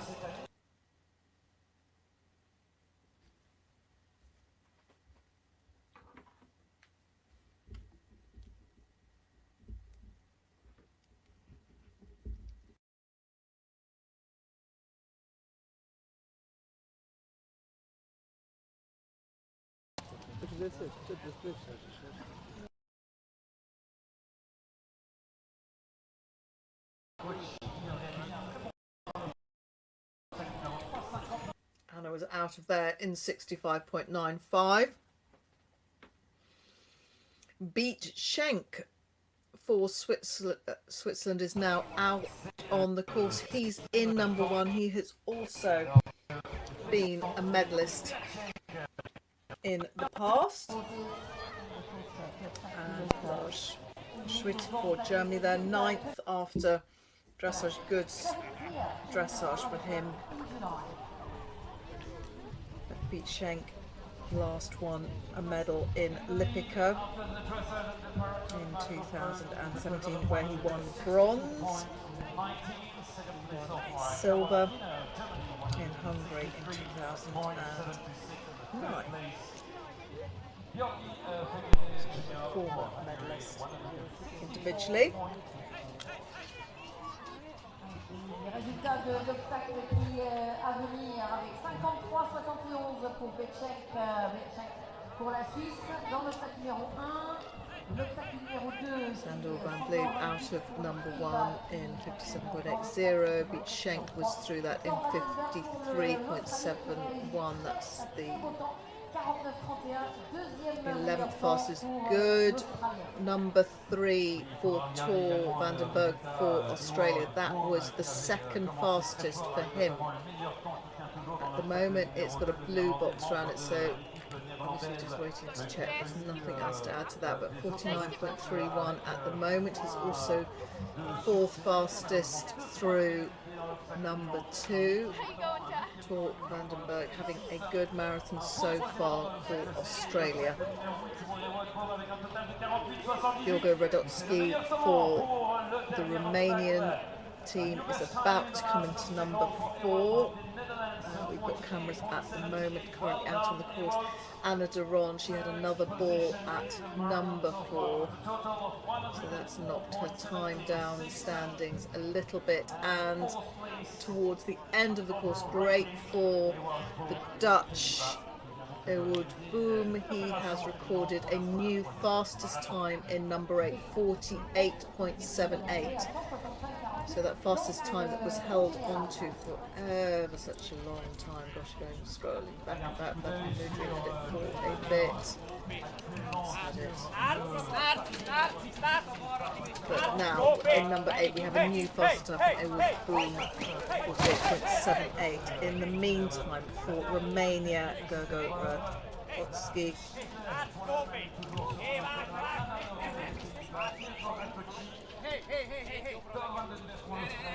Marco Freund, 11th in the marathon so far. This is the time of them finishing 112.27, and Marcus Fleischmann 132.43. That's 42nd for him. Ewout Boom, 3rd in the marathon, and 2 fastest times for him in numbers 2 and 51.12 and 2 and 58.9 in number 8. Meantime for Romania, 58.55. That's 14th, and it just remains in blue on our screens behind the scenes until there's confirmation of whether any of the balls got knocked or not. Joseph Dobrowitz Jr. in the meantime, he hasn't knocked anything going through. He's gone through 44.54 was 9th fastest, number 6 at 7:56.21. Lars Schwett also having a pretty clean marathon in terms of not knocking anything. He was 9th under the 52.11 dressage. He's just gone through 4 and 5 as the 4th fastest. Anna Duron now, cameras on her in the first of the waters, number 5, the Normandy water.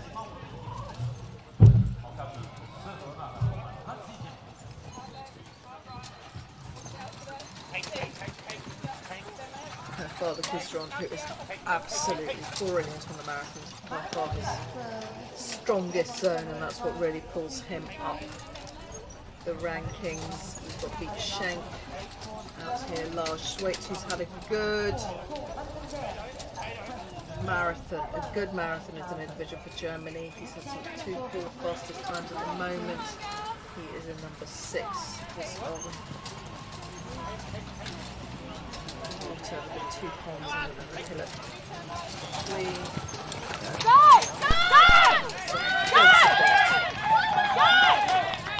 On the ground.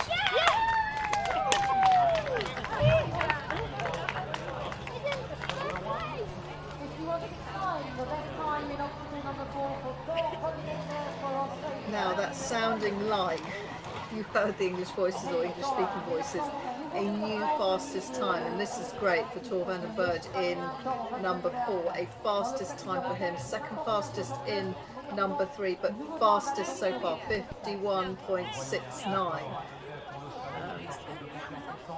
Obviously see lots of support on the ground. 51.69. Fastest time for the Australian with Carberry Estate Cato and Carberry Estate Chino on the marathon. Beat Schenk has just gone through number 2, 55.49, 12th fastest. Diana Countess of Lindsay is out on the course now for the British team, 59.64 in number 1, 41st. In terms of the running comparables, but still out in front in terms of being the winner in the marathon. It is the Hungarian on 100.9, that is Georgi Fiketti, and that's a great result for him. Bruno Widmer was second after the marathon.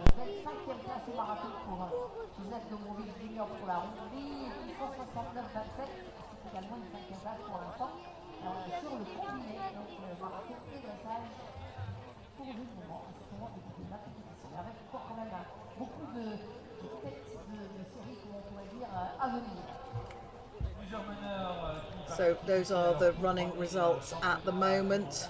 Just flashed up onto the screen there briefly, so that just keeps you informed of where we are in terms of what's going on. But exciting times, and Gogo Jankowski going through the water, and we've got a flash up of his dressage score. There was 37th after the dressage, bearing in mind it's not too bad when you've got 91, and those are his running totals through the obstacles so far, so good times for him. He's in number 5. Rents Eggbering, he is just about to go into number 1. He had a good Royal Windsor 1 there earlier in the year, competing as an individual this time. Victor van der Berg, that's great news for him, fastest through number 4. Keeps the Australians very much in touch in terms of what's happening on the team front. Nothing between them. Austria in 6th place after the dressage, 130.19. Australia in 7th on 114.21, and Great Britain in 8th on 118.95.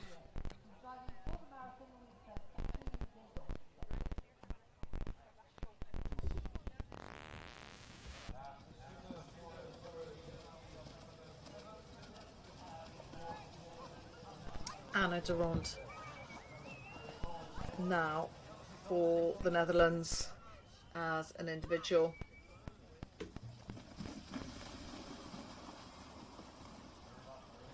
In this second water. Sandor van Vliet about to go into number 4, Beat Schenk about to go into number 3, and he's in number 3 now. Diana Lindsay is currently in number 2, and Rents for the Netherlands, driving Jacardo and Culano, he's just gone through number 1 in 52.96, so that's 10th place for him. Joseph Dobrovits Jr., his marathon finishes in 5th place, which puts him in 5th place overall, so 5th for him just now, 108.11, 69.27, and Amanda Krogstad just flashed up that her marathon finished on 133.02, 44th place for her, 41st, combining both sections, 193.01.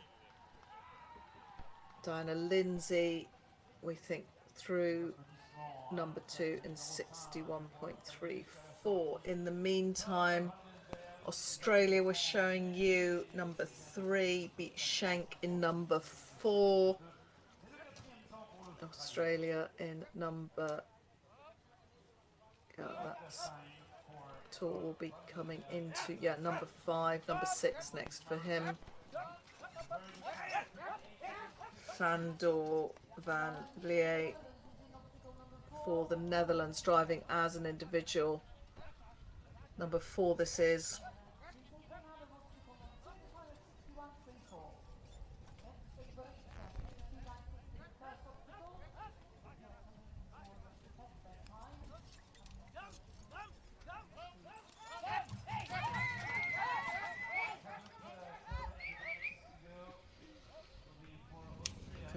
.95, 10th place for him. Confirmation just come through. Joseph Dobrovitz, 108.11, 5th so far in the marathon. Best drives for him, 4th fastest in number 151.18, and in the last one 50.85. Number 4 not so good for him, 33rd. But yeah, good standing for him. Rentz just about to come into number 2. Beat Schenk about to come into number 4. And Dana Lindsay through number 2, 61.34. Alexander Bosch about to start for Team Austria. And he was in 15th place after the dressage on 55.83.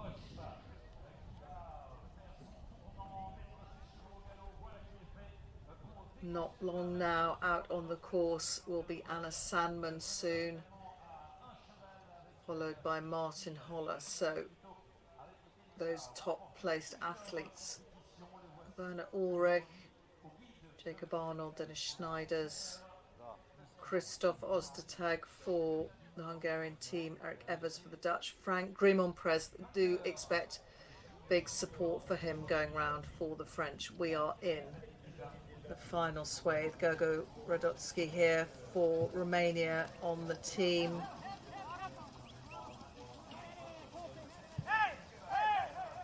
Being 8th fastest so far in number 2, and in number 7 in number 3 was 7th fastest.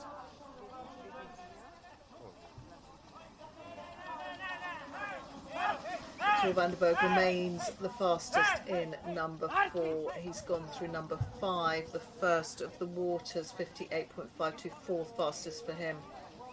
Good marathon for the Australians so far. Diana Lindsay currently in number 3. Alexander Bosch for the Austrians, 49.67. Good score for him. Good time.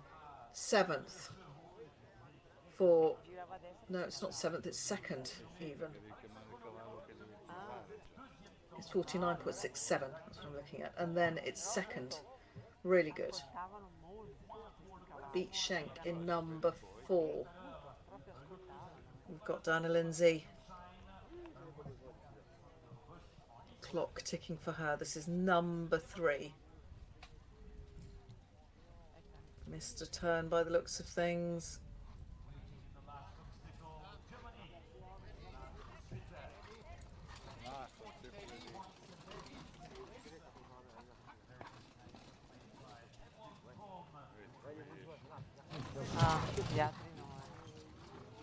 Nous avons le score définitif également du marathon de Amanda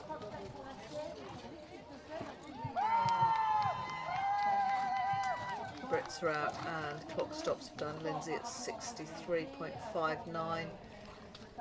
Tor van der Berg about to go into the second water. Sandor van Vliet for the Netherlands about to go into the first, and Beat Schenk out of this obstacle very soon.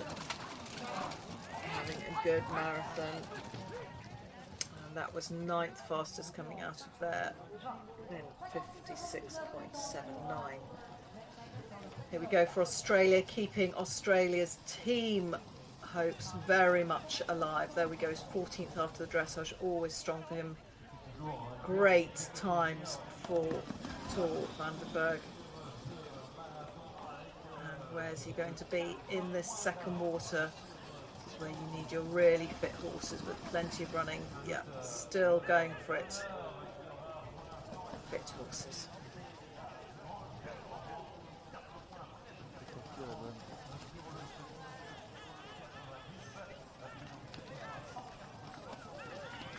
And he's out in 44.21. That's 7th fastest. Sander van Vleer for the Netherlands in the first water. To and fro, those A and D gates. Up at the top here, and out he goes in 66.09, which was 49th. Beat Schenker's had a knock in number 4. So 2 penalties to add to that, and now out on the course for the Belgian team, Nico van Praet. Anna de Ronde has knocked 2 balls in number 7. He's about to go into number 8. Gogo Radotsky in number 7 at the moment. That's the one we're getting the nice aerial view of. In the meantime, this is Rents Egberink in number 3.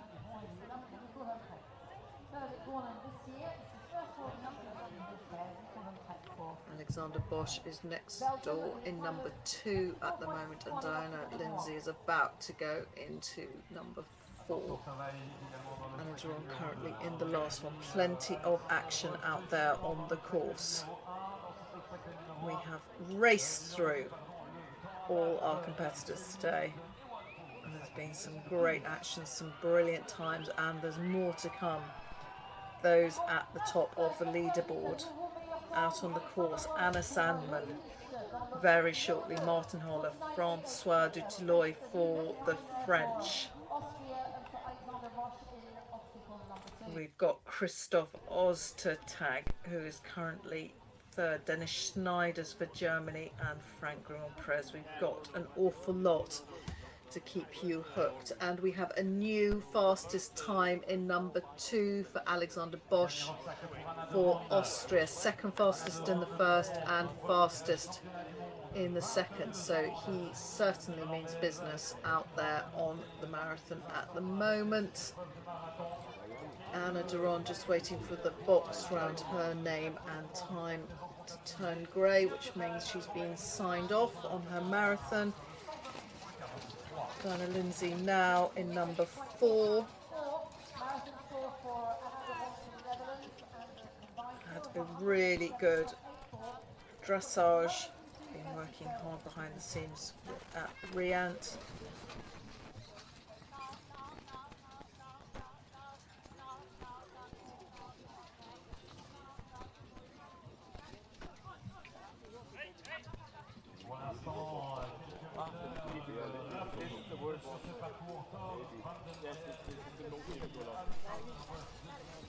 Schenk about to go into number 5. Tor Vandenberg about to go into number 7. And Diana Lindsay on the course for the Brits. Everybody cheering her on. And for Diana Lindsay, that was 62.42. That's 35th in the running. Her best on balance position for her. She was 26th on 58.89 after the dressage. Beat Schenk. Here we've got the breakdown of how he's done great dressage for him. 18th. I do remember we had 91 to get through, so that was 57.22 was his score. 13, 13, 14. There we go, where he's sitting pretty consistent. Dropped a bit in terms of his scores, number 4, because there was 2 to add. Rents is just about to go into number 4. Nico into number 2. The clock starts rolling on that. And out on the course now, Sven Stuck for Belgium. So we've got 2 of the Belgians out on the course at the same time on the team. Bruno Meyer next for Switzerland. And then it will be Anna Sandman. In the meantime, we have in the second water Sander van Vleer for the Netherlands. Here we have him coming into his double pond.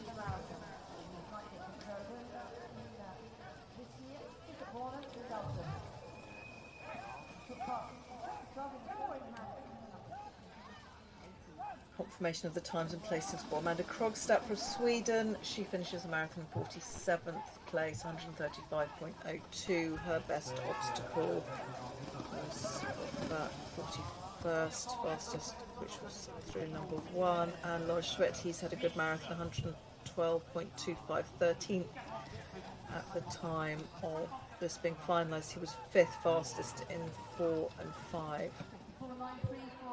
There we go.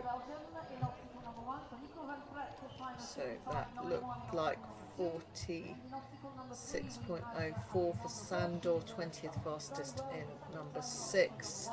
Gogo currently in number 8 with the live scoring Rents in number 4.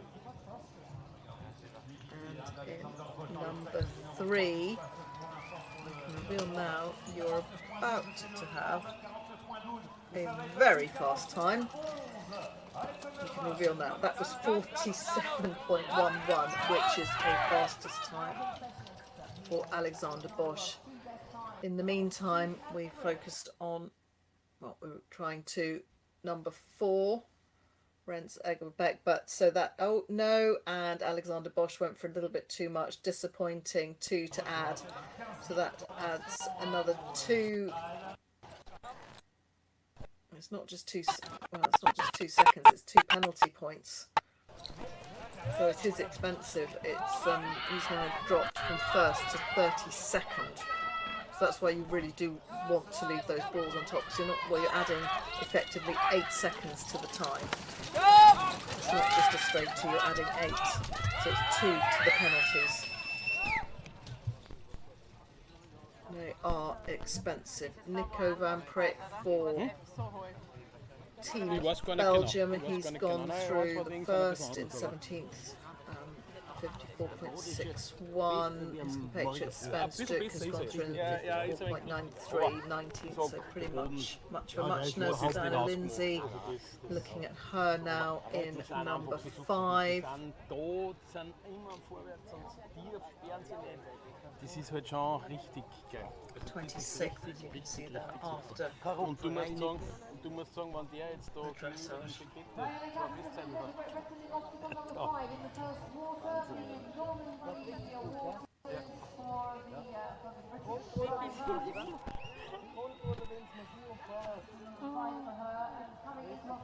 Geht's eh?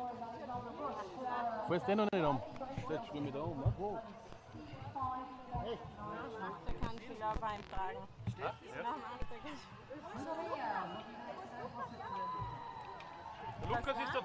And she swings out. Dana Lindsay, clock stops at 67.1838.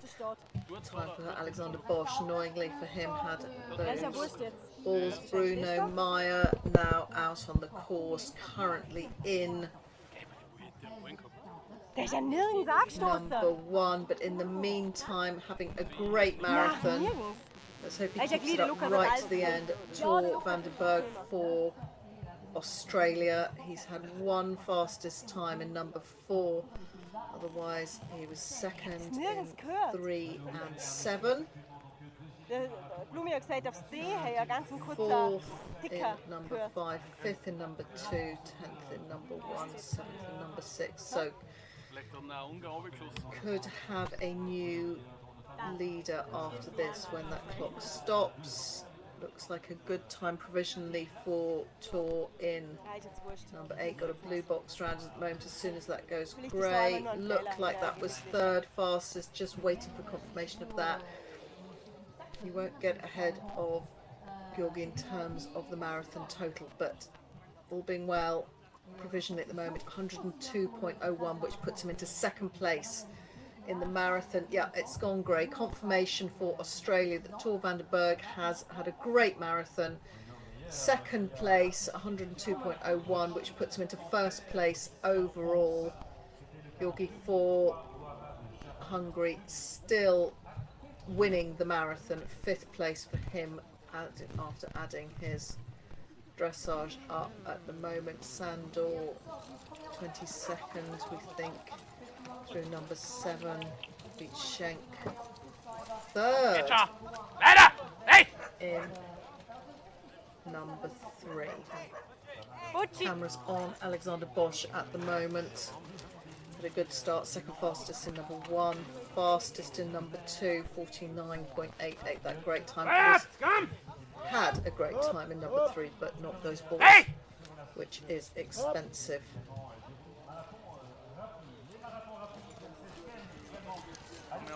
Austrian team in contention.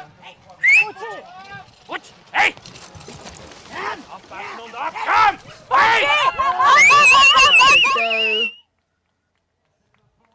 56.36. That's 7th place for him. Clock is ticking for Rents in number 5. Here he is, 21st. After the dressage, had a good dressage score, 57.58. As an individual for the Netherlands. Beat Shank, number 6. That second water's just gone through, third fastest, 42.26. Sandor through number 7, 57.22. That's gone great. Yeah, that's 22nd place. And confirmation any minute now. Rents has gone through, 68.43. 42nd, which actually matches the 42nd he did in number 4. Nico van Praet about to come into number 4. Beat Schenk about to come into number 7. Bruno Meyer about to come into number 2. Dinah Lindsay about to come into number 6. And she's in.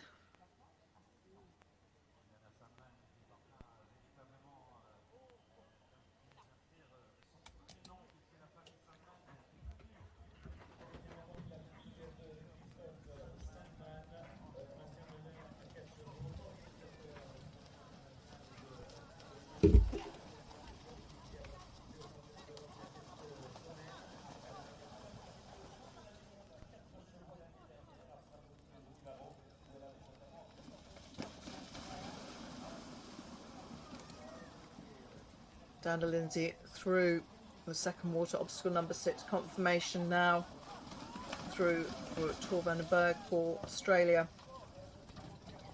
Second overall in the marathon. He remains at this stage the fastest in number 4, second fastest in 3 and 7, third fastest in number 8, fourth fastest in number 5. But that's Dinah Lindsay, 51.09. She exits number 6, 47th in terms of the timing. Anna Sandman. Anna Sandman is on the course, 53.15. That's 13th through number 1. Driving today, Harley and Edmonda for the German team. Bruno Meyer ahead of her on the course has just gone through number 267.39.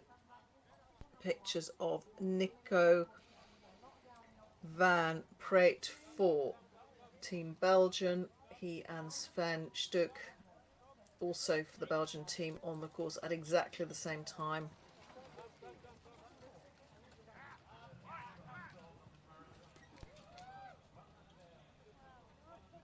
And the outclock stops as the timeline is broken.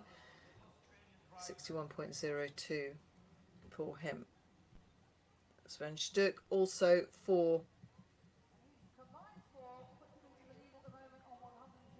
Belgium. Here he is in number 3.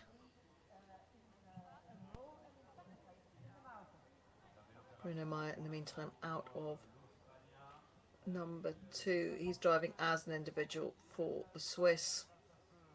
Sven out of there, 54.20, 28th. Alexander Bosch was 7th after number 4, 56.36. Still fastest after number 2. Clock ticking on him in this Normandy water. Long-legged horses. Just what you need. That's why he's doing well on times.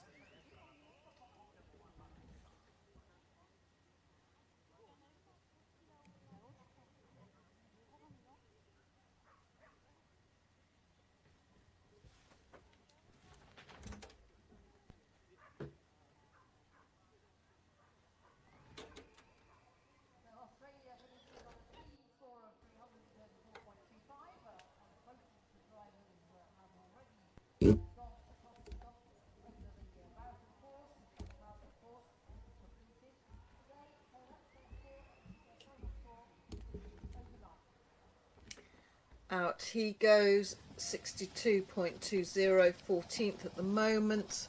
Here we have Rents in the Olne water, the double pond. In the meantime, Sandor Van Vlee has finished his marathon, 113.93. That's 18th position after the marathon, after dressage as well. 13th, they have 176.04. Schenk about to go into the last one. He went through number 7 in 51.64. Sandor, no, that will have changed for him. He had penalties to add, yeah, so that slipped him down. Penalties to add in number 8, so 115.93 and 178.04 for penalties. We've got a busy lot of obstacles for you at the moment. Joaquin Sari Duato is in number 1, Anna Sandman's in number 2, Bruno Meyer is in number 3, Diana Lindsay's in number 7, and Beat Schenk is in number 8. Bruno Meyer here in number 4. He had a knock in the second one. 6th fastest through the water. Not the water, number 1. It's Rents who's in the second water at the moment, and Diana Lindsay in number 7, Beat Schenk in the last one.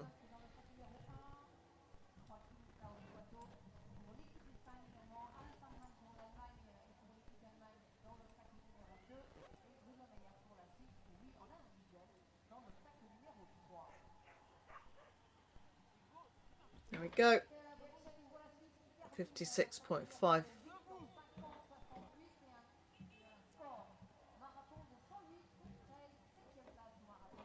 Yeah, sorry, 56.54 provisionally for Anna Sandman through number 2. That's 19th for her. For Bruno Meyer, 52.38 through number 3. Sven is in 4.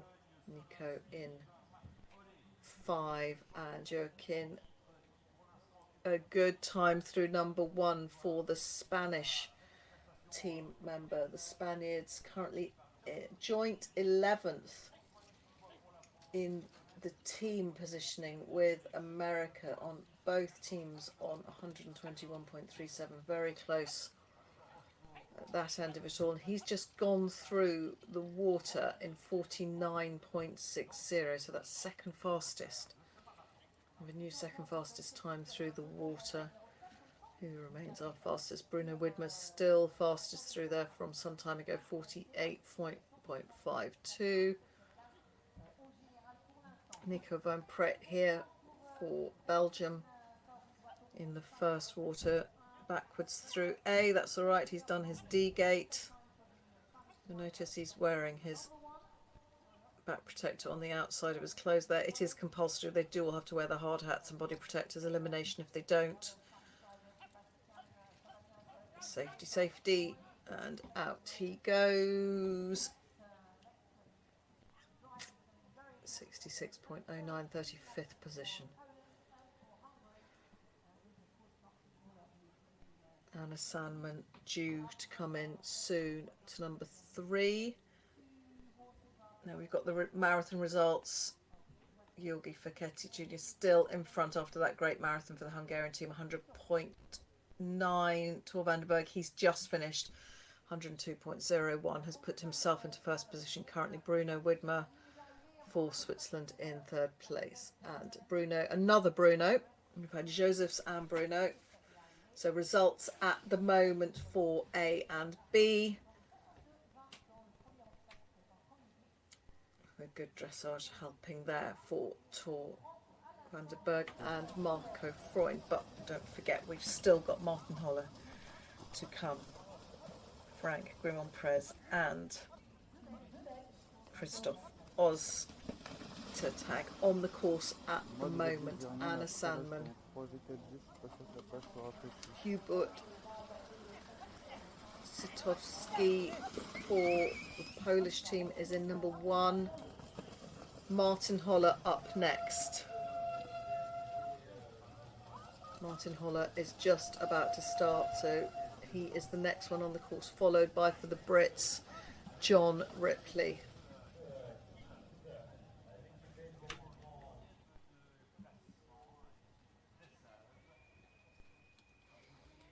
Confirmation of Sander Van Vliet. He had those late penalties to add in number 8. So he's finished his marathon 26th overall, 115.95. In the meantime, you've got his compatriot Rens Edgeberink, both competing as individuals for the Netherlands. That's the aerial view of him in number 7. This is beat Schenk for Switzerland, has finished 9th in his marathon, 110.13 his total. Anna Sandman currently in number 3. That's Bruno Meyer exiting. Here she is, Bruno exiting number 4 in 54.09. Anna Sandman was sitting in 4th place after the dressage. Very little between her and Christoph.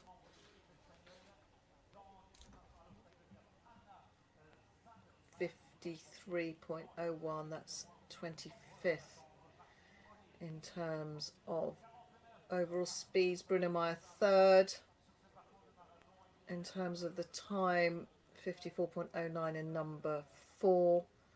Hubert through number 1 in 55.76. Joaquin Sari Duato for the Spanish team, driving Hermanes and Kensington. You might remember that name. He was 33rd after the dressage, and now a good time for him in number 1, 49.60. That's second fastest, 52.79. Bit slower by comparison to the others, 43rd. Won't be long now until we have Martin Holler, our overnight leader and defending champion, driving on the marathon. Martin today is driving King's Gambit and Juventus. We will not be seeing the glorious Epi out on the marathon. He is enjoying, no doubt being treated very regally, in the beautiful stables. Alexander Bosch, who has had one of our fastest times so far, also 3rd fastest in number 1, but still the fastest so far in number 2. He is currently in number 7, Sven Stuik for the Belgian team at the moment. In this first Normandy Water, we're spoilt for choice, so much to watch on the course, and share all the action with you. Anna Sandman out there at the moment. Martin about to start for Hungary.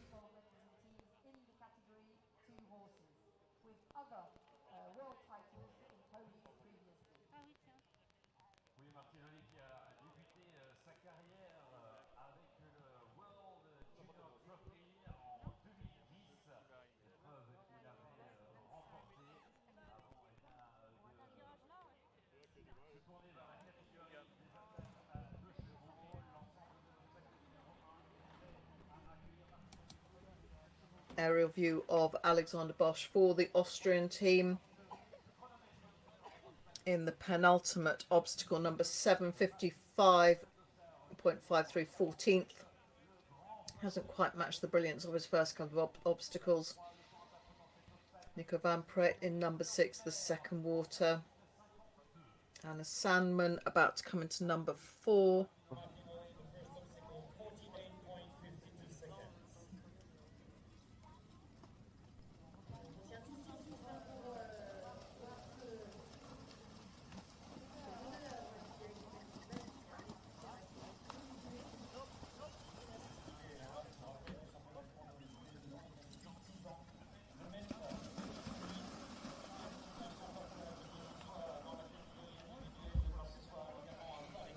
Belgium, Nico van Pret in the team.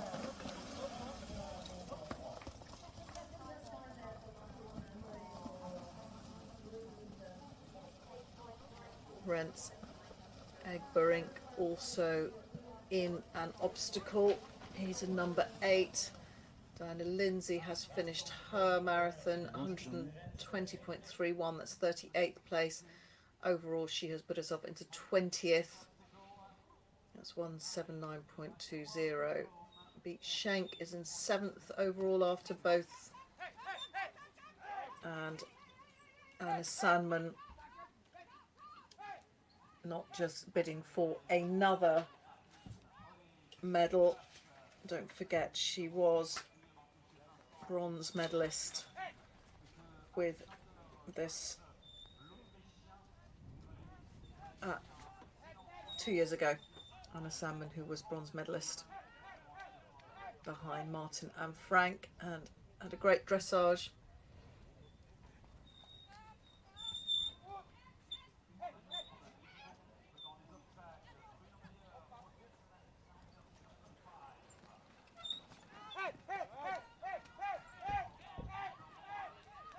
And out they go. Anna Sandman out of number 4 in 60.63. That's 28th. Martin Holler is on the course now. Martin Holler has just had a good first obstacle. Would be great to get some sight of him going through 48.94. 48.94. Martin Holler, our current leader. That's second fastest for him. Great start. Great start for the current leader. Bruno Widmer still fastest through that, 48.52. But Martin has the advantage of that incredible dressage score. So let's hope we can get the cameras on Martin throughout this. Next up for the Brits, John Ripley. Anna Salmon on the course, Bruno Mayer, Sven Stug and Nico van Pret. Alexander Bosch just got one more to go for him. Rents has finished 116.52. 30th for him in terms of the marathon, but a 12th placing at the moment with his good dressage, 174.10. John Ripley soon to go into obstacle number 1. It's gone green. He's in. Martin will soon be in number 2, but that is a good start for the reigning world champion. It's gone orange and Martin will be coming into number 2 very, very soon. We will try and bring you as much coverage of him as possible. Joaquin Sauridatu had a good first obstacle, had a knock at number 2, added 2 penalties. Sven Stug here in the second water, number 6 this is. Alexander Bosch, clock ticking for him in the final obstacle. And Nico van Pret also number 7. Bruno Meyer has come out of number 5 in 60.07. That's 5th fastest. Driving Eddie Murphy and Elton John. Don't forget the great names of those horses. We've got John Ripley on the course with iPad and iPhone, and Bruno Meyer with Eddie Murphy and Elton John. So they definitely win the prizes for the most commentator-friendly names, I should say.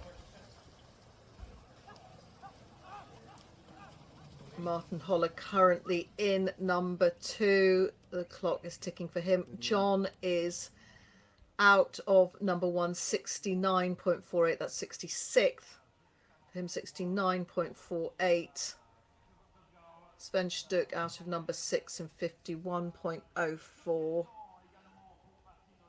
Martin's time looks good, looks really, really good through number 2. It's not going to be the fastest, but it's going to be up there, 49.96.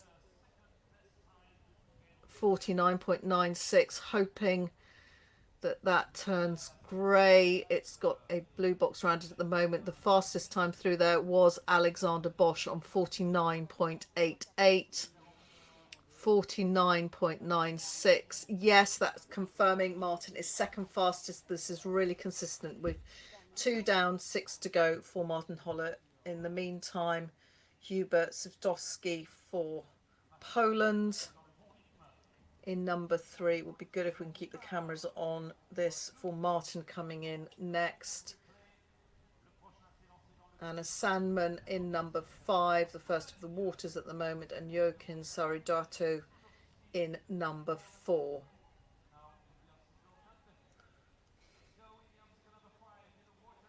Hubert driving for the Polish team. He's got that star next to his name.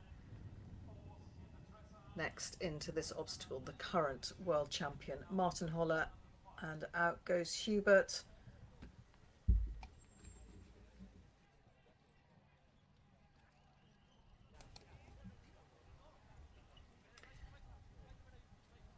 And this is Anna Sandman. Great to see how Anna's getting on. She is one of our leaders in 4th place overnight after another beautiful dressage from this lady and her talented horses. Not so long ago, part of the German team for the European Four in Hands as well. Driving Harley and Edmunda. Out she goes. 64.08 and 24th place for her.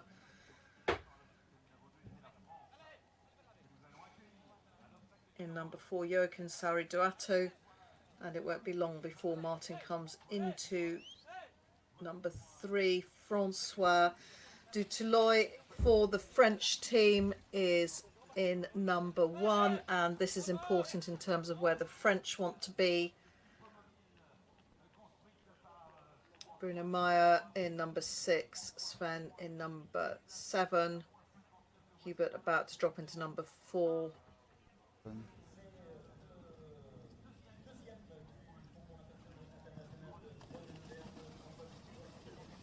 Here's Bruno Meyer.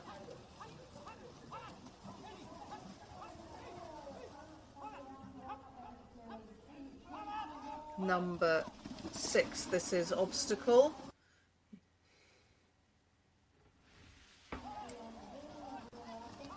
You'll see he was 3rd fastest through the 4th obstacle. Yeah, horse is full of running.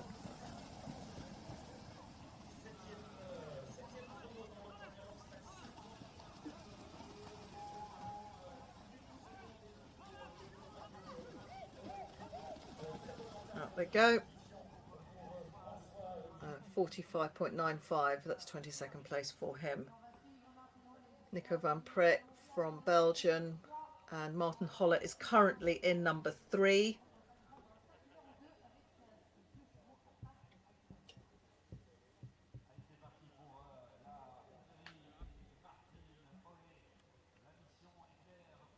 If we could get the camera onto number 3, it would be great. John Ripley into number 2. That's brilliant. Thank you. Thanks very much, everyone. Martin Holler, our current world champion, had 2 brilliant drives so far with these very lithe athletic horses on that fantastic dressage score, 36.92. Out in a new fastest time in number 3, 47.17. Fastest time. So glad we got to share that with you. Thanks, everyone. And you'll just notice those green tops. That's all the Hungarians going off. So number 4, this is Hubert Sitowski for Poland. He's obviously, you can see the green tops gathering there. That's all the Hungarians trying to follow Martin, but that's 2nd fastest in 2 and 3 for Martin Holler, and a fastest time 47. Incredible. 47.17 in number 3. He's on fire. Let's hope he can keep it up. That's a long way ahead of everybody else. Hubert Sitowski in number 4. And he is out in 56.66. That's number 10. Martin Holler will be coming in very soon. If we can keep the cameras on, that would be great. Martin with King's Gambit and Juventus. That fastest time. All the fans just about to gather to watch him. Joseph Dibak. Anna Sandman in the meantime. Here she is, driving with plenty of determination. In number 6, the second water, and they are big horses. They do cover the ground so well.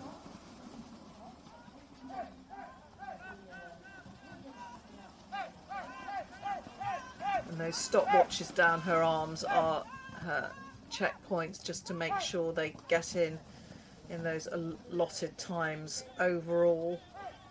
It's not just for the times and the obstacles, it's for the whole time. Francois Dutilleux for the French, he's in number 2. Anna's, we did have Anna, this is the first. Joaquin Saridatu for Spain. And Martin any minute now will be coming into number 4.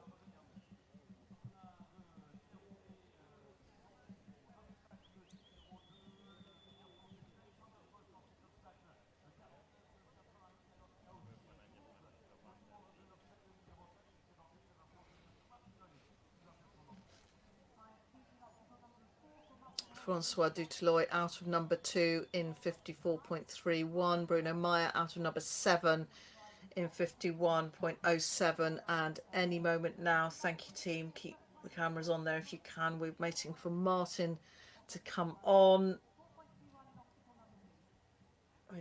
He's just about to come on screen. There we go. Thank you. Martin Holler, the current world champion. He's had 2 great 1 and 2, 3. He was first. There we go. Confirmation of how his marathon's gone so far. We are in obstacle number 4, watching Martin Holler.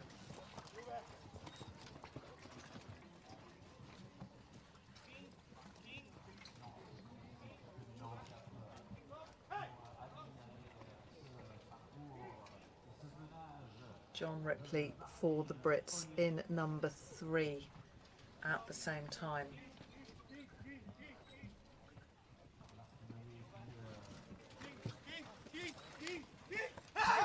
And out. How's this going to be?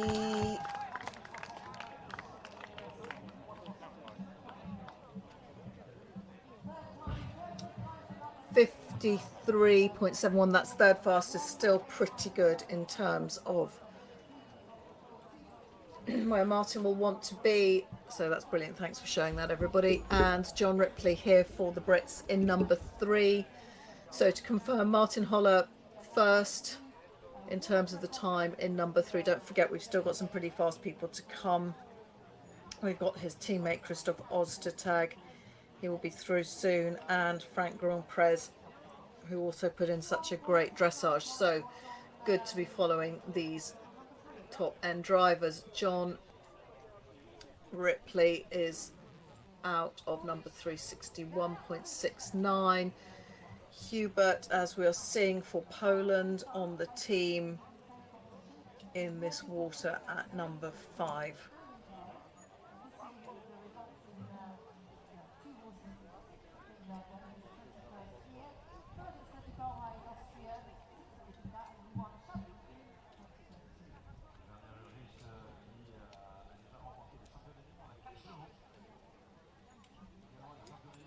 Through that D gate up at the top, E and F in the water still.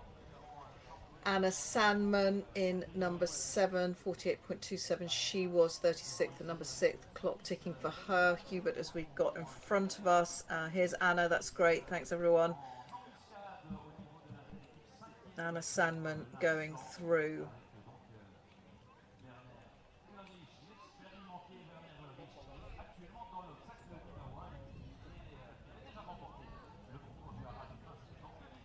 beautiful aerial vision of this obstacle number 7.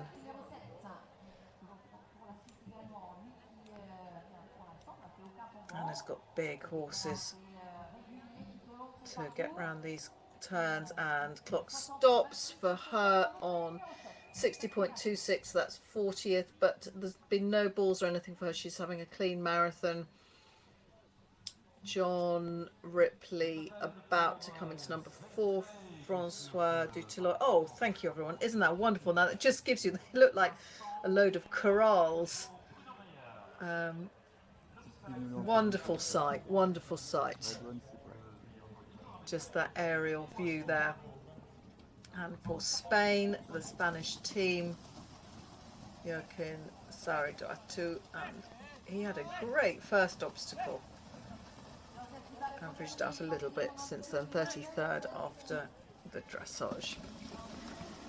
On the course for Italy, and he's been a previous medalist, Joseph Dibac. He was through the first one in 54.67, through the second one in 56.87. Francois Dutillot. We've got lots of big names out on the course now.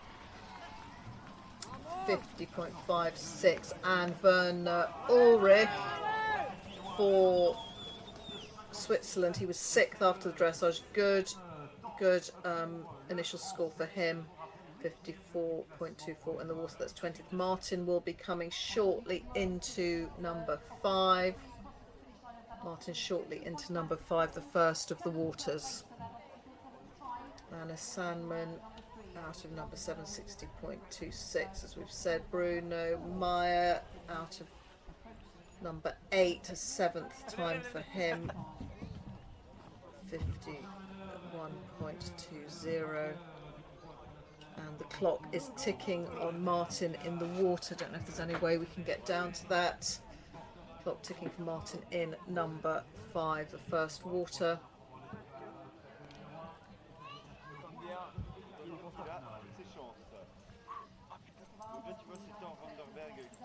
Brilliant. Thank you, Martin Holler. Oh, that's some turn. That's where you need somebody pretty strong and committed on the back there.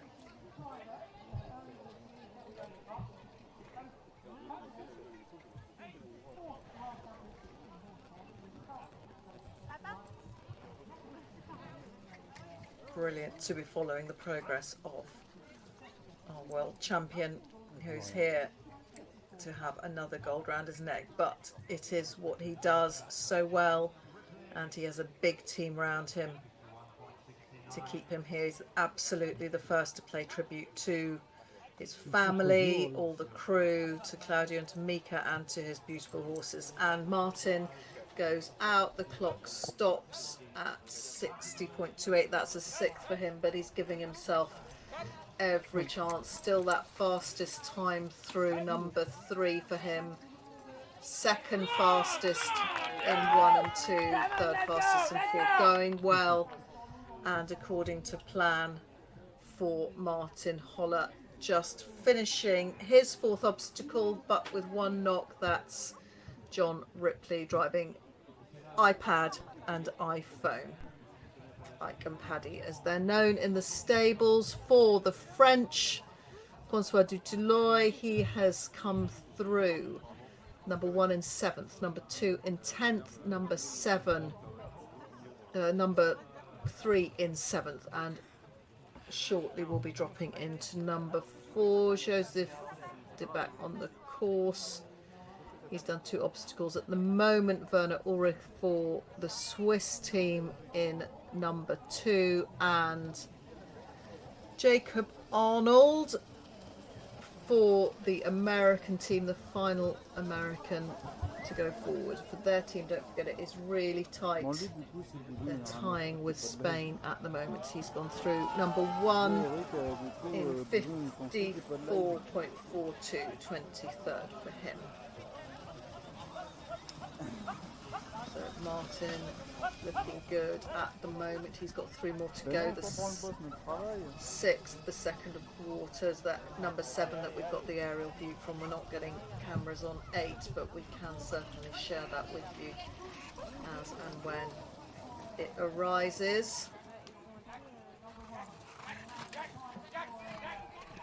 So fast moving, these scores and position changes. This is important in terms of the French team. They are in 2nd place at the moment, so good to have a view of how Francois doing. He was in 8th place after the dressage, a strong dressage from him.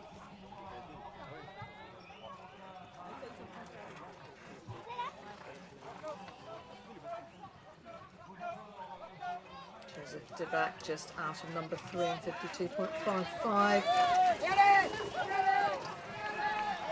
And the cheers as he goes out. That is a 59.08, 21st place for him.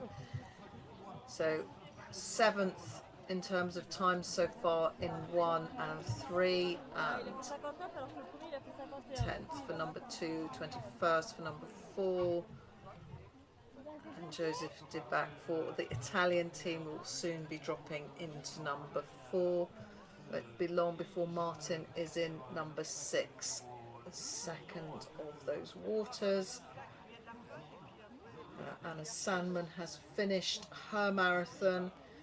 She was 22nd in the marathon, 114, combined with her super dressage of 48.82. That puts her into 3rd place currently on 62.82. So that's 3rd place currently for Anna Sandman. 1st place still for Tor Vandenberg after his great marathon. Really decisive. And where are we going? 1st place in the marathon still for Georgi, who's lying in 2nd. There's on my screen. Marco Freund, there he is, still lying in 2nd. That's great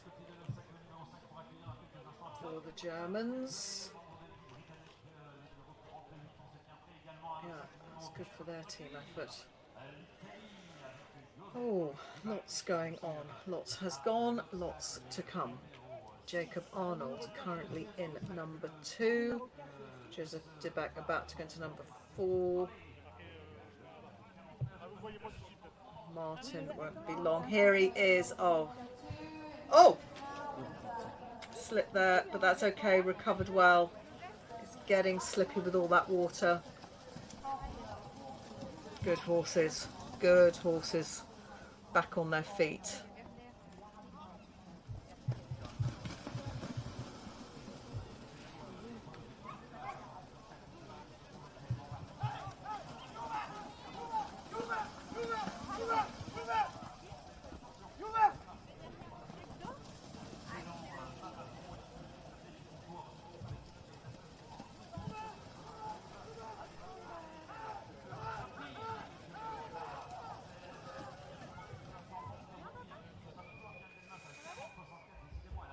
So that was Martin in number 6. Slight slip as he went in, but he recovered well. 44.38. That was 9th for him. 44.38. Just a slip. It's that in and out, getting quite slippy. Werner Ulrich at the moment in number 3. Jacob Arnold is out for the Americans of number 2, 59.23. That's 40th in terms of the time. And Max Berlage for the Germans has gone through number 1 in 52.83. Dennis Schneider's next for the German team. That's one to sit up and watch. And then we've got Amelie Bombuk-Hoss for Argentina, and then Christoph Oztetag for the Hungarian team. Not long after that, Frank Gruon-Prez. So lots and lots to bring you.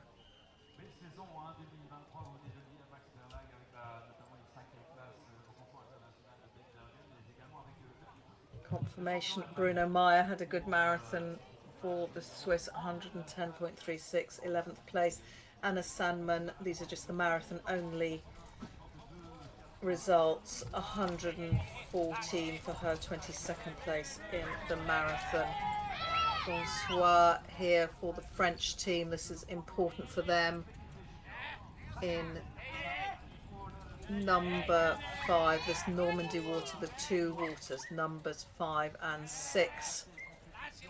And interesting just to see, it's probably a little bit sticky coming in and out, so if they're getting these fast times, this turn certainly through that A is getting quite skiddy. That's what happens further down the line. Joseph Dibak out of number 4 in 55.66.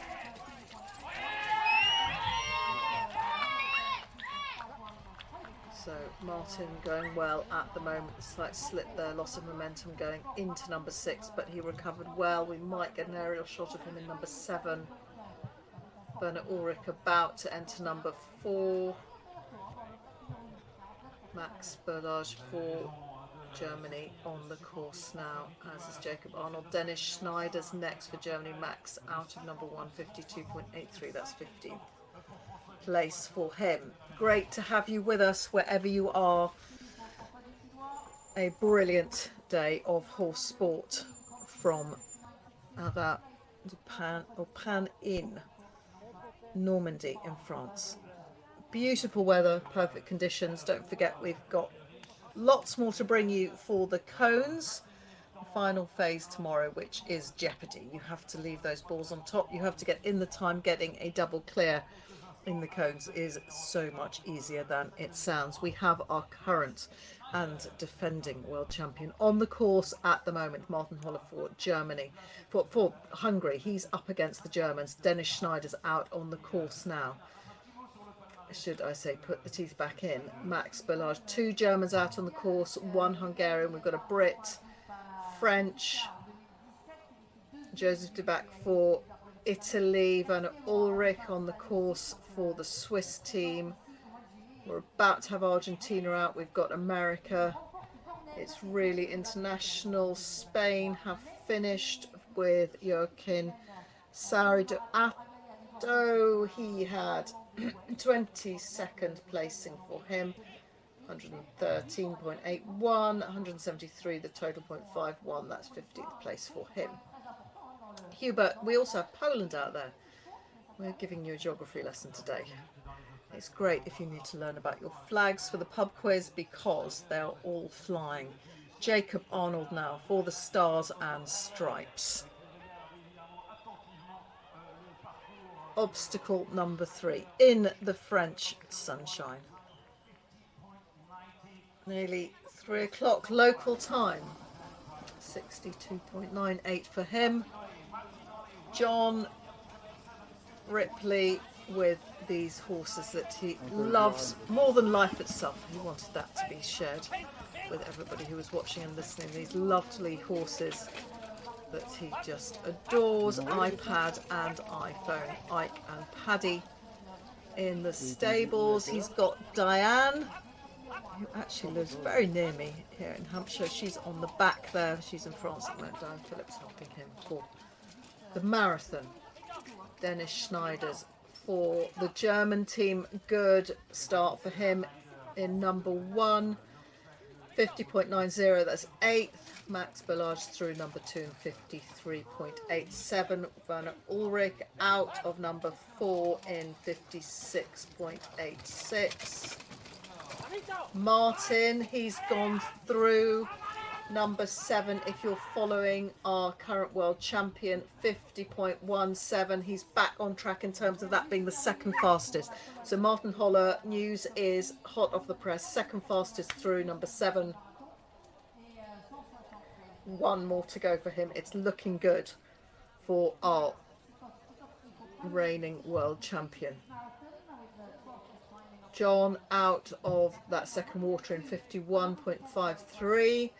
Francois Dutaloy out of number 5 in 5th place for that obstacle, 59.62. Joseph Dibak for Italy out of number 4 in 55.668. Werner Ulrich, number 4 for him was 56.86. So Joseph Dubak had a good time there for Italy. Jacob Arnold will be next into number 4, where we've got our cameras at the moment.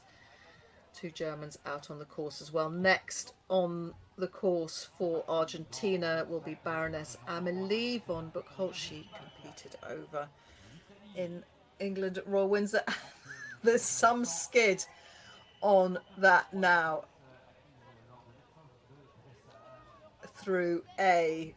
It's got really slippy as we have all our competitors going through. We're sort of nearly into, certainly into the 70s that have driven over that.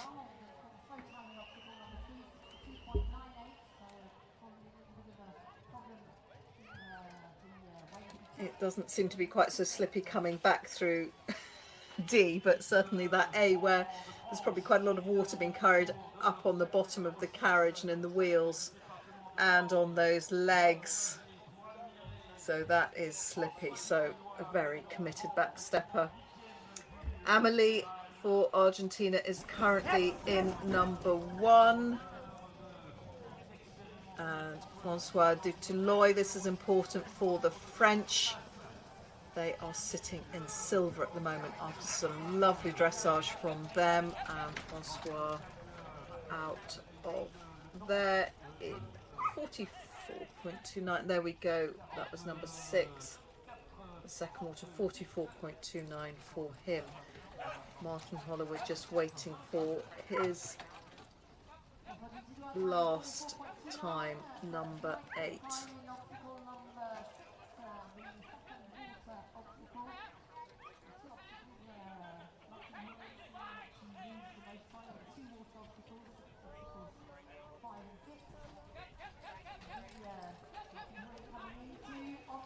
Jacob Arnold now for the Stars and Stripes in number 4.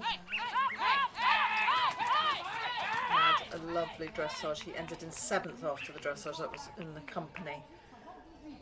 Incredible. He was just behind Werner Ulrich, who actually is on the course ahead of him at the moment. 61.64. Werner Ulrich was through there in 14th in 56.86, 40th in terms of times for Jacob Arnold. Max Berlage for Germany now as an individual in number 3. Dennis Schneider's good time for him in number 2. That's been confirmed, 51.35. That is the 4th fastest of the day, and I think this is Max. Yes, it is, in number 3.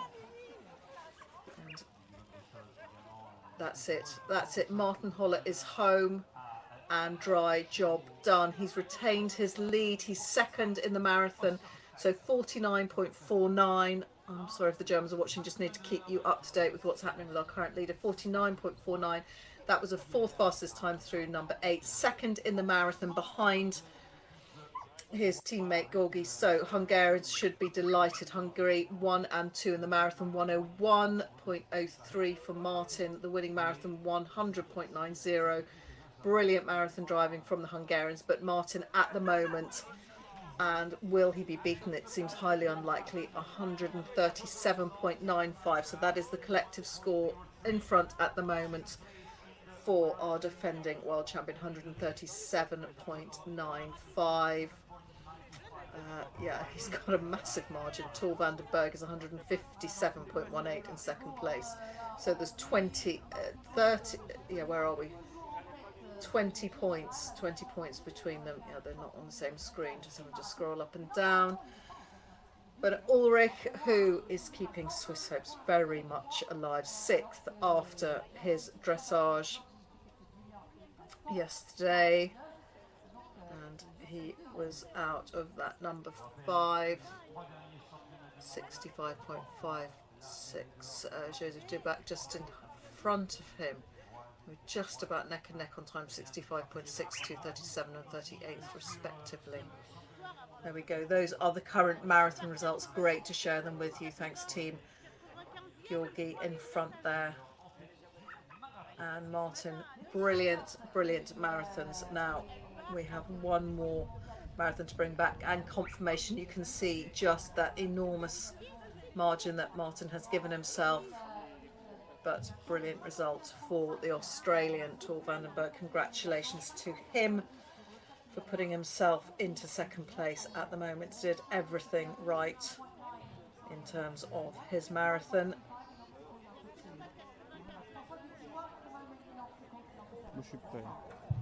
Confirmation has just come through on the scores. 101.03 for Martin. He was fastest in number 3. Joseph Dibek on your screens at the moment. He was second fastest in 1 and 2, third fastest in 4. Slip in going into number 6. 44.38 was a time 10th, but otherwise recovered himself well. Second fastest and 7th.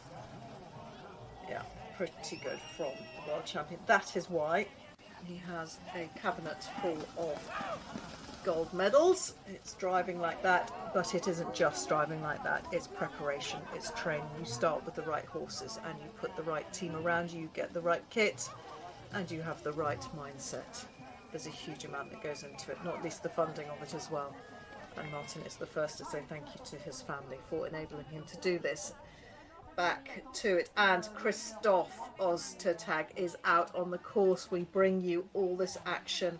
He is through number 1 in 52.02, so this was our third placed driver overnight after the dressage, also for the Hungarians. Now he's going to drive a clean marathon. He's going to want to drive a good marathon because he will also have individual medal hopes on his mind. But in terms of where the team want to be, we've got 1 and 2 after the marathon. The pressure's off him a bit in terms of where the team want to be. They don't need his score for the marathon, but he will be wanting to naturally give himself every chance of being on the podium as an individual. 52.02 is his time so far for Christophe Oztertag, driving Ludwig and Hildo. That was 13th.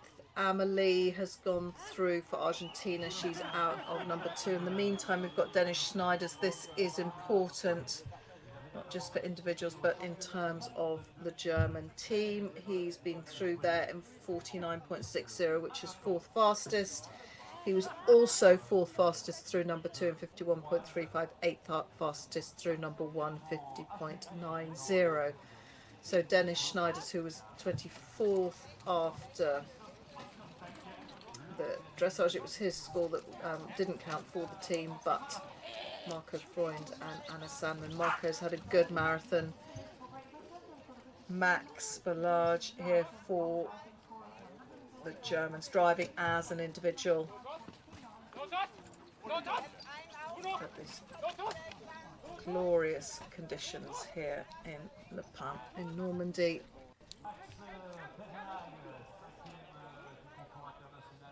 For Hungary out on the course at the moment, Christophe Oztertag.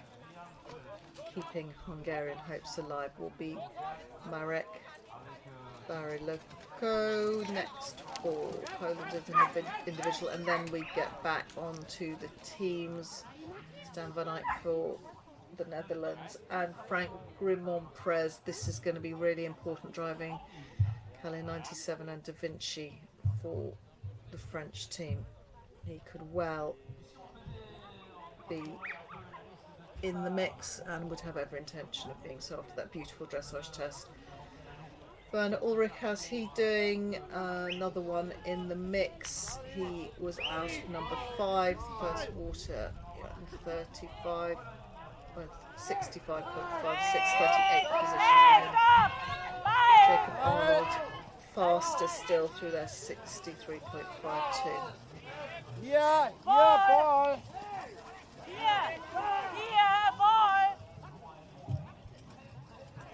So we're bringing you Werner Ulrich in number 6 at the moment.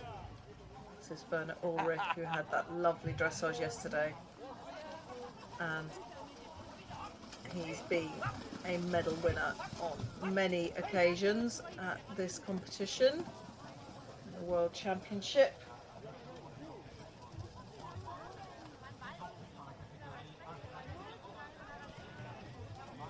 Individually, silver medalist in 1989, and then a gold medalist in 1991. So he's probably our most experienced driver, also on Swiss teams as well.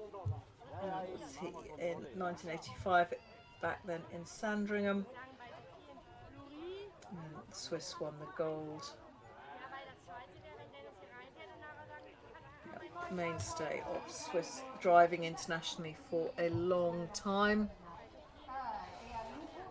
So Christoph Oztatag for Hungary is out of number 2 in 55.92. That's 20th. In the meantime, for Argentina, we bring you Baroness Amelie von Buchholz. There she is. Lovely, lovely scenes from Le Pen in Normandy. Dennis Schneiders is in the next door obstacle, number 4, clock ticking on him. Francois Dutilloy as keeping the French team hopes very much alive. He has posted the fastest time in obstacle number 8. He finishes 5th overall in the marathon, 104.66, and puts himself into second place. So he's on 156.25, so he sneaks in just in front of Tor van der Berg in terms of the overall totals of dressage and marathon. So great for France. Francois Dutilloy, he was 8th after the dressage.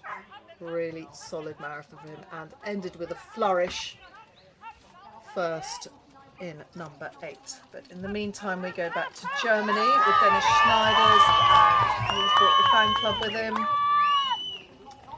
Dennis Schneiders out of number 453.50. That was a 3rd fastest time. This is a good marathon from him. Really good. Jacob Arnold for the Stars and Stripes, and this is him in number 6 with 2 ponds.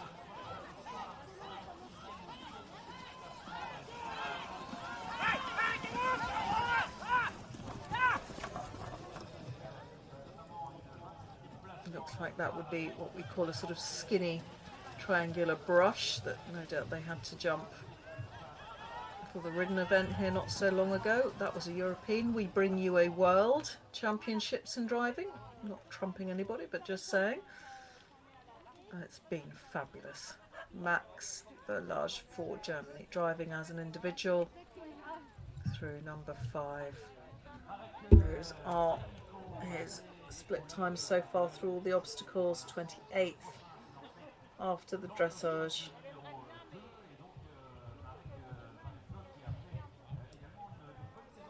For the Brits, confirmation that John Ripley finished his marathon 135.32. His best result was in number 7. He was 47th through there, so 64th after the marathon. Francois Dutilloy for France, confirmation that 104.65. That's 4th placing after the marathon with that cracking final one. Obstacle 8 for him, and currently sitting in 2nd place individually, but we still have Frank Grimond Perez to come for France, for the home nation. Cameras on Stan van Eyck for the Netherlands, and you just see him scooting out right of screen, and that I can tell you was 55.36, but this in terms of where the Dutch might want to be for their medal hopes, they're just sitting behind Germany in 4th place at the moment. Christoph Oztatag in 3rd place overnight in the marathon, 48.46 was his score, in dressage. He is about to come into number 3 on this marathon, and he's coming in any minute now. There we go, number 3. Oh, it would have been nice to stay with him, but that's okay. We enjoy... Oh, that was Christoph. This is Amelie. That's it. You can flash back to Christoph if you'd like. Team, it's up to you. Baroness Amelie von Buchholz. Here she is in number 4 for Argentina. She and her husband both drive, but it's good to promote Argentinian driving. We don't mind that at all. Even if it goes slightly fuzzy sometimes. There we go. She's coming around those horses, gleaming beautifully. Coats, dark coats go silver in the sun. A lovely sight. If you're a fan of any horse sport, and you will know how well looked after these animals are. Oh, is that nav? There we go. Left is. Oh, right. Floating past the screen there. Don't know what that was. Some sort of insect or something.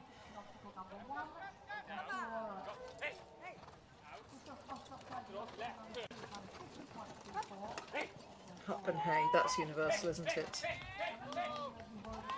And she's out. She's at 84.46 for Baroness Amelie von Buchholz, and Dennis Schneider's in the water.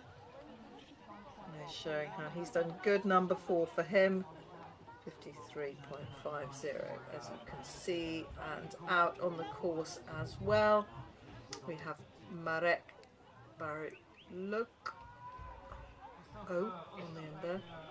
He's just knocked a ball in number 2. Christoph, we got a flash of him in number 3, 8th fastest for him, 50.34, but the clock is ticking through number 1. Team, I'm sure, just saying, the French cameramen and ladies would love to be on Frank Raymond Perez as we go through. 41.45, that incredible dressage score for him. Frank Raymond Perez with medals on his mind for France, individual and team. He is currently, the clock is ticking. He's in number 1.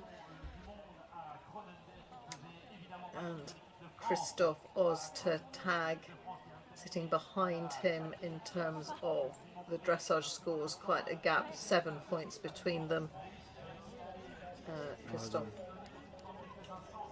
about to go into number 4. Dennis Schneiders has just recorded the fastest time in the first water, great for Germany.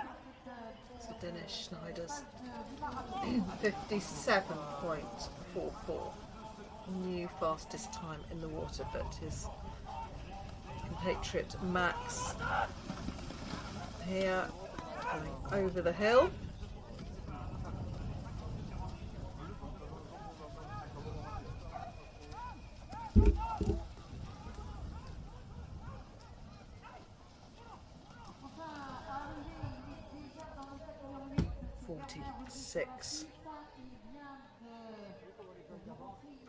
.29 there, that was 31st.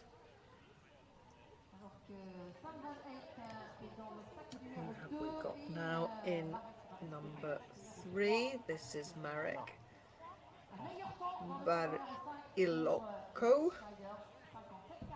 Well done, Germany. New best time in the obstacle number 5.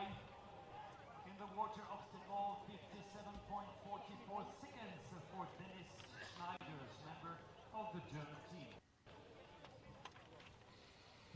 Christoph will shortly be coming into number 4 if you're following the progress of the Hungarian team. Marek here for the Polish team.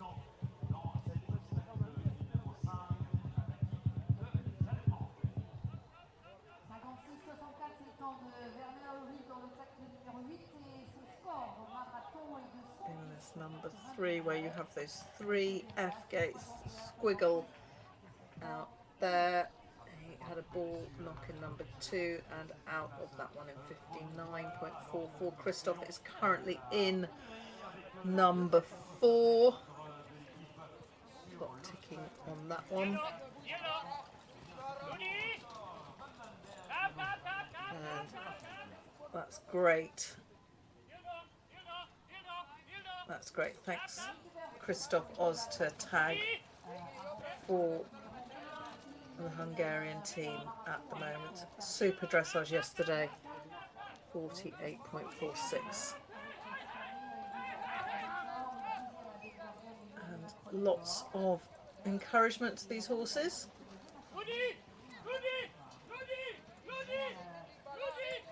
Does that mean round, round, round, or left, left, left? That bit means go.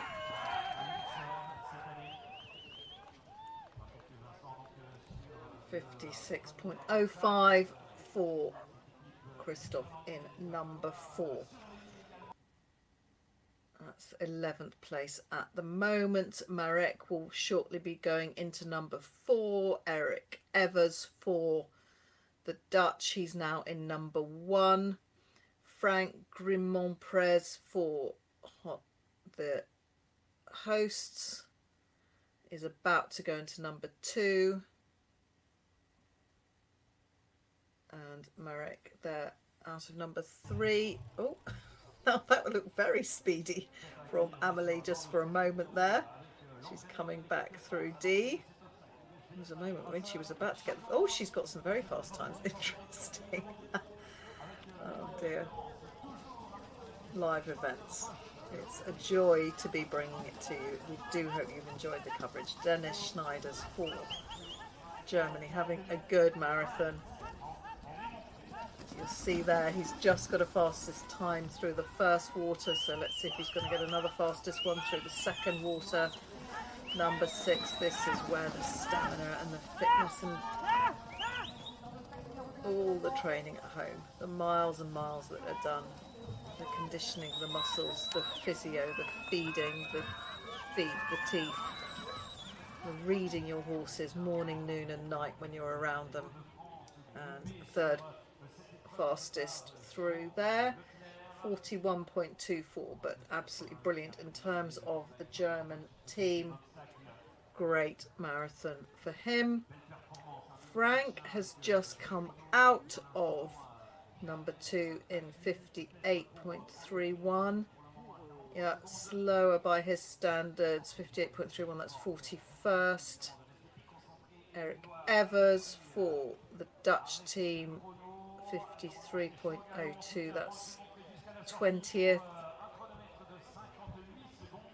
We're in the home straight now. It's been great having you with us, and you may well be watching this back at a later date, and we do hope you've enjoyed it as well, wherever you've been watching and listening from. Marek driving just Kefet and Duke Liberator. It's currently in number 4. Camera's on number 3, and this will be the Dutchman coming in if we're going to stay with it. Stan van Eyck. There we go. And the clock is rolling.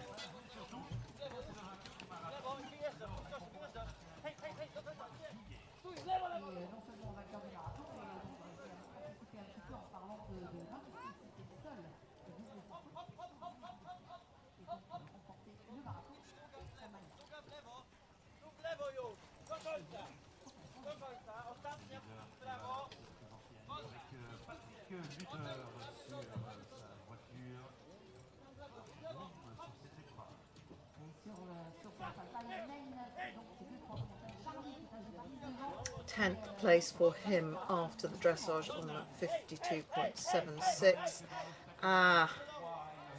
Now it's looking like Frank's bid for another individual medal has just taken a knock. There is a 20 to add to his score in number 2. So Frank Grimont-Prez for the French, who did that absolutely stunning masterclass of a dressage test yesterday. Sadly, it's not over just yet, but there is a 20 penalty has just appeared next to his score for number 2, so most likely it's a corrected error. Of course, we don't know, haven't got confirmation of that, but that's happened to Libby Priest a bit earlier. Every chance that those 20 penalties will have paid to his bid for another individual medal. That's sad in terms of Frank's marathon, but you have to dust yourself down and get on because he's still got to drive for the team. It might be that it's Mathieu and Francois' scores that go forward for the team. Francois still sitting pretty himself. You know, he's in second. He had that great marathon to 5th overall, second place at the moment, so everything to play for him now. But Frank, maybe for him it's unconfirmed at the moment, but not the best news. He was the silver medalist last time, arrived in the pound with every hope that he was going to get another medal, but that might just have taken a bit of an amendment. Great to share Christoph with you, Christoph Oztetag, having a good solid marathon. It's not going to be one of the winners, but in terms of the Hungarian team, really solid. And we're on to Amelie now, the Baroness from Argentina, originally born in Germany. There we go. And she goes.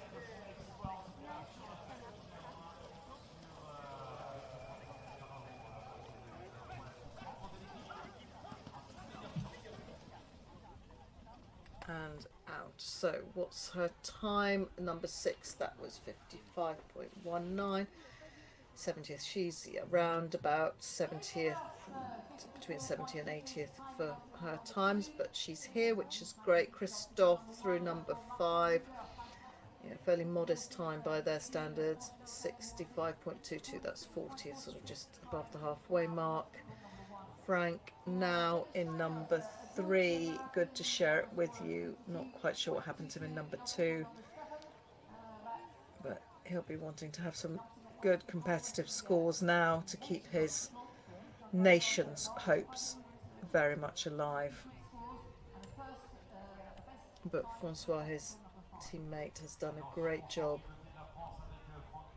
in terms of the marathon, and Frank is out. That looked like a good, yeah, that was great. 50.278 for him, and those beautiful horses coming out, two of the best in terms of quality that we had all the way through. Stan van Eyck in number 4 at the moment. Dennis Schneider's, he's had that great run through the first water, in 3rd after the second water, 52.22 in number 7, that's for 9th place, but this one for the German team looking good. Marek here for Poland, just keeping all the wheels on the ground through A. Not everybody has. And at the same time we've got Stan van Eyck. I wanted to say Jan van Eyck for obvious reasons, being an art historian, but Stan van Eyck. Jan van Eyck, if you remember, painted that beautiful Arnolfini marriage, and the lady had this what looked like the pregnant stomach, but it turned out it was actually painted because she died, I think, in childbirth. But Stan van Eyck, not Jan van Eyck. Today, 57.33 through number 4, 19th for him. Frank is just about to come in. And, oh, we have, oh, this is exciting. We have a new fastest time for Marcel Luda. New fastest time. Can't keep up with it. It's brilliant. In number 1 for the Swiss. They said, everybody said, the word on the street was the Swiss came here with some strong marathon hopes. We've still got another 2 to go. We've got a bit of a glut of Swiss coming at the end of it all. 46.46. That's a stunning time. Gosh, she must have flown. Shame we didn't get to see that. Who else went through there really quickly? Yeah, Bruno for Switzerland, unsurprisingly. He was the next fastest at 48.52. So the Swiss living up to expectations. Martin had a good one. Where's Martin? Yeah, he was third fastest through there. He retains one fastest time through number 3, but it doesn't matter because he's so far ahead. Marcel Luder now in number 2. And who's this coming over the hill? Stan Van Eyck.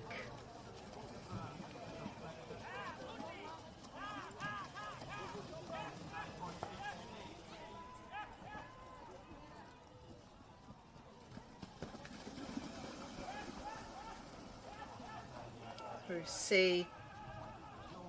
These have driven well. There's only been very, very few Sat-Nav errors, and certainly not from the people at the top end of the order. But all these obstacles, congratulations to everybody that put them together. They've built them. They've been good, horse-friendly obstacles, and that's what we want. Really important for the future of the sport, and we have brought you a great showcase so far today. Frank Grimond-Prez for France in number 4. He'll be coming in. The clock is ticking. Here we have it. Oh, thought the French might have kept the camera on that, but they've gone Dutch. They've shot back to Eric Evers, who is, there we are, on the Dutch team. So we've got 2 Dutch team on the course at the moment. We're about to have 2 Swiss on the course when Stefan Ulrich starts with his Bombardier and Summerwind 42. We've got Folke Rollerson for Ireland coming, and then finishing off with the Swiss individual Michel Barby later on. Eline Menting for the Dutch driving jazz, and Jean-Pierre coming to. Luder, Marcel Luder. Luder Marcel, whatever you want to call him, whatever he's doing it really well, because he's just done a new fastest time. There we go. Keep the French happy because they are our hosts. We've just seen Frank go out of number 4. Thank you, crew. 58.6 through 26th for him. So Frank Grimond-Prez for the home crowd, keeping them happy. Eric Evers for the Dutch, about to go into number 4.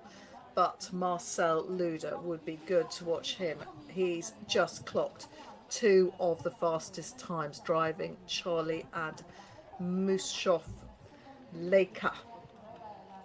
About to go into number 2, and he's in Oliver Lang-Felleman for Spain, the last of the Spanish team to go. We are right at the bottom. We've got to the bottom of our screen.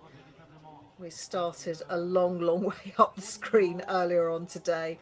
Stefan Ulrich will be next on the course, but in the meantime, we are in number 5. And I would reckon that in number 5 at the moment, we've got Stan Van Eyck for the Dutch, still out on the course for Hungary. Christoph Ostertag, he's gone through number 5, will be in 6. Amelie has gone through. We've got Dennis Schneider's just waiting confirmation of some of these latter parts of the course for them. But just to keep you up to date, Frank Grimond-Prez, who was our second placed competitor overnight, had a beautiful, beautiful dressage test. Absolutely one to watch again and again. He had a 20 penalty to be added at number 2, so probably dashed his individual medal hopes, but driving very much for the French team. Eline Menting, she's out on the course. She had a lovely dressage test yesterday as an individual. Her first World Championships, 52.98 for a 12th place out of 91. Don't forget, we had 91 dressage tests, 45 on the first day, 46 on the second, and we have not let the judges rest. They are all out there, all 5 of them. Barry Miguel, Bert Jambon, who was at sea, Andrew Council and Anne-Marie. They're out working today, overseeing the marathon. And they'll be working tomorrow in the cones. We'll have some of them looking on from the side. We'll have some of them in probably a little marquee or gazebo in the middle of the ring. There are messages flying around on some of the chats about the fact that it won't be long before the cones course is available to be walked. And so quite a few updates. Joseph Dibak for Italy, 110.01, that was 12th back then. But Ulrich, 110.99, that was 16th. Luda Marcel, now he's put down 2 fastest scores, and just hold on to your hats whilst you watch this one. Everybody, what is he doing so right apart from being very fast? Fluid, horses forward, working as a pair. Okay, that for me is the biggest thing. They're working beautifully as a pair. That's why he's doing so well. And we can reveal 46.35. That's 3 fastest times. We look like we might have our new marathon winner out there. But just saying, he's done 3. Got 5 more to go. Eric Evers having a perfectly respectable marathon in terms of the Dutch, driving Datso and Jari. Clock on him, we're in number 4. I told you you'd get to know them by the end of the day. You look at them all first off, if you haven't seen them in person, you go, gosh, am I going to remember which one they are? But yes, they become like old friends very quickly. Eric Evers. Dutch team are here with intent. That's it. Clock stop. Noses hit the timeline. Out of there, 57.74. Won't be long before Marcel Luda is in number 4. In the meantime, joining our Frenchman, Frank Grumont-Perez.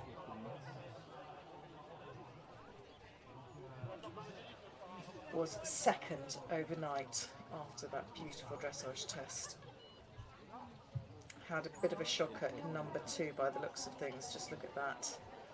20 penalties had to be added to not just the time, but it's to the score. Oh, something's happened in number 5 as well. Didn't see what that was on the screen. Would be great if someone can feedback what's been going on for Frank. Not having a great marathon, not sure what's happened there. Maybe a corrected error, of course. That's another 20 to add to his marathon. Just not his day to day, and it happens even to the very best. We are, after all, only human, and we are working with animals here. Stefan Ulrich in number 1, and a good time for him. That's just coming up now. For the Swiss, he's had the 6th fastest time, 49.93. Good news. Eline has had a knock in number 1. She is in number 2 now. Oliver for Spain. He's in number 3. Clock rolling against him. There we have him. It's Oliver Lang-Velleman. Where was he after his dressage? 41st on 61.677. Dennis Schneider. So he was 3rd after the marathon, 101.28. Great result for him, for the German team, but I think we might be looking at a bit of a change in terms of the marathon places, and that puts Dennis at the moment in 4th place overall. Where is he? Yeah, oh, and 5th. It's all just changing. Christoph, talk about live action. Christoph Oztag, he has finished his marathon. He was 15th overall, 110.13. But because of his brilliant dressage, he's just slipped, as I was talking, into 4th place, 158.59. So that pushes Dennis back into 5th place. So that will be the drop score for the Hungarian marathon, because Martin and Georgi had such a fantastic marathon, so those will be hard to beat. But Marcel Luda for the Swiss, currently in number 4. In the meantime, we'll run through some scores. Jacob Arnold, where are we? 115.4736. Max Bernard. That's it, perfect. That's what we want. Look at those 1, 2, 3 ones. Fast marathons. This pair were working beautifully together. On. In obstacle 3 that we brought you. And they're going to be able to keep it up very tight lines round those elements. And it is indeed another fastest score. This is a remarkable marathon from Marcel Luder, driving Charlie and Mishoff Laker. Christoph Ostertag, confirmation of 15th place for him in the marathon, but that doesn't matter. He has already had a 3rd place in the dressage, but in terms of the Hungarian team, that's great news for them because he can be their drop score. Martin and Gilby did such a great job for them on the marathon. Martin's still a country mile in front, but Marcel Luder could well be our marathon winner today. Frank not having the greatest day for France. High hopes for him. We've got Eric Evers here for the Dutch team in number 5 at the moment. So 14th to 22nd in terms of his speed through the obstacles. And this looks like that's a great top if you're a Frenchman. Very good hats as well. And don't forget that not everybody is that shape. They do have these big body protectors on underneath. So it is compulsory that the body protectors are worn just as much as those hard hats. A feast for the eyes. Big horses, long legs, in lovely condition. Look at their suppleness, and we saw how supple they were during that delightful dressage test yesterday, and they showed that off as well, and those beautiful trots as they come out. So that looked like a better obstacle. That's probably where Frank wanted to be in terms of his game plan. That was 43.72, 9th place for him, but he's had at the moment what looked like not one but two whoopsies on the marathon in number 2 and number 5. Eileen is on the course. She will be next into number 3. Oliver will be next into number 4. Stefan Ulrich for the Swiss. He's putting up some good times as well. 49.93, 6th place in number 1 and 51.09, which is for 4th place in number 2. But at the moment, Marcel Luder is absolutely blasting the competition out of the water. Quite literally, he's been under 50 seconds for all 4 of the obstacles so far. Won't necessarily happen when we get to some of the longer ones. Stan van Eyck for number 7 has posted 58.63. Cameras at the moment on Eileen Mentink for the Netherlands at her first World Championship like this. She is competing for the Dutch as an individual, but the Dutch and the Germans, so many of these nations, French, German and Hungarians, they have such a depth of talent, lots and lots of wonderful combinations to choose from when they put together their squads, then make the selections for their teams. Dennis Schneider's there for Germany, 101.28, 3rd place. Amelie von Buchholz, 137.9672, and Christoph, confirmation of his 110.13, 15th place for him. Oliver now for Spain in number 4, that was 69.26. I'm not going to trouble the leaders with that one. Marcel Luder, brilliant cameras on him. Great to share it, yeah. All 4 on the ground in terms of the wheels, but the clock is on. Looks like we've got some cobwebs there in front of the lens. Really on the home straight now. Marcel Luder, clock ticking for him. 4 fastest times. Absolutely remarkable marathon for him so far. Looping back round. These horses working so well together. On they go. Last few loops. This is where you need the fitness when you're turning, and they've got to pull through the water as well. Let's see where that's going to be. Yeah, not so fast in terms of what he has done. Let's hope he's left enough in the tank after those first four. You do have to pace it off. That was 61.95, 16th. Has he judged it correctly? Because those first four obstacles were extraordinary. Now, we have everybody. We are at the end of our long list.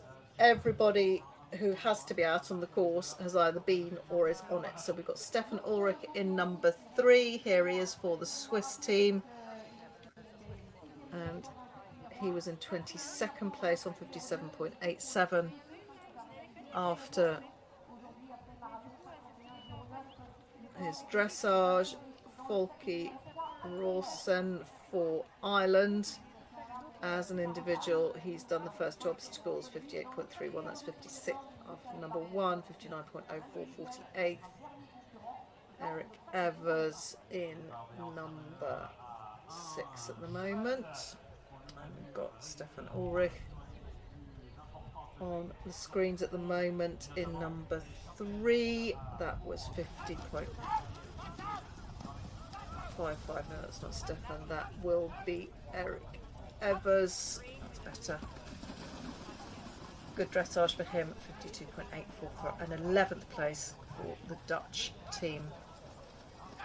You do get access to some pretty good horses, the Dutch, with this wonderful warm blood breeding program. The Germans as a nation were one of the very first to have these quite tightly regulated breeding programs with national studs and all sorts of things, but the Dutch have really got their act together in the last couple of decades in terms of the sport horses they're producing as well. Very much in driving, they are the go-to nation.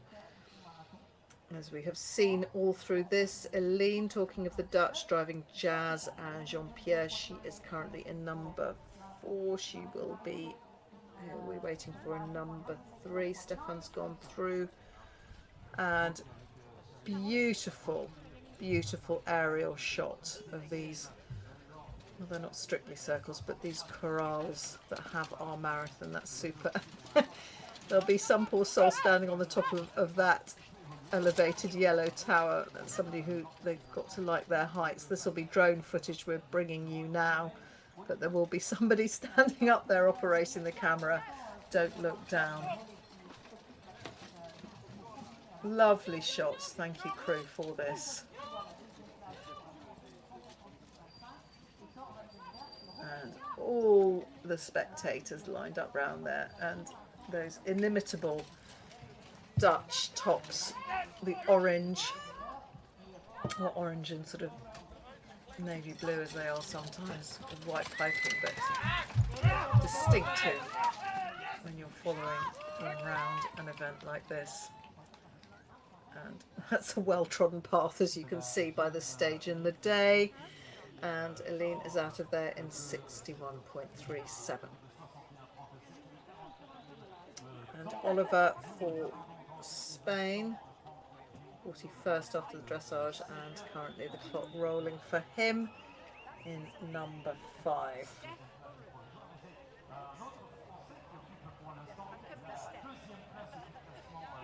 So, note coming through, there will be an unofficial cones walk if you are listening in, and this applies to you between 6:30 and 7:30 local time. So it's quite good if you get the chance to walk it the night before. It sort of rests into the subconscious as you're sleeping.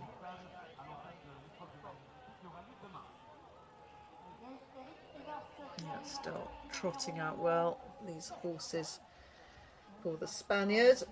Oliver Lang-Fellerman and Michael Barbie for Michel, it probably will be Mark Barbie for Swiss. He's got Da Vinci Daz Arenis and Dino, 18th by the looks of things on there, but Ludo Marcel, who, as you'll see, 4 fastest times than a 16th. Maybe water isn't his forte, but it's all relative because he's done incredibly well. But in terms of Georgi, who had that incredible marathon early on.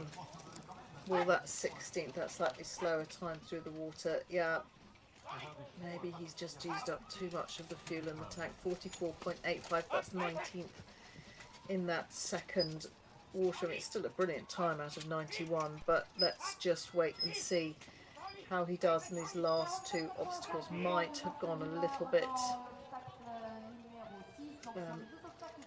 too ambitious in those first four, but still very impressive times. Will remain to be seen if that's balanced out. We've got Frank Grimalprez. He has finished his marathon, 49.25 for him. Stefan Ulrich coming out of number 4 now, 58.13, 24th for him. But Frank has finished, just waiting confirmation of where he will be in the overall standings now. 49.25, which was a 6th fastest time through number 8. That was great for him. Lovely flourish on which to end his marathon. Probably a bit of disappointment back in the camp after the expectations, certainly after that brilliant dressage, that he was going to be right at the top of it all. Eric Evers has come out of number 7 in 54.05, that's 16th. Oliver will be in number 6 soon. Eileen will be in number 5. Stefan Ulrich, 58.13, as we've just seen. In number 4, we've got for Ireland, Folke has done 3 obstacles, 49th in terms of time in both 2 and 3. About to come into number 4, but we've got camera on number 3 at the moment, so this will be Michel Balby for Switzerland. He was 16th after the dressage, 56.12, and he is out of number 2 and 56.32. Eline now for Holland. She'd had a ball roll in number 1, so that's why her position is looking further down the order.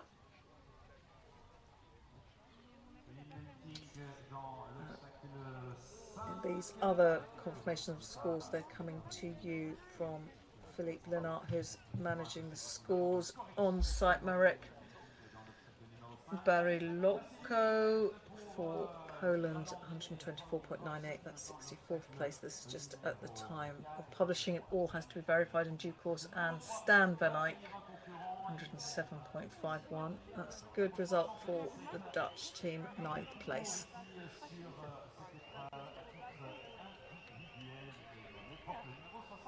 So Stefan Ulrich for the Swiss, he's gone through 4 obstacles. Eline has had another knock at number 5, the first of the waters, 53.45 and 2 to add. Yeah, that's more like it. Yeah, it was quite fast. It was about 13th fastest time, but with all those seconds to add, that's now taken her down to 69th place. They are so costly, those balls, when they roll. But as well as adding another sort of penalty element to the obstacles, they are encouraging good driving. That's the main reason they're there, to stop anyone knocking those middle elements.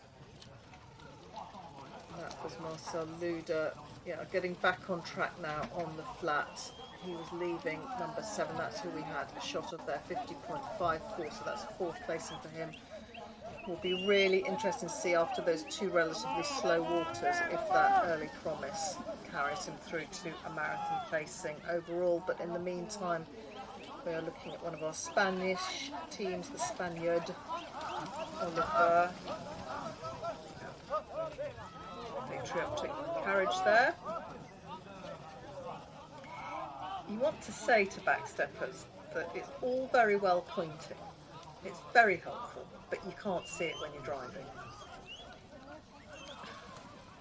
You can point all you like from behind, but unless you've got eyes in the back of your head.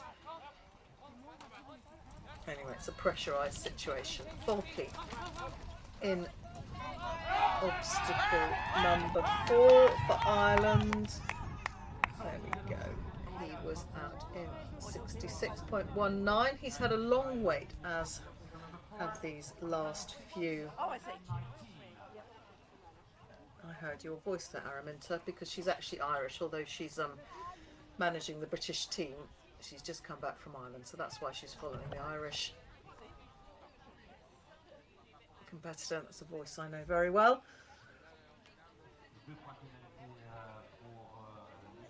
Stefan Ulrich now for the Swiss. His father Werner has already gone before, and where was he? He was 21st in the marathon, 110.99.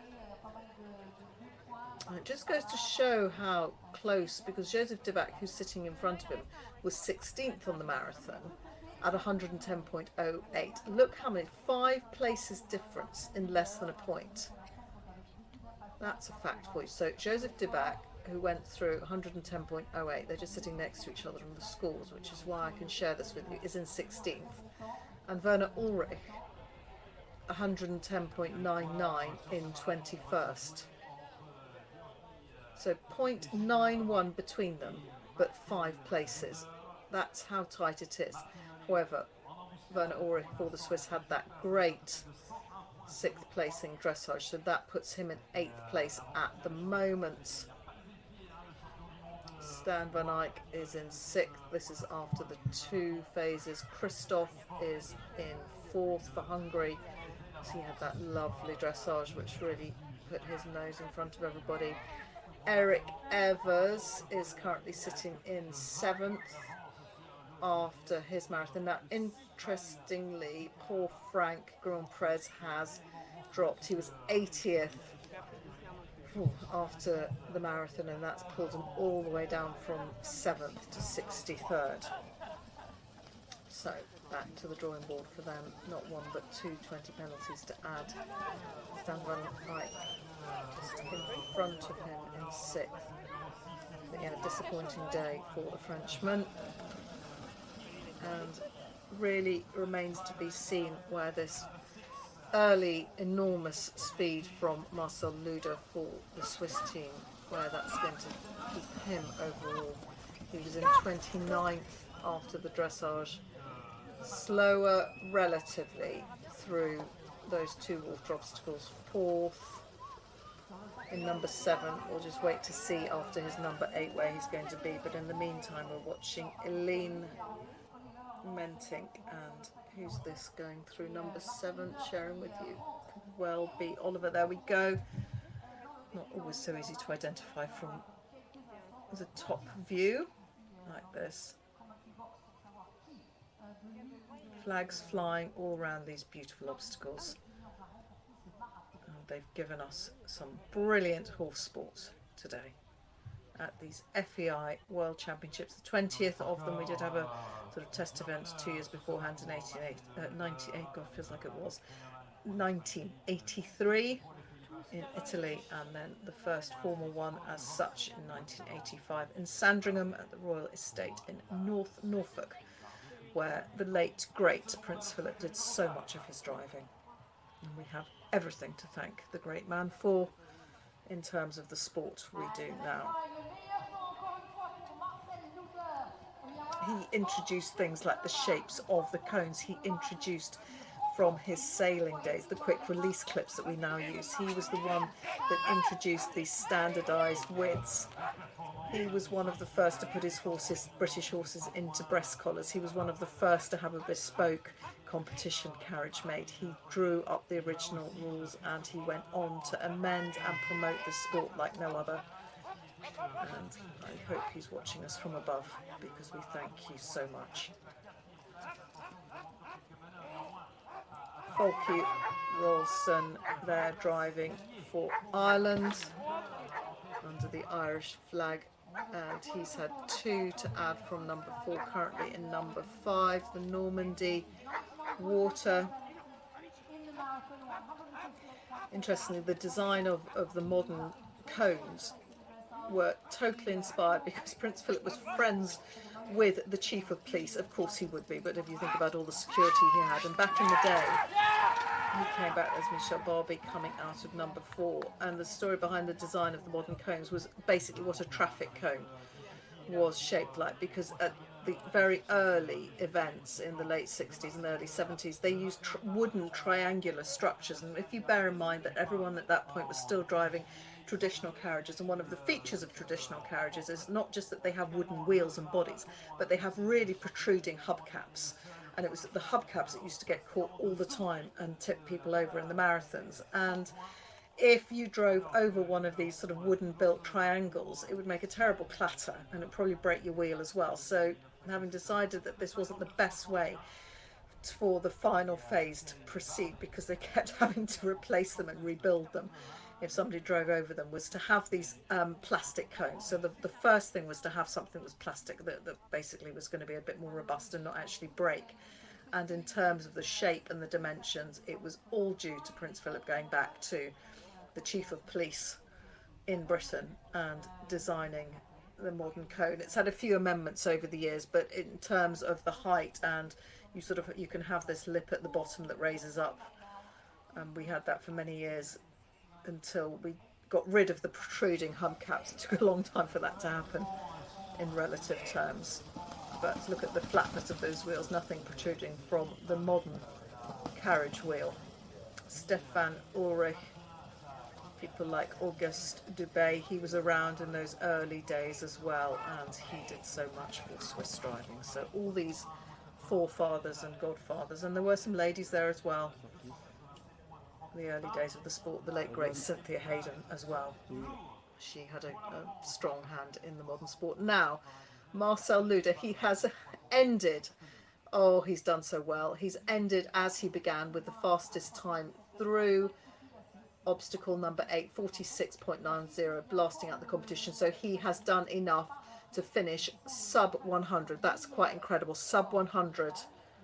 The only one to do so. 99.14. 99.14. He did, contrary to expectations, have enough in the tank left, and that has done enough to propel him up from 29th to 4th place, and keeping the Swiss absolutely in touch in terms of the team event. That's fantastic. So that will be our winner. So that means that, oh gosh, having to scroll right back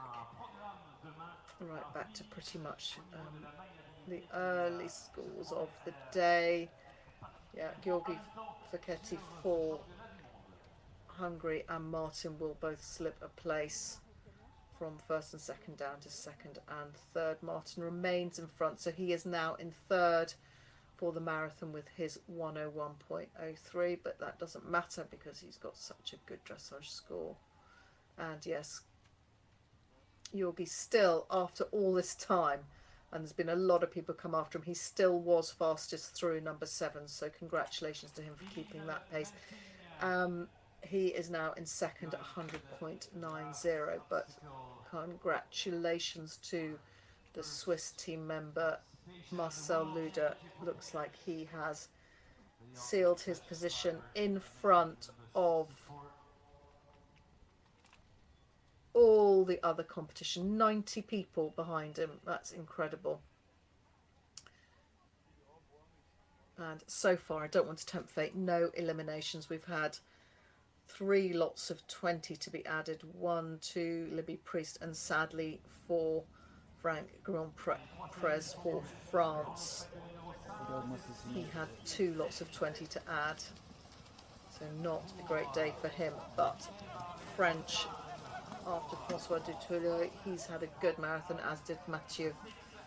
But there may well be a bit of a swapping around in terms of the teams, because Dennis Schneiders and Marco Freund also had very, very good marathons. Here's Folke, cameras on him, coming out of, where is he? Not water number 6, out and in again. He had a good run through the first water, 44.54. That was 18th fastest. Stefan Ulrich did well in number 6. Yeah, So 44.54. And our last competitor on the course now. This is absolutely number 91 to go, driving Da Vinci de Arenay and Dino the 18th. This is Michel Barbet and Folke Rawson for Ireland, also on the course, driving Icandro and Jasper. Stefan Ulrich on the course. Stefan was through number 6 in 43.30. That's an 8th place for him. He was 22nd after the dressage. So confirmation coming through from Philippe on the scoring group. Indeed, Luda Marcel was first in the marathon. He was first in 5 of the 8 obstacles, 1, 2, 3 and 4, and number 8, 7th, 7 obstacle, number 7, he was 50.51, which was 4th, 16th in number 5 and 21st in number 6, the 2 waters, but it mattered not. Oliver Langfellerman for Spain, he was 53rd, 108.04. But great sport from Normandy. We've just got last few to get through, so that's Oliver finished. We've got 3 more. Aline, 4 on the course. Aline should be, if not through 8, about to go through it. We've got her score for number 758.16, that was 44th.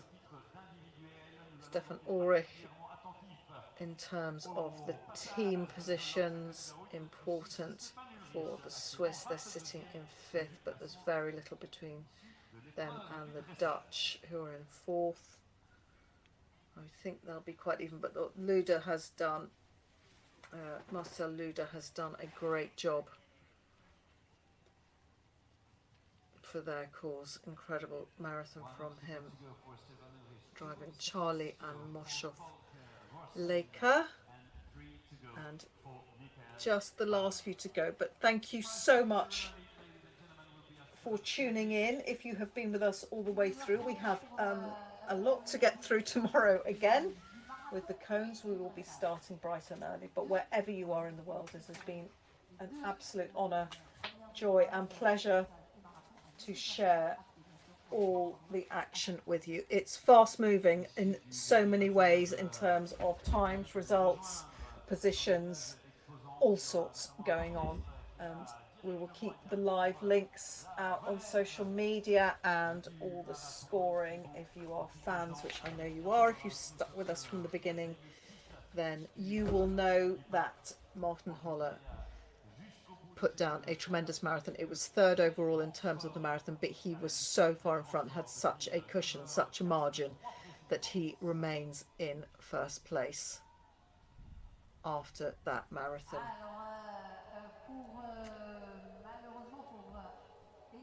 Francois Dutilleux at the moment still in 2nd place for the French. So although Frank has slipped down, his teammate Francois, after a good marathon and a really solid dressage for him, that is great news for the French.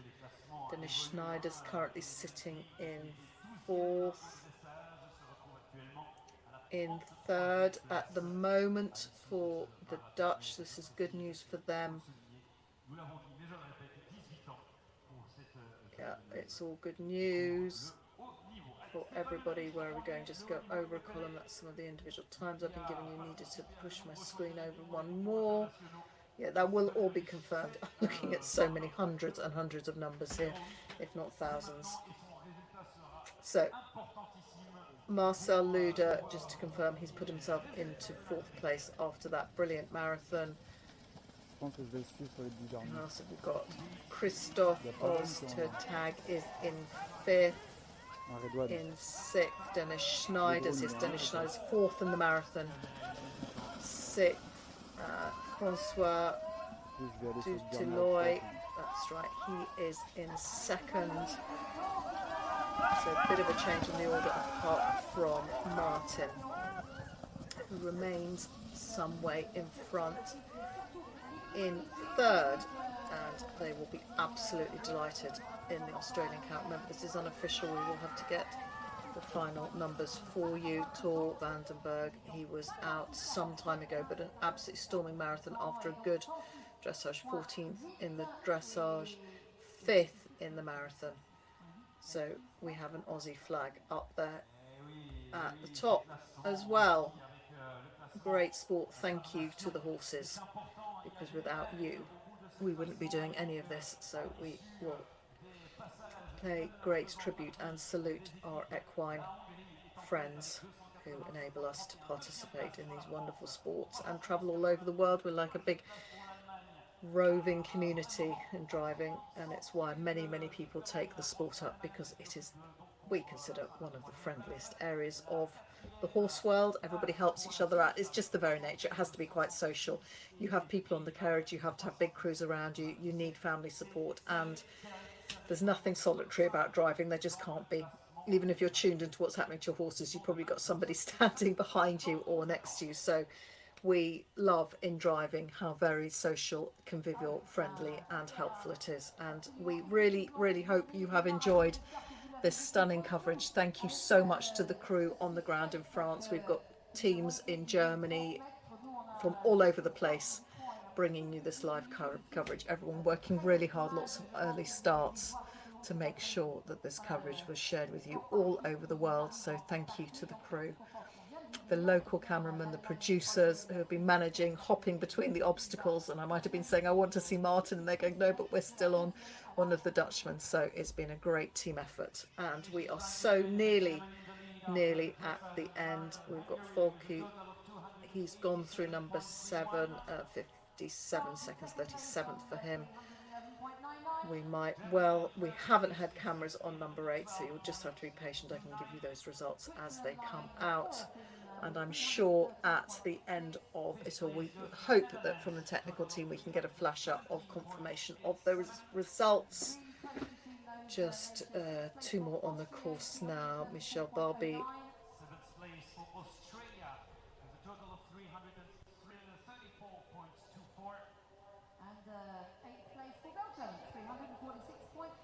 so it sounds like the team results are being announced at the venue. I'm not going to confirm any of that till I get it through to share with you, but I think we can safely say that Hungary will be out in front. I'm really hoping we're going to be able to bring you one last competitor going through this number 7, because that camera position, that drone, if it is up there, is hovering up high. Come on, Michael or Michel, if you're German, Swiss, it could be a Michael, it could be a Michel. We'll just have to wait and see. My apologies if I've pronounced that incorrectly. Yeah, 2 more final scores to come in. Ah, here he is. Here he is. We thought we'd lost him, but last but very much not least, driving as an individual for the Swiss. He's number 77. He's got Dino and Da Vinci de René there. And he's had a perfectly respectable marathon. He was in 16th after the dressage, 56.12. I would imagine Folky has probably gone through number 8, if not going through it.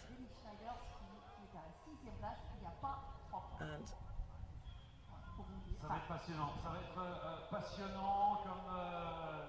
try and get, whilst we're still on air, confirmation of the places and the teams, but if we can get that up on the screen, that will be fantastic as well.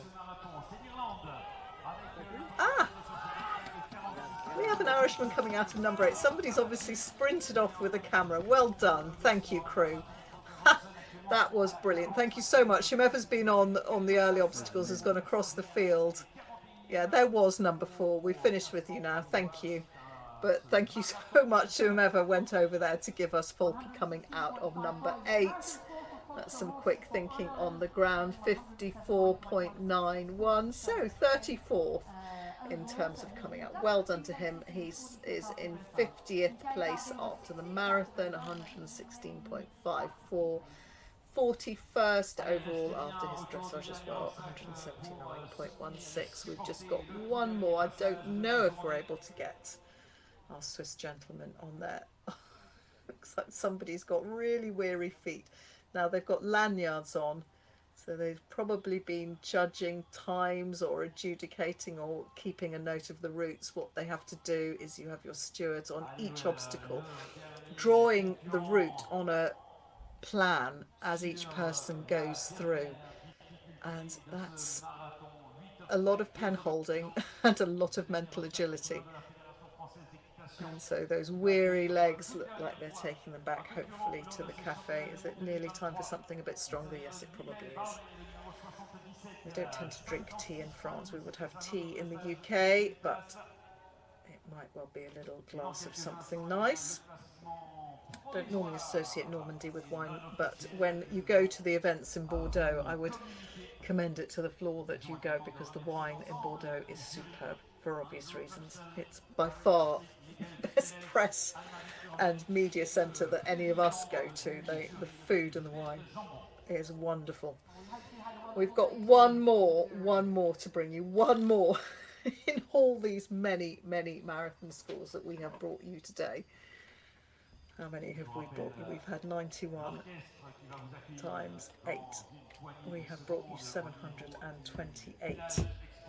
Well, actually, to be correct, we've brought you 727 schools. We're waiting for one more. And if you think each one of those digits is times 4, and we've had running totals. Yeah, we've brought you many thousands of numbers today. Lots of decimal points, lots of positions. And on their bikes, where are they off to? If we can get some final placings and scores up on the screen, that would be fantastic. I'll reach around and see if I can find them for you.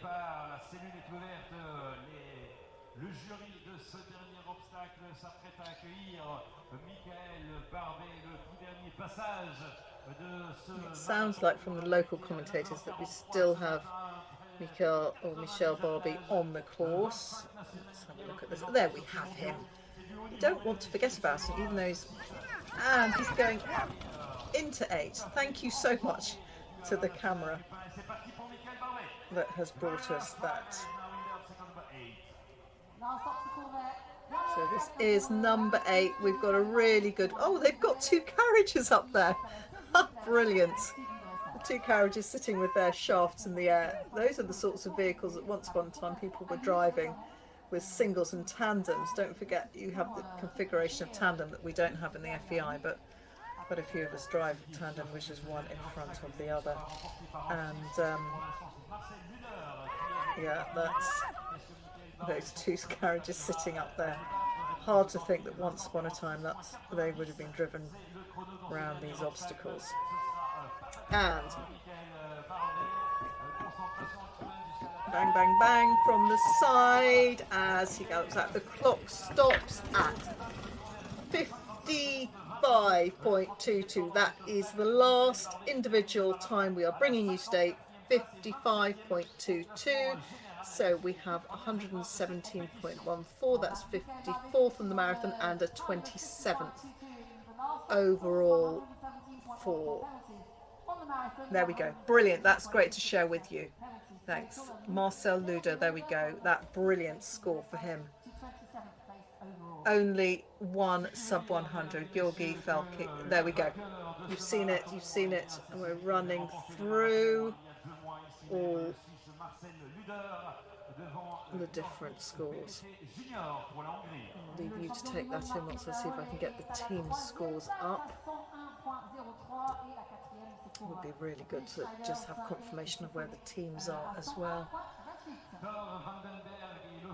Marco Freund, 30th in the marathon, but is sitting pretty high up in terms of the placings.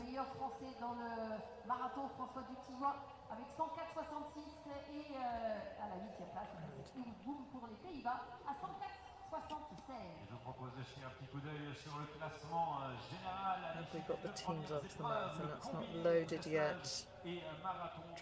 Dressage and marathon confirmation indeed that Martin Holler is in front by nearly 20 points. Francois Dutilleux is in second, and Tor van der Berg for Australia. Great drive for him.